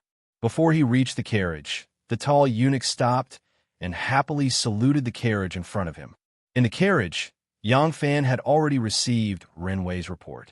He stopped the carriage and rolled up the bamboo curtain in front of the carriage. Brother Lishur. Yang Fan hurriedly jumped out of the carriage and quickly stepped forward to hold his hand. He said affectionately, Lishur, why are you here? You should have told me in advance so I could wait for you at home. Gao Lishur said, I dare not trouble elder brother. Lishur is here on His Majesty's orders to summon elder brother to the palace. Yang Fan looked at the sky and asked curiously, now? Gao Lishur said, yes. Strongman has also just arrived. I heard that elder brother has gone out with your family. Seeing that it's almost time for them to return, I didn't go out to look for them. I don't want to get lost with elder brother again. Elder brother, please follow Strongman back to the palace so that His Majesty won't have to wait for too long. Yang Fan agreed and hurriedly made some arrangements for his family. He asked Nu and the others to return to the residence first, while he rode a horse and left with Gao Lishur. This time, it was inconvenient for him to bring the guards. On the way, Yang Fan asked, why did His Majesty summon me in such a hurry? Gao Lishur said, this little brother really doesn't know. Yang Fan asked, how is His Majesty feeling? Gao Lishur thought for a moment and said, I don't see any great joy or worry on your Majesty's face. Oh yes, before this, His Majesty first summoned Jisoo, the Deputy Prime Minister of the Imperial Censor, and then issued an edict to summon elder brother. Hearing this, Yang Fan frowned slightly. Ever since Lai Junshin's death, Jisoo had been placed in an important position. Presently, he was already the Deputy Prime Minister of the Imperial Censor, replacing Lai Junshin's previous position. It looked like the Empress wanted to mold him into a second Lai Junshin to act as her eyes and ears. The only duty of the Imperial Censor was to report people. The Emperor had first seen Jisoo and then urgently summoned Yang Fan. This was not a good sign. However, no matter how Yang Fan thought about it, he couldn't think of any conflict between him and Jisoo or any weakness that Jisoo could use against him. Gao Lishur saw that Yang Fan's expression was slightly serious and couldn't help but ask, is there something on elder brother's mind? Should we find an excuse to temporarily hide? When Lishur returns to the palace, we'll say that we haven't found elder brother, and that elder brother will show himself after we understand what has happened. Yang Fan shook his head and turned his head slightly. He glanced sideways at the 4 guards not far away and clapped Gao Lishur's shoulder. That's not appropriate. If His Majesty is moved, he can summon these 4 guards to see him, and he'll know what's going on once he asks. It doesn't matter. If it's a blessing, it's not a calamity. If it's a calamity, we can't avoid it. I'll just enter the palace and find out. In order to not make Gao Lishur worry for him, Yang Fan smiled and changed the topic. He asked, how are you and your sister doing? Gao Lishur became happy and said, thanks to elder brother's help, Lishur and my sister are living very well. Elder sister is learning singing from Master Rume and is highly regarded by her. Elder sister has liked singing since she was young and lived very happily there. In the palace, I have my adoptive father and Shangwan to take care of me, and no one dares to bully me. Now, I travel in front of the emperor and have a very good relationship with the imperial grandchildren in the Eastern Palace. Yang Fan was very pleased to hear this. Although this ill-fated son of a provincial governor had become a eunuch, he had already been castrated before he entered the palace. Only in the palace would he be less discriminated against. For him to have such an ending was not a bad result. Although the people who killed his parents were the cruel officials under Li Junqian's command, the true culprit was the current emperor. However, this young man, who dared to use a sharpened stone to assassinate an imperial envoy to avenge his father at the age of 10, now took pride in serving in front of the emperor and did not have the slightest awareness of becoming enemies with Wu Zetian. Perhaps in the eyes of the Tang people, this was a matter of course, but in the eyes of someone like Yang Fan, who had grown up in the southeast and did not have such serious thoughts about imperial power, he couldn't help but sigh to himself. In the Martial Achievement Palace, Wu Zetian was leaning back on her throne. Her back was cushioned with a thick velvet cushion, and she seemed to be asleep. Only her eyes, which were under her relaxed eyelids, would move from time to time, indicating that she was awake and thinking about something. This afternoon, after playing for a while with Yiji and Changzong, the two pretty men suddenly took a roundabout way to talk about the issue of choosing the heir apparent. They repeatedly tried to persuade her to make her son the heir apparent. Although Wu Zetian was old and had little energy, she was not so old that she was muddle-headed. She immediately questioned the two men. How could this pair of youths resist Wu Zetian's questioning? They could only obediently admit that they had been persuaded by Jisoo. Jisoo was now Wu Zetian's favorite official. She wanted to cultivate him as a trusted aide like Li Junqian. Thus, he had a close relationship with heir Zhang and often visited them. During one of the banquets, the two Zhangs occasionally talked about how the emperor was greatly disappointed with the Wu family's descendants and seemed to intend to re-establish the Li Tang imperial family as the crown prince. Jirue said to them, "The Wulong and the Lu Lang are so honored, not because they have made great contributions to the imperial court, but because there are so many people in the world who are jealous of your wealth. Without great contributions to the world, what will you use to protect yourselves?" These words hit heir Zhang's sore spot. The two immediately asked Jisoo. Jisoo said, "Looking at the current situation, although His Majesty has ruled for a long time, the world still hasn't forgotten Li Tang's kindness. Thus, they all hope that after His Majesty passes away, Li Tang's descendants will still rule the world. If you can persuade His Majesty to make Li Tang the heir apparent, you will have made a great contribution and will be guaranteed wealth." Heir Zhang deeply agreed, so he suggested to the Empress. Actually, Wu Zetian already had the idea of making Li Tang the heir apparent. Now that heir Zhang and Jisoo had the same idea, she was even more determined, because she knew very well that heir Zhang relied on her for everything and was completely loyal to her. Jisoo was originally a county officer in Chang, and it was all because of her promotion that he could achieve today. Jisoo didn't have any foundation in the imperial court, but now he could become the deputy minister of the imperial censor. If he wanted a stable future, he could only rely on her. These people couldn't possibly have any disloyalty towards her, but they all agreed that Li Tang's son should be the heir apparent. The hearts of the world. Wu Zetian thought for a long time, then specially called Jisoo over to ask him in detail. Jisoo told Wu Zetian about the pros and cons. Wu Zetian was very receptive to the words of her trusted aides. She had already made up her mind, and now she finally made a decision. It was almost dusk, yet she came to the Martial Achievement Hall. This was unprecedented in the Wu Zhou dynasty. Only the inner guards guarded the surroundings of the Martial Achievement Hall. Everyone else was kept out. No one was allowed to approach even half a step, and anyone who disobeyed would be killed without question. Yang Fan followed Gao Lishur to the Martial Achievement Hall. Just as he arrived in front of the hall, two female guards flashed out from the darkness and said in a low voice, "Stop. Only Yang Fan is allowed to enter." Gao Lishur bowed and said with a smile, "Greetings, Big Sister Ing, Big Sister Qing." They were Gao Ing and Lan Yiqing. Two valiant women in martial attire walked up with a straight face. Yang Fan smiled and said, "Long time no see, you two." The two pretty girls didn't strike up a conversation with him. Two pairs of jade hands touched his body, searching him from top to bottom. Seeing that he wasn't carrying any weapons, they waved their hands and said in a cold and dignified voice, "Follow me." Yang Fan looked at Gao Lishur in surprise. He followed behind the two long-legged beauties, admiring their leisurely, swaying waists, and stepped into the main door of the Martial Achievement Hall. This was only the first door, but Yang Fan discovered that other than the guards in the open, there were many more guards patrolling in the dark.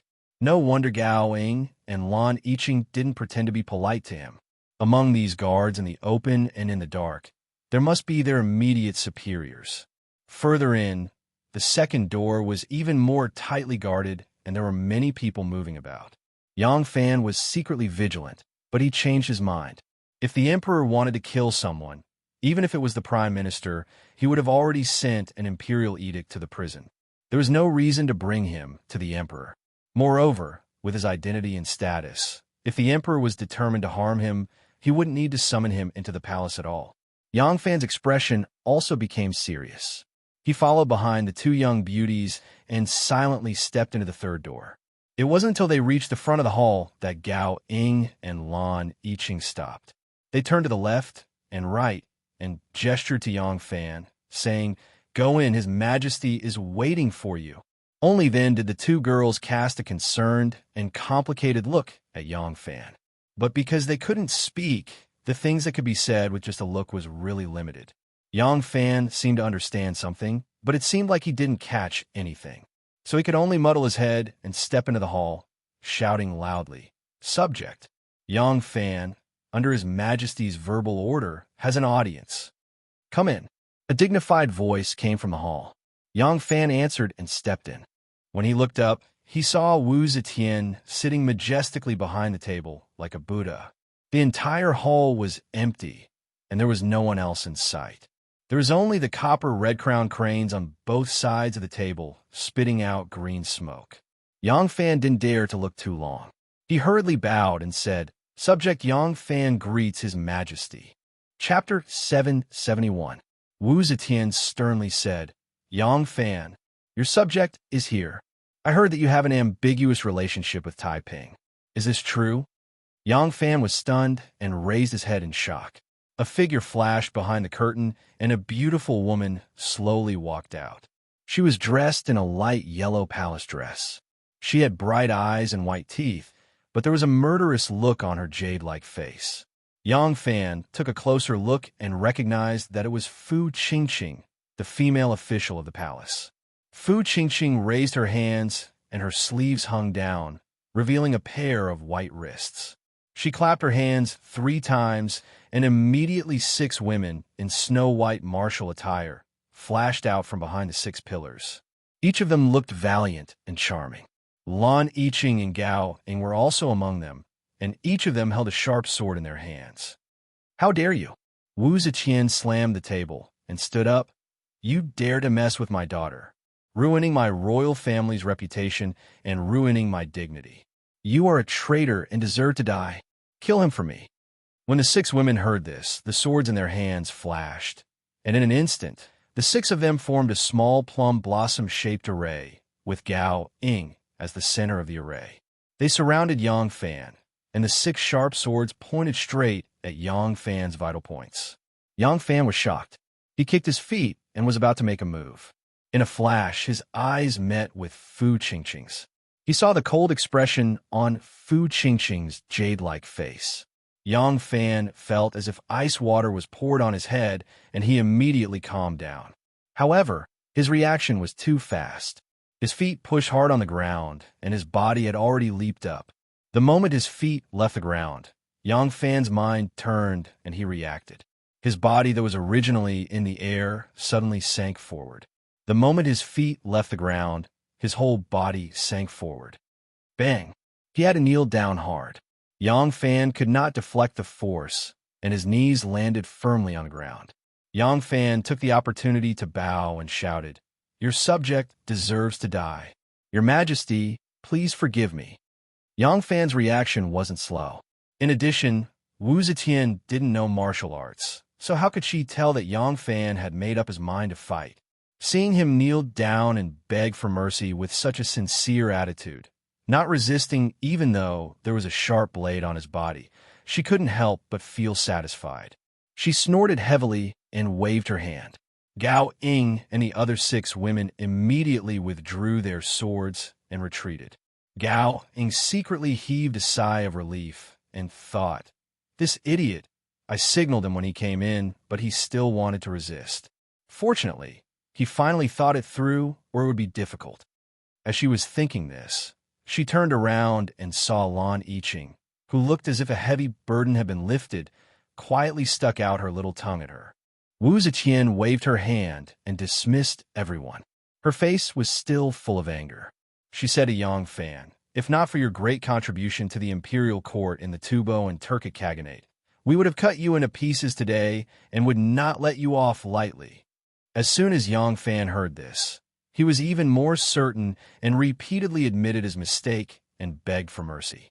Standing behind the imperial table, his cheap mother-in-law, still angry, asked Fu Qingqing to leave. She suddenly heaved a long sigh and slowly sat down. She said, "We know, this matter is not entirely your fault. That child Taiping is a bit willful. She is not satisfied with the prince consort that we have arranged for her." Yang Fan lowered his head and did not speak. His eyes darted around, and he only thought in his heart, "Thanks to Fu Qingqing's glance, what is the Empress trying to do by doing this?" Wu Zetian rambled on for a while. In the end, it was just that Yang Fan deserved to die. Moreover, he deserved to die with 1,000 cuts, 1,000 arrows piercing his heart. And even if his bones were burnt to ashes, it would not be enough to atone for his crimes. However, after all, he had made great contributions to the imperial court and the country. Moreover, the wise and great empress was very clear about his illicit relationship with Princess Taiping. Speaking of which, it was difficult for Yang Fan. During the day, he had to serve the imperial court, and at night, he had to serve the empress. The merciful and wise empress, who was clear about rewards and punishments, could not bear to punish him. But he had indeed made a big mistake and put the empress in a difficult position. Yang Fan knelt there like a son-in-law. The more he listened, the more confused he became. What is the empress trying to do? Could it be that she wants Taiping to remarry? Wu Zetian nagged for a while and finally changed the topic, saying, "Now, we have decided to let you atone for your crimes by meritorious deeds and do something important for us. If you do well, we will offset your crimes and pardon you. If you do not do well, you will be punished for both crimes and will not be spared." Yang Fan secretly heaved a sigh of relief. Finally, we have come to the main topic. Yang Fan immediately bowed his head and put on a look of gratitude, saying, "Thank you, Your Majesty, for your great kindness. This subject is willing to atone for my crimes by meritorious deeds. I will not hesitate to go through water and tread on fire." Wu Zetian said in a deep voice, "Yang Fan, raise your head." Yang Fan raised his head with some confusion. Wu Zetian stared at him and said, "We will give you a mission. Go secretly to Fong Province and bring Prince of Luling back to the capital." Yang Fan's heart thumped violently, and he cried out involuntarily, "Bring Prince of Luling back." Wu Zetian's face darkened, and she said in a cold voice, "What?" Yang Fan was overjoyed, but he did not dare to let Wu Zetian see any clues. He hurriedly lowered his head and said, "Yes, this subject will solemnly obey Your Majesty's decree." Wu Zetian mistook his reaction for what she was worried about.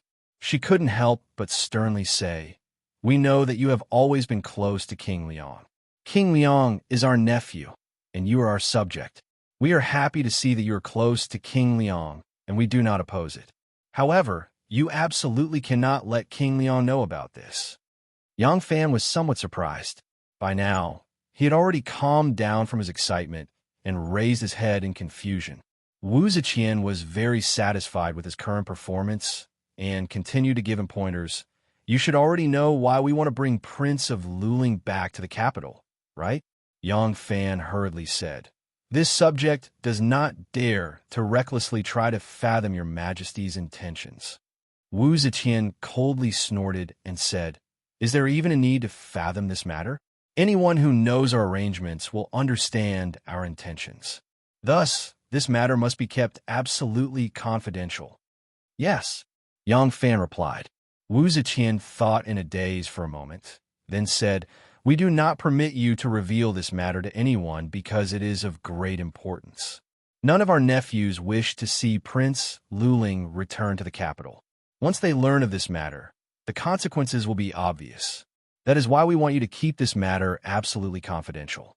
If Prince Luling does not return to the capital safely, we will definitely kill you." With these last words, Wu Zetian's expression became stern. Yang Fan's heart trembled. He could tell that Wu Zetian was not joking. Although he himself was also the person most willing to bring the Prince of Luling back to the capital, Wu Zetian's threat still made him think it over. Even if it was just to protect his own life, he would still do his utmost. Wu Zetian said, "Neither Prince Liang nor Prince Wei is willing to let Prince Luling return to the capital, and the army is filled with their people. If we leave this matter to them, we can imagine that Prince Luling will definitely be assassinated on the road to Luling, or that Prince Luling will fall ill and die of a sudden illness. Thus, we are extremely cautious. Other than the inner guards, no one else knows that I have summoned you this time. You must also remember that this matter must be handled with extreme caution. Before Luling is brought back to the capital, no one can know of this matter." Yang Fan thought to himself, it's not just the Prince Liang's faction, the Prince Wei's faction, or even the neutral Wu Yui. If even the Prince Xiang's faction hears of this matter, they will probably try to obstruct us. As Yang Fan thought to himself, he replied, "This subject will solemnly obey the imperial decree." Wu Zetian slowly returned to her seat and loudly called out, "Come!" Lan Yiqing, Gao Ying, and several other female guards suddenly appeared from behind the pillar. Wu Zetian said, "We will assign a few people from the inner guards to you. With our secret edict, they will accompany you to Fangzhou to bring Luling back." Yang Fan involuntarily blurted out, "All women." Lan Yiqing rolled her eyes at him. Wu Zetian said in a deep voice, "We are not senile yet. Of course, we will not just assign a few female guards to you. Are you afraid that others won't find your entourage strange by being so ostentatious? You can choose a few more people from the 100 Cavalry. We can trust the 100 Cavalry, but the great general of the Featherwood Guard is still a nephew of the Wu clan. Therefore, you must do your best to choose a few reliable ones. Moreover, the true purpose of this trip must be concealed even from them. For confidential matters, you only need these guards who know the truth to help you." Yang Fan respectfully acknowledged. Wu Zetian waved her hand, and Fu Qingqing walked to Yang Fan with an imperial edict in her hands. Yang Fan quietly gave her a grateful look and received the secret edict with both hands. Wu Zetian said, "Go and make the arrangements. We have to leave by tomorrow evening at the latest. Remember, if Luling lives, you live. If Luling dies, you die. Yang Fan, you're on your own. Is Lang still busy?" Xiaoman walked to the front of the study and looked at the light in the room. She asked Rinwei, who was guarding the door. Rinwei respectfully replied, "Yes, madam." Lang entered the study as soon as he came back. Xiaoman was puzzled. Strange, what is so urgent? There was a pair of silhouettes reflected in the window. One was obviously Yang Fan, who was gesticulating and saying something. The silhouette on the other side was more beautiful, with long eyelashes, a straight nose, round lips, and beautiful silhouette curves. It was obviously Gu Zhuting. Looking at the two, it was definitely not a messy or private matter. Xiaoman had no choice but to walk slowly. She had thought that her Lang Jun would accompany Sister Wanner tonight. Unexpectedly, she heard that after he returned to the manor, Xiaoman had used the condition of buying a civet cat for her son and a parrot for her daughter as a condition to send her children to sleep happily with their wet nurses. However, he still did not come after waiting for a long time. After a long time apart, Xiaoman actually wanted to be teased by Nu a few more times. Walking to the back of the house, Xiaoman called third sister and ordered, "Go to the kitchen and tell them to prepare some supper and send it to the study." Third sister answered in a crisp voice. She saw Madame leisurely walking toward the bedroom. Her gait was as if she was in low spirits. On the same night, Wanner, who had just received the news from Yang Fan, was wearing a nightgown and standing on the balcony. She looked up at the bright moon in the sky and stared blankly. Wanner's nature was indifferent. When she was not teased, the fire of lust was not strong. She was not the kind of woman who was eager to have sex. Tonight, Yang Fan could not come over for some reason. She was only disappointed that she could not talk to her lover. Now she was actually more worried about Yang Fan.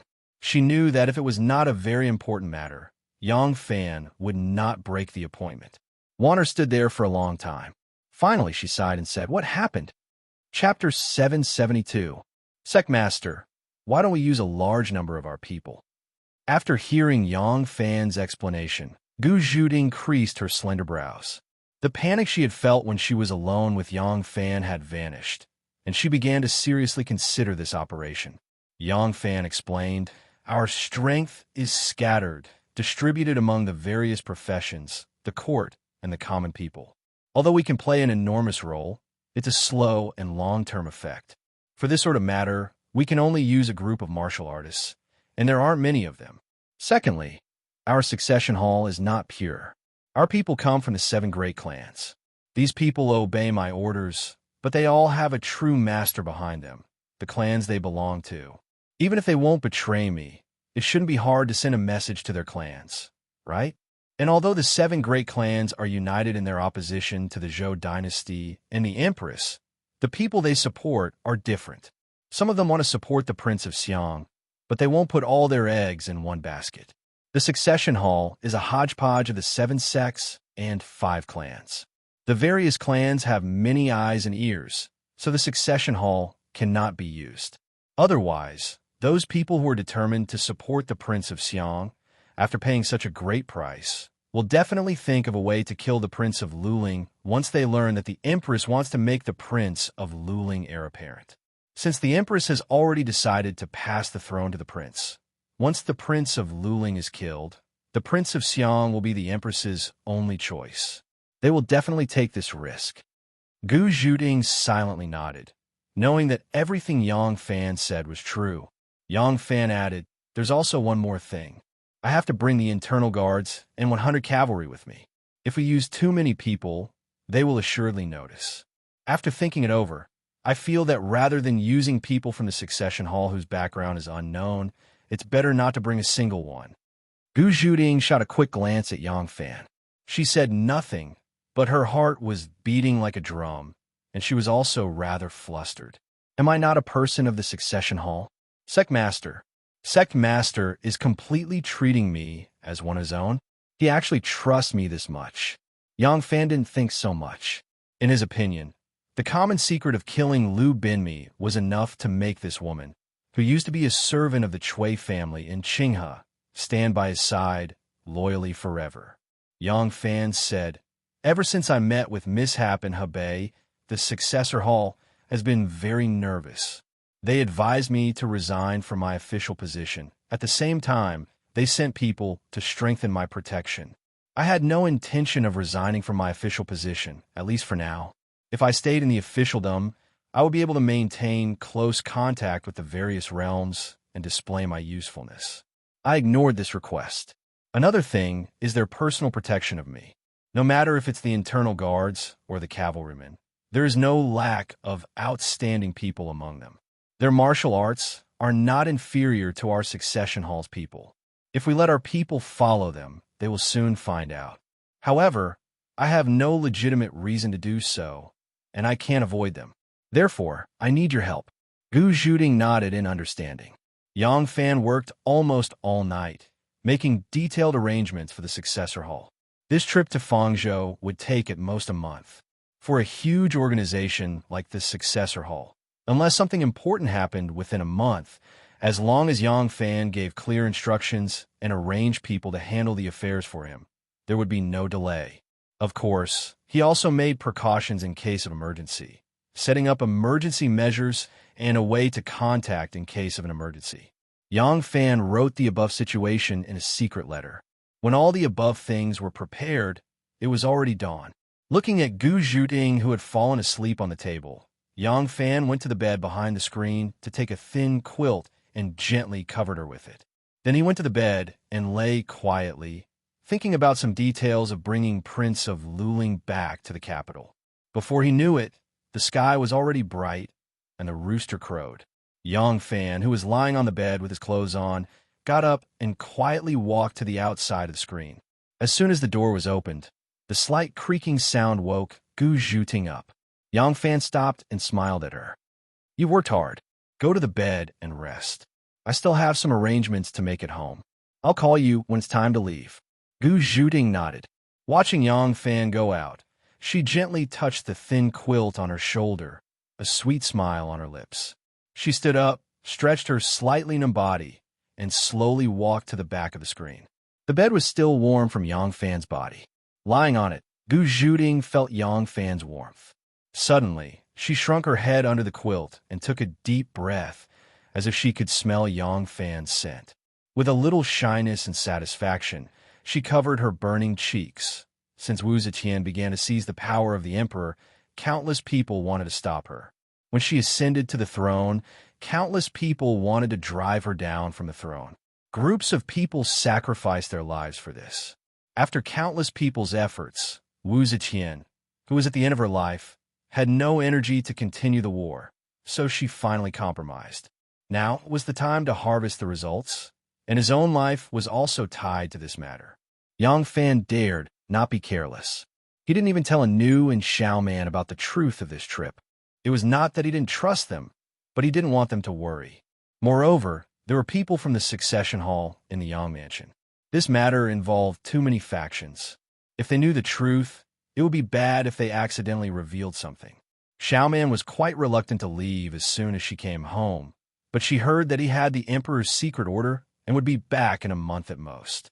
Xiaoman, who had been a female soldier in the internal guards for many years, no longer complained.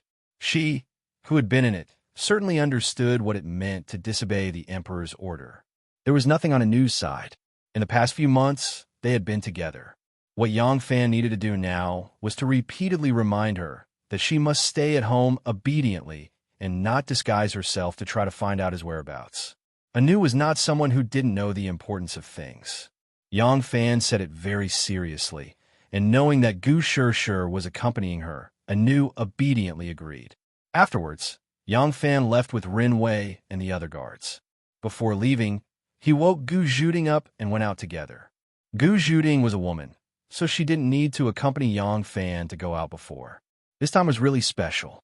However, this was Yang Fan's arrangement, so Rin Wei and the others naturally didn't ask. At this time, the 800th bell in Luoyang City had rung out. The streets were bustling with people. Yang Fan left Fortune Lane and kept walking north. When he reached the Luo River, he turned west and walked towards the Tianjin Bridge. There were many businesses on the riverbank, especially selling all kinds of snacks.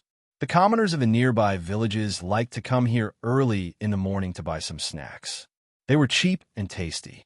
To do business here, they mainly relied on repeat customers. If the snacks were not tasty, the stall would have closed long ago. Those who could do business here all had their own unique skills.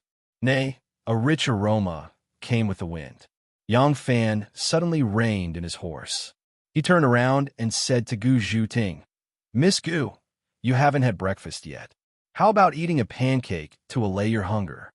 Gu Zhuting, who had been absent-minded the whole time, jumped as if she was startled when he called her name. She didn't understand what he was saying at all. Yang Fan had already jumped off the horse with a smile and walked to the roadside stall. Not long after, he came back with a piping hot hoe cake. The outside of the hoe cake was wrapped in lotus leaves, but it was still very hot.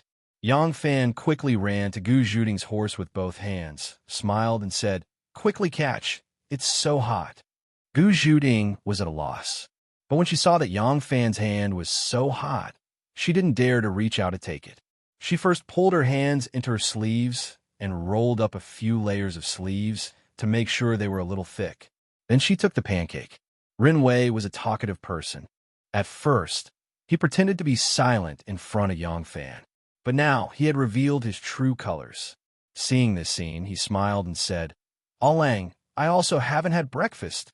Why didn't you say so earlier?" Yang Fan got on his horse and said, "Go buy it." Rin Wei opened his mouth but couldn't say a word. The other guards laughed. Gu Zhuting saw this scene and couldn't help but feel a sweetness in her heart. The pancakes sold by this shop didn't cut corners at all. A full caddy of mutton was stuffed in between layers of crispy wheat pancakes. The delicious mutton was evenly sprinkled with pepper and fermented black beans, and there was also crispy wine. The aroma of wheat, meat, crispy wine, pepper, and fermented black beans gushed out, making people salivate. Gu Zhuding's heart was filled with sweetness as she ate, but her small mouth was really too small. Facing such a giant, Hu Ping, she had no idea where to put her mouth. Even so, she still ate with relish. The pancakes made by this shop are very authentic. When I went out in the past, even if I had already eaten breakfast, I would still buy one. But this pancake is really too big. Generally speaking, if a family buys one and cuts it, it will be enough for 3 people to eat. I can't even eat half of it. As Yang Fan said this, he suddenly saw that half of the pancake in Gu Zhuding's hand had been eaten by that small mouth. He couldn't help but laugh and said, "Miss Gu has a good appetite." Gu Zhuding's pretty face blushed, and she looked a little embarrassed. Yang Fan waved his hand and said with a smile, "We didn't eat breakfast, so of course you are hungry. When I said I can't eat half of it, I was referring to the situation where I had already eaten breakfast." Yang Fan continued to move forward on his horse and boasted for the old man selling the pancakes. "This old man has a pair of wonderful hands and has the ability to turn iron into gold. I heard that he wasn't the only one selling pancakes on this section of the embankment. Later on, a few other pancake sellers competed with him, and he used a saddle and a quiver to make a delicious meal. Those people knew they were inferior and took the initiative to give way. The saddles and quiver of that time were made of bear and deer skin, and the inferior ones were made of cowhide and sheepskin. Those were all real leather, and the edible gelatin of the later generations could not compare. They were all natural green real leather, and after cooking, the gelatin would thicken and the taste would be not bad. Gu Zhuding was eating with relish, but when she heard this, her mouth that had just opened suddenly stopped on the crescent shape of the pancake, and she didn't have the courage to bite down. Seeing this, Yang Fan laughed. Don't worry, there's definitely no quiver or saddle in there. Ha ha ha, you can eat without worry." Gu Zhuding looked at Yang Fan, who had succeeded in his prank, and was laughing happily. She rolled her eyes at him, but it was a pity that Yang Fan, who was riding with his whip, was already halfway out of the horse's body, so he didn't see it. Otherwise, such a charming flying wight would probably make his body go soft like the pancake in Gu Zhuding's mouth. Chapter 773. Huang Xuchong, Su Liang, Wei Yong, Zhang Shitong, Zhang Qi, Tianyin, Yu Ziqing. These people were brought to Roundwall City. This was the northernmost building of the Luoyang Imperial Palace. It was separated from the main building complex of the rear palace by a huge and thick wall. This place was usually where the palace gathered the toilet bowls to be removed or disposed of some other dirty things. In the cracks of the floor tiles, strong weeds struggled tenaciously, trying to spread their branches and leaves. In this gloomy courtyard with high walls, they did their best to absorb every ray of light they could. Huang Xuchong, Wei Yong, and the others were like weeds in the cracks of the bricks, trying their best to stretch their necks and focus their gazes on Gao Ying, Lan Yiqing, and the others. They looked at their hair, their faces, their lips, their breasts, their waists, their legs. In any case, it would be a waste not to look. They often met each other in the palace. Even if they couldn't remember their names, they were at least somewhat familiar with each other. However, they had never seen the female guards dressed in civilian women's clothing. The heroic and vigorous martial attire was gone, and their cold and serious expressions were gone. At this moment, they were full of youthful vitality and soft beauty. Huang Xuchong and the others didn't know why they were called here. There was no transfer order from the great general of the Yulin Guard. It was only the female official Fu Qingqing who had ordered them to come here. They knew that Fu Qingqing was second only to Shangguan Daiji in the palace, so they didn't dare disobey and immediately rushed over. In the end, they only saw a group of young and beautiful girls dressed in civilian women's clothing of all kinds and colors. Could it be that the emperor thinks we're old and wants to arrange a marriage for us, just like General Yang? Wei Yong began to calculate seriously. But I'm already married. Presumably, the emperor doesn't know about this. Oh, should I divorce that fated old woman at home first? Although my 6 brothers-in-law aren't easy to deal with, but such a greedy girl. Just as Wei Yong was letting his imagination run wild, a hearty laughter came from the palace gate. He turned his head and saw a handsome man dressed in a cross-collared gown. He was tall and had sword-like eyebrows, starry eyes, a jade-like face, and red lips. He had an extraordinary demeanor as he accompanied the female official Fu over the threshold. They were immediately exposed to the brilliant sunlight. Erlang? Wei Yong looked at the man in shock. It was obviously Yang Fan. Yang Fan and Fu Qingqing walked up to them and stood in front of the 2 rows of men on the left and women on the right. Fu Qingqing withdrew her smile and said to them with a cold expression, "I've received an imperial edict to order all of you to listen to Commandant Yang's arrangements and leave the palace to carry out an errand. During this period of time, all of you will listen to Commandant Yang's arrangements." Huang Xuchang awoke from the shock of seeing Yang Fan for the first time and asked, "Fu Jiejie, may I know why you sent us out of the palace?" Fu Qingqing said with a straight face, "There's no need to ask anymore. Just do whatever Commandant Yang tells you to do." Su Yang took a step forward and said in a deep voice, "Sister Fu, we belong to the 100 Cavalry. Without the commander's seal, no one can mobilize us. This is the imperial court." Before he could finish, his voice stopped abruptly. Yang Fan had already raised his right hand, and there was half a tortoise seal in his hand. The commander's seal used to mobilize troops was originally a tiger seal. When the Tang dynasty was founded, the name of their ancestor, Li Hu, was changed to a fish seal.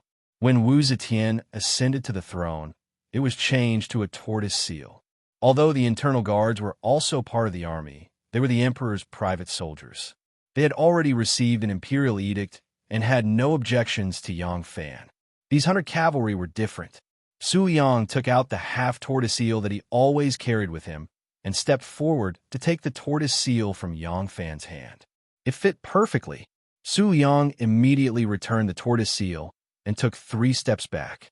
He said respectfully, "We will obey Commandant's orders." When Wei Yong and the others saw that Su Yang had already verified the commander's seal, they also bowed to Yang Fan. "Greetings, Commandant. Brothers, dispense with the formalities," Yang Fan said to the crowd and put away the commander's seal. Fu Qingqing nodded at him and said amiably, "Commandant Yang, Qingqing will return to the palace now.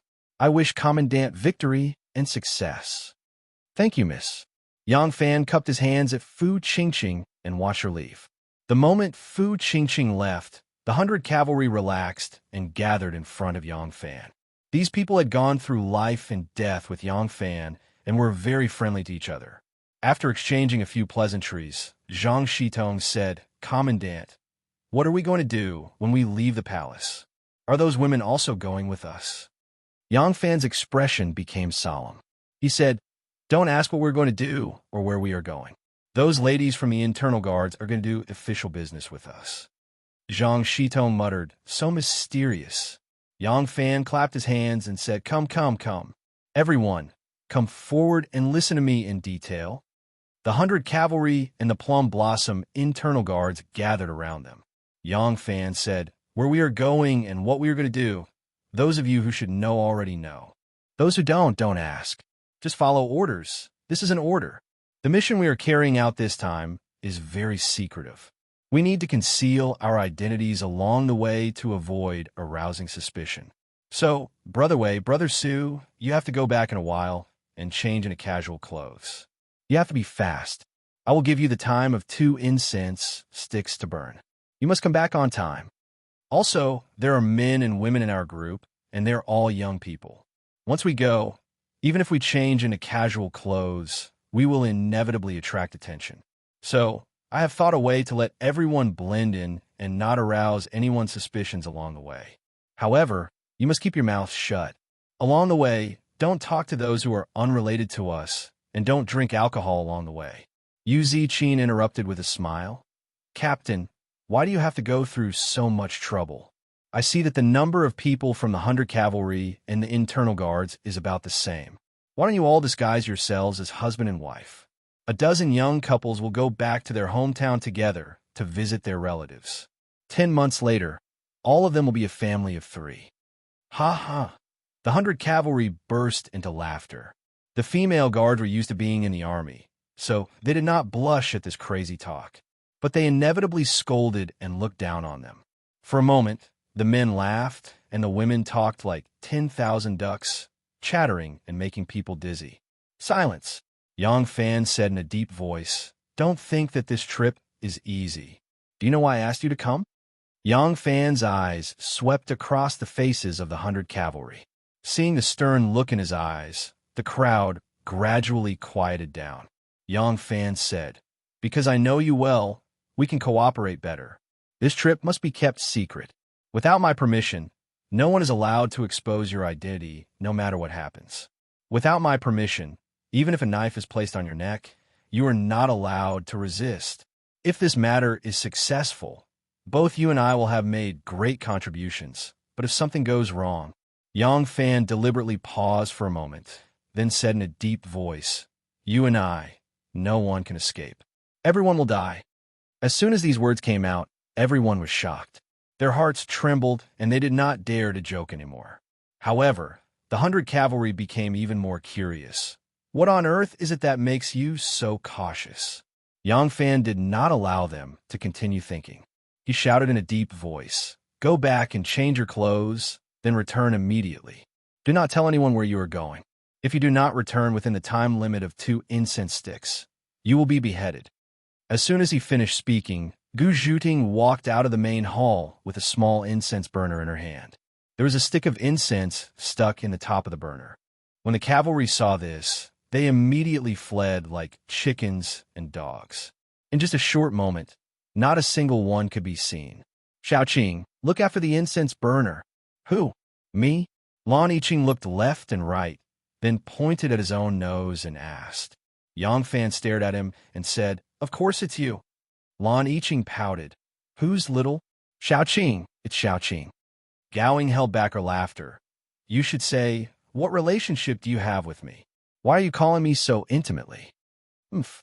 Lan Yiqing wrinkled his nose and walked over to take the incense burner from Gu Zhuting.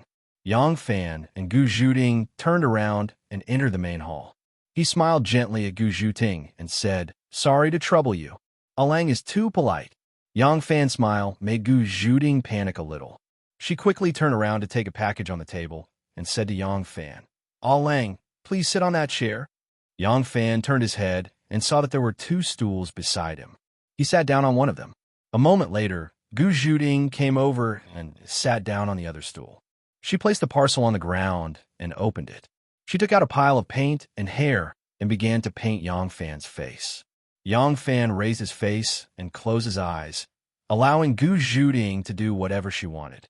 Gu Zhuting's pair of nimble hands traced Yang Fan's face here and there, and sometimes she even smeared something on it.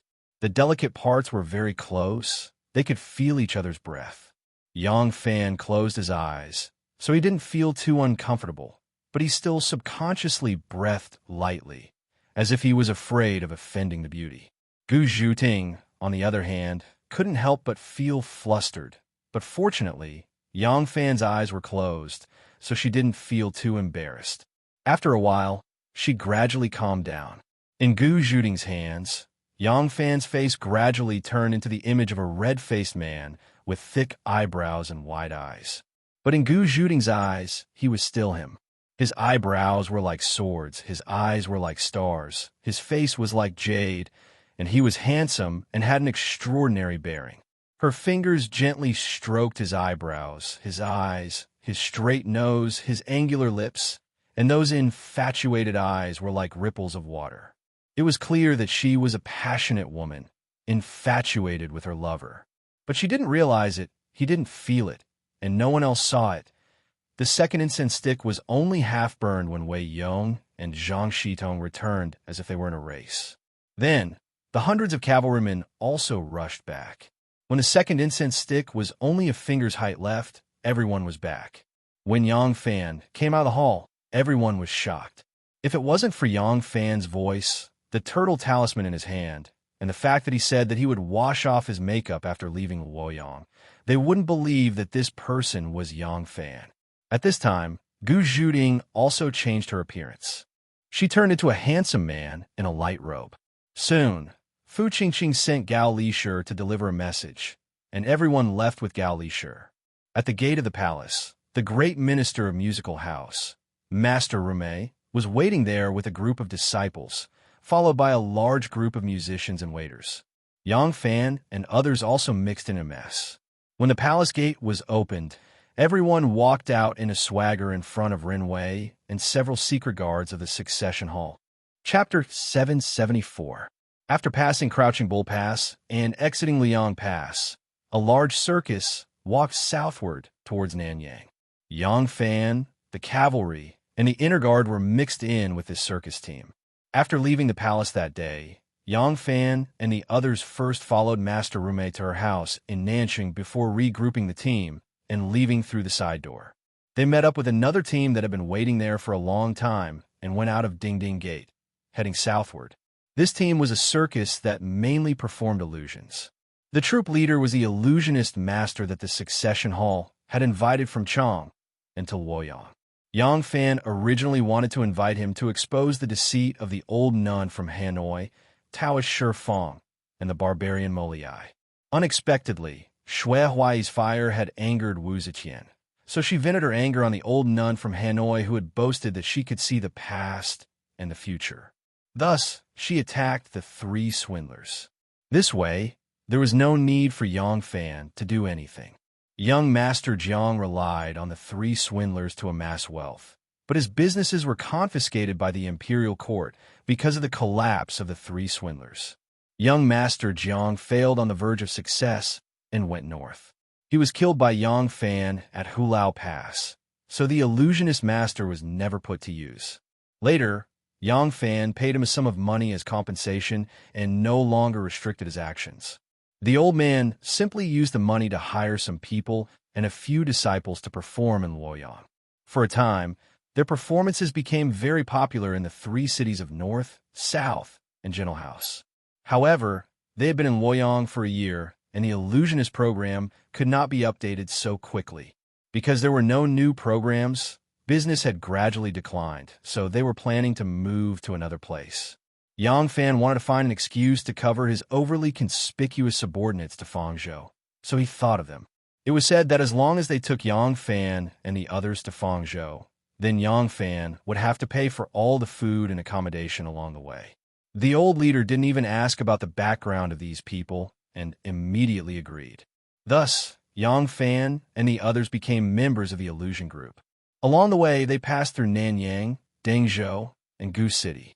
If they did not perform at all when they passed through these cities, even if others did not notice, the succession hall would definitely notice their abnormality. Therefore, Yang Fan could only reluctantly allow the old leader to perform in each city they passed through. The secret letter Yang Fan wrote before he left was given to Xiaoman. Yang Fan specifically told her to hand it over in the evening. When the sun set, Xiaoman handed the letter to the succession hall's guard in the Yang mansion. After reading the secret letter, the guard immediately sent someone to the palace gate to report to Rinwei. Rinwei waited anxiously in front of the palace with a few guards. He had no idea that Yang Fan had already swaggered away in front of him. It was not until the Yang mansion sent a message that Rinwei realized that the master had stood him up. Rinwei returned to the Yang mansion and read the letter left by Yang Fan. He had no choice but to report to the succession hall with the letter. By the time they responded, Yang Fan had already disappeared outside Luoyang City. Yang Fan and the others rushed to Fangzhou. The old leader was very experienced and found a house to rent, ready to perform on the streets the next day. They rented a dilapidated house. The house was not small, and there were many rooms, but they were too dilapidated for years. Some of the rooms were already cracked. If it rained, it might rain heavily outside and drizzle inside. However, the rent was very cheap. With so many people, if they lived in an inn, even the cheapest one, the daily expenses would not be small, which would not match their status. After Yang Fan settled down, he left with Gu Zhuting. They knew the specific place where the Prince of Luling was being held, but it was only a name on a piece of paper, and they had no specific impression of it. Now that they were here, they needed to understand the details and the situation of the Prince of Luling. Wu Zetian's distrust of her son and indulgence of the Wu clan caused her to be caught in a cocoon of her own making. The Wu clan's henchmen and spies were everywhere in the imperial court, especially in the army. Even the slightest movement couldn't be hidden from them. This time, Yang Fan's sudden transfer of some people could not be hidden from them. However, because this matter had been carried out in secret, and the members of the 100 cavalry had been transferred away unusually quickly, they had no idea where exactly these people had been sent by the Empress. If they wanted to find out, they would have to spend some effort. In addition, the sentries that had been sent to Lu province to hold the Prince of Luling under house arrest naturally belonged to the Wu clan. In the past, the more people like this were used, the more at ease Wu Zetian felt. But now, because of this, it created a great obstacle for Yang Fan's actions. He could not openly rush to the Prince of Luling's residence to read the imperial edict and then urge the Prince of Luling, Li Xian, to return to Luoyang. If he had the imperial edict in hand, the guards would not dare to rebel or stop him, but they would definitely report it to the Wu clan as quickly as possible. Whether it was Wu Sanxi or Wu Chengxi, as long as any member of the Wu clan knew of this news, Yang Fan's group could forget about returning to Luoyang peacefully, unless he brought a large army to protect them. But if he really did bring an army, who could guarantee that every soldier and officer in this army would be reliable? According to the records in the palace, the Prince of Luling, Li Xian, was being held under house arrest in Jushan District. Fang Province had 4 districts under its jurisdiction, and its administrative center had originally been in Jushan District, but during the reign of Jingguan, it had been moved to Fangling District. The illusion team was currently in Fangling, the administrative center of Fang Province, so he still had to hurry to Jushan. Fortunately, the 2 districts were not too far apart, so it was very unlikely that he would be discovered if he broke up with these martial artists here. Yang Fan and Gu Zhuding went out for a stroll, found the locals, and carefully inquired about the situation in Jushan as well as the path to take. Then, they hurriedly returned, preparing to arrange for their own people to break up and leave the city one after the other. They would head to Jushan District and meet up there, then study how to get in touch with the Prince of Luling. Unexpectedly, just as the 2 of them returned to the alley of their rented residence, they saw a sea of people in front of them. Many people had gathered there to watch the commotion. Yang Fan did not know what was going on, so he hurriedly quickened his pace. Pushing through the crowd, he couldn't help but inwardly grumble. He saw Zhang Shitong, Yu Ziqing, Zhang Qi, Tian Yin, and Wei Yong unarmed, surrounded by several dozen officials wielding iron chains and sabers at their waists. Bailiffs had stepped forward to put chains on them to arrest them. Perhaps because they had received strict orders from Yang Fan saw that they were itching to try. But in the end, he did not resist. Seeing that the situation was bad, Yang Fan hurriedly stepped forward and cupped his fists toward the bailiffs. "Dukes, if there's a problem, we can talk it over. What happened to my brothers?" As he spoke, he realized that there were still a few people lying on the ground. Judging from their attire, they were quite similar to the poppies of the marketplace. They were struggling and moaning on the ground, and because Yang Fan had been obstructed by someone, his line of sight had been affected, so he had not seen them. A man who seemed to be the head of the squad turned his head and coldly asked, "They're your brothers?" Yang Fan hurriedly nodded and said, "Yes, this Duke." The head of the squad raised his mustache and sneered. "Very well, tie them up as well." With a clatter sound, a set of shackles was placed on Yang Fan's neck. Yang Fan was stunned and said, "What exactly happened?" The head of the squad sneered and said, "What happened? Let's talk in prison." One of the ruffians lying on the ground, moaning, hugged his calf and wailed miserably, "Brother-in-law, brother-in-law, my leg seems to be broken. You have to help me. Shut your stinky mouth and go around causing trouble for me." The man with the mustache fiercely reprimanded him and said to one of his subordinates, "You, go get a few cars and send those bastards for treatment first. Put all the expenses on credit and charge it to these people." The constable answered and raised his ruler to chase away the crowd, as if he was swatting flies. "Get out of the way! Get out of the way! Get out of the way! Get out of the way! Get out of the way! Take these people back to the yamen." The man with the mustache shouted and left with his hands clasped behind his back while humming a tune. Seeing that Gu Zhuting was about to take action, Yang Fan hurriedly stopped her with a look. In a small place like this, there was no need for a murder case to happen. Beating up a public servant was enough to cause a sensation in the surrounding villages. If they were to pile up these public servants here today, they would immediately become local celebrities, and it would be difficult for them to move a single step. What happened? Yang Fan asked a few cavalrymen who caused the trouble. Among them, Wei Yong was the oldest, so Yang Fan was asking him. Before Wei Yong could answer, a constable raised his saber and shouted, "Shut up! Don't talk! If there's anything, go back to the yamen." Helpless, Yang Fan could only sullenly shut his mouth and let the constables escort him back to the yamen.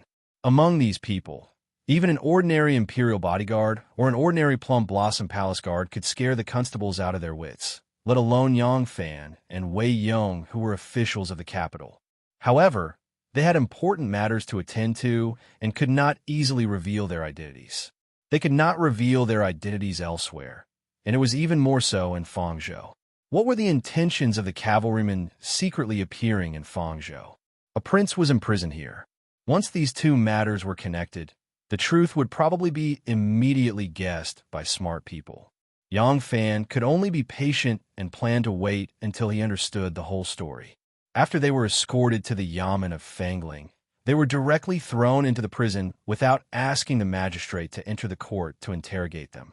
The prison of Fangling County was not large. There were 4 cells in total and not many prisoners. In the innermost cell were 2 disheveled and haggard old men in their 50s. Yang Fan and the other 5 were stuffed into the same cell. The head of the prison locked the door and swaggered out. Only then did Yang Fan glance at them with slight anger. He coldly asked, "Who can tell me what happened?"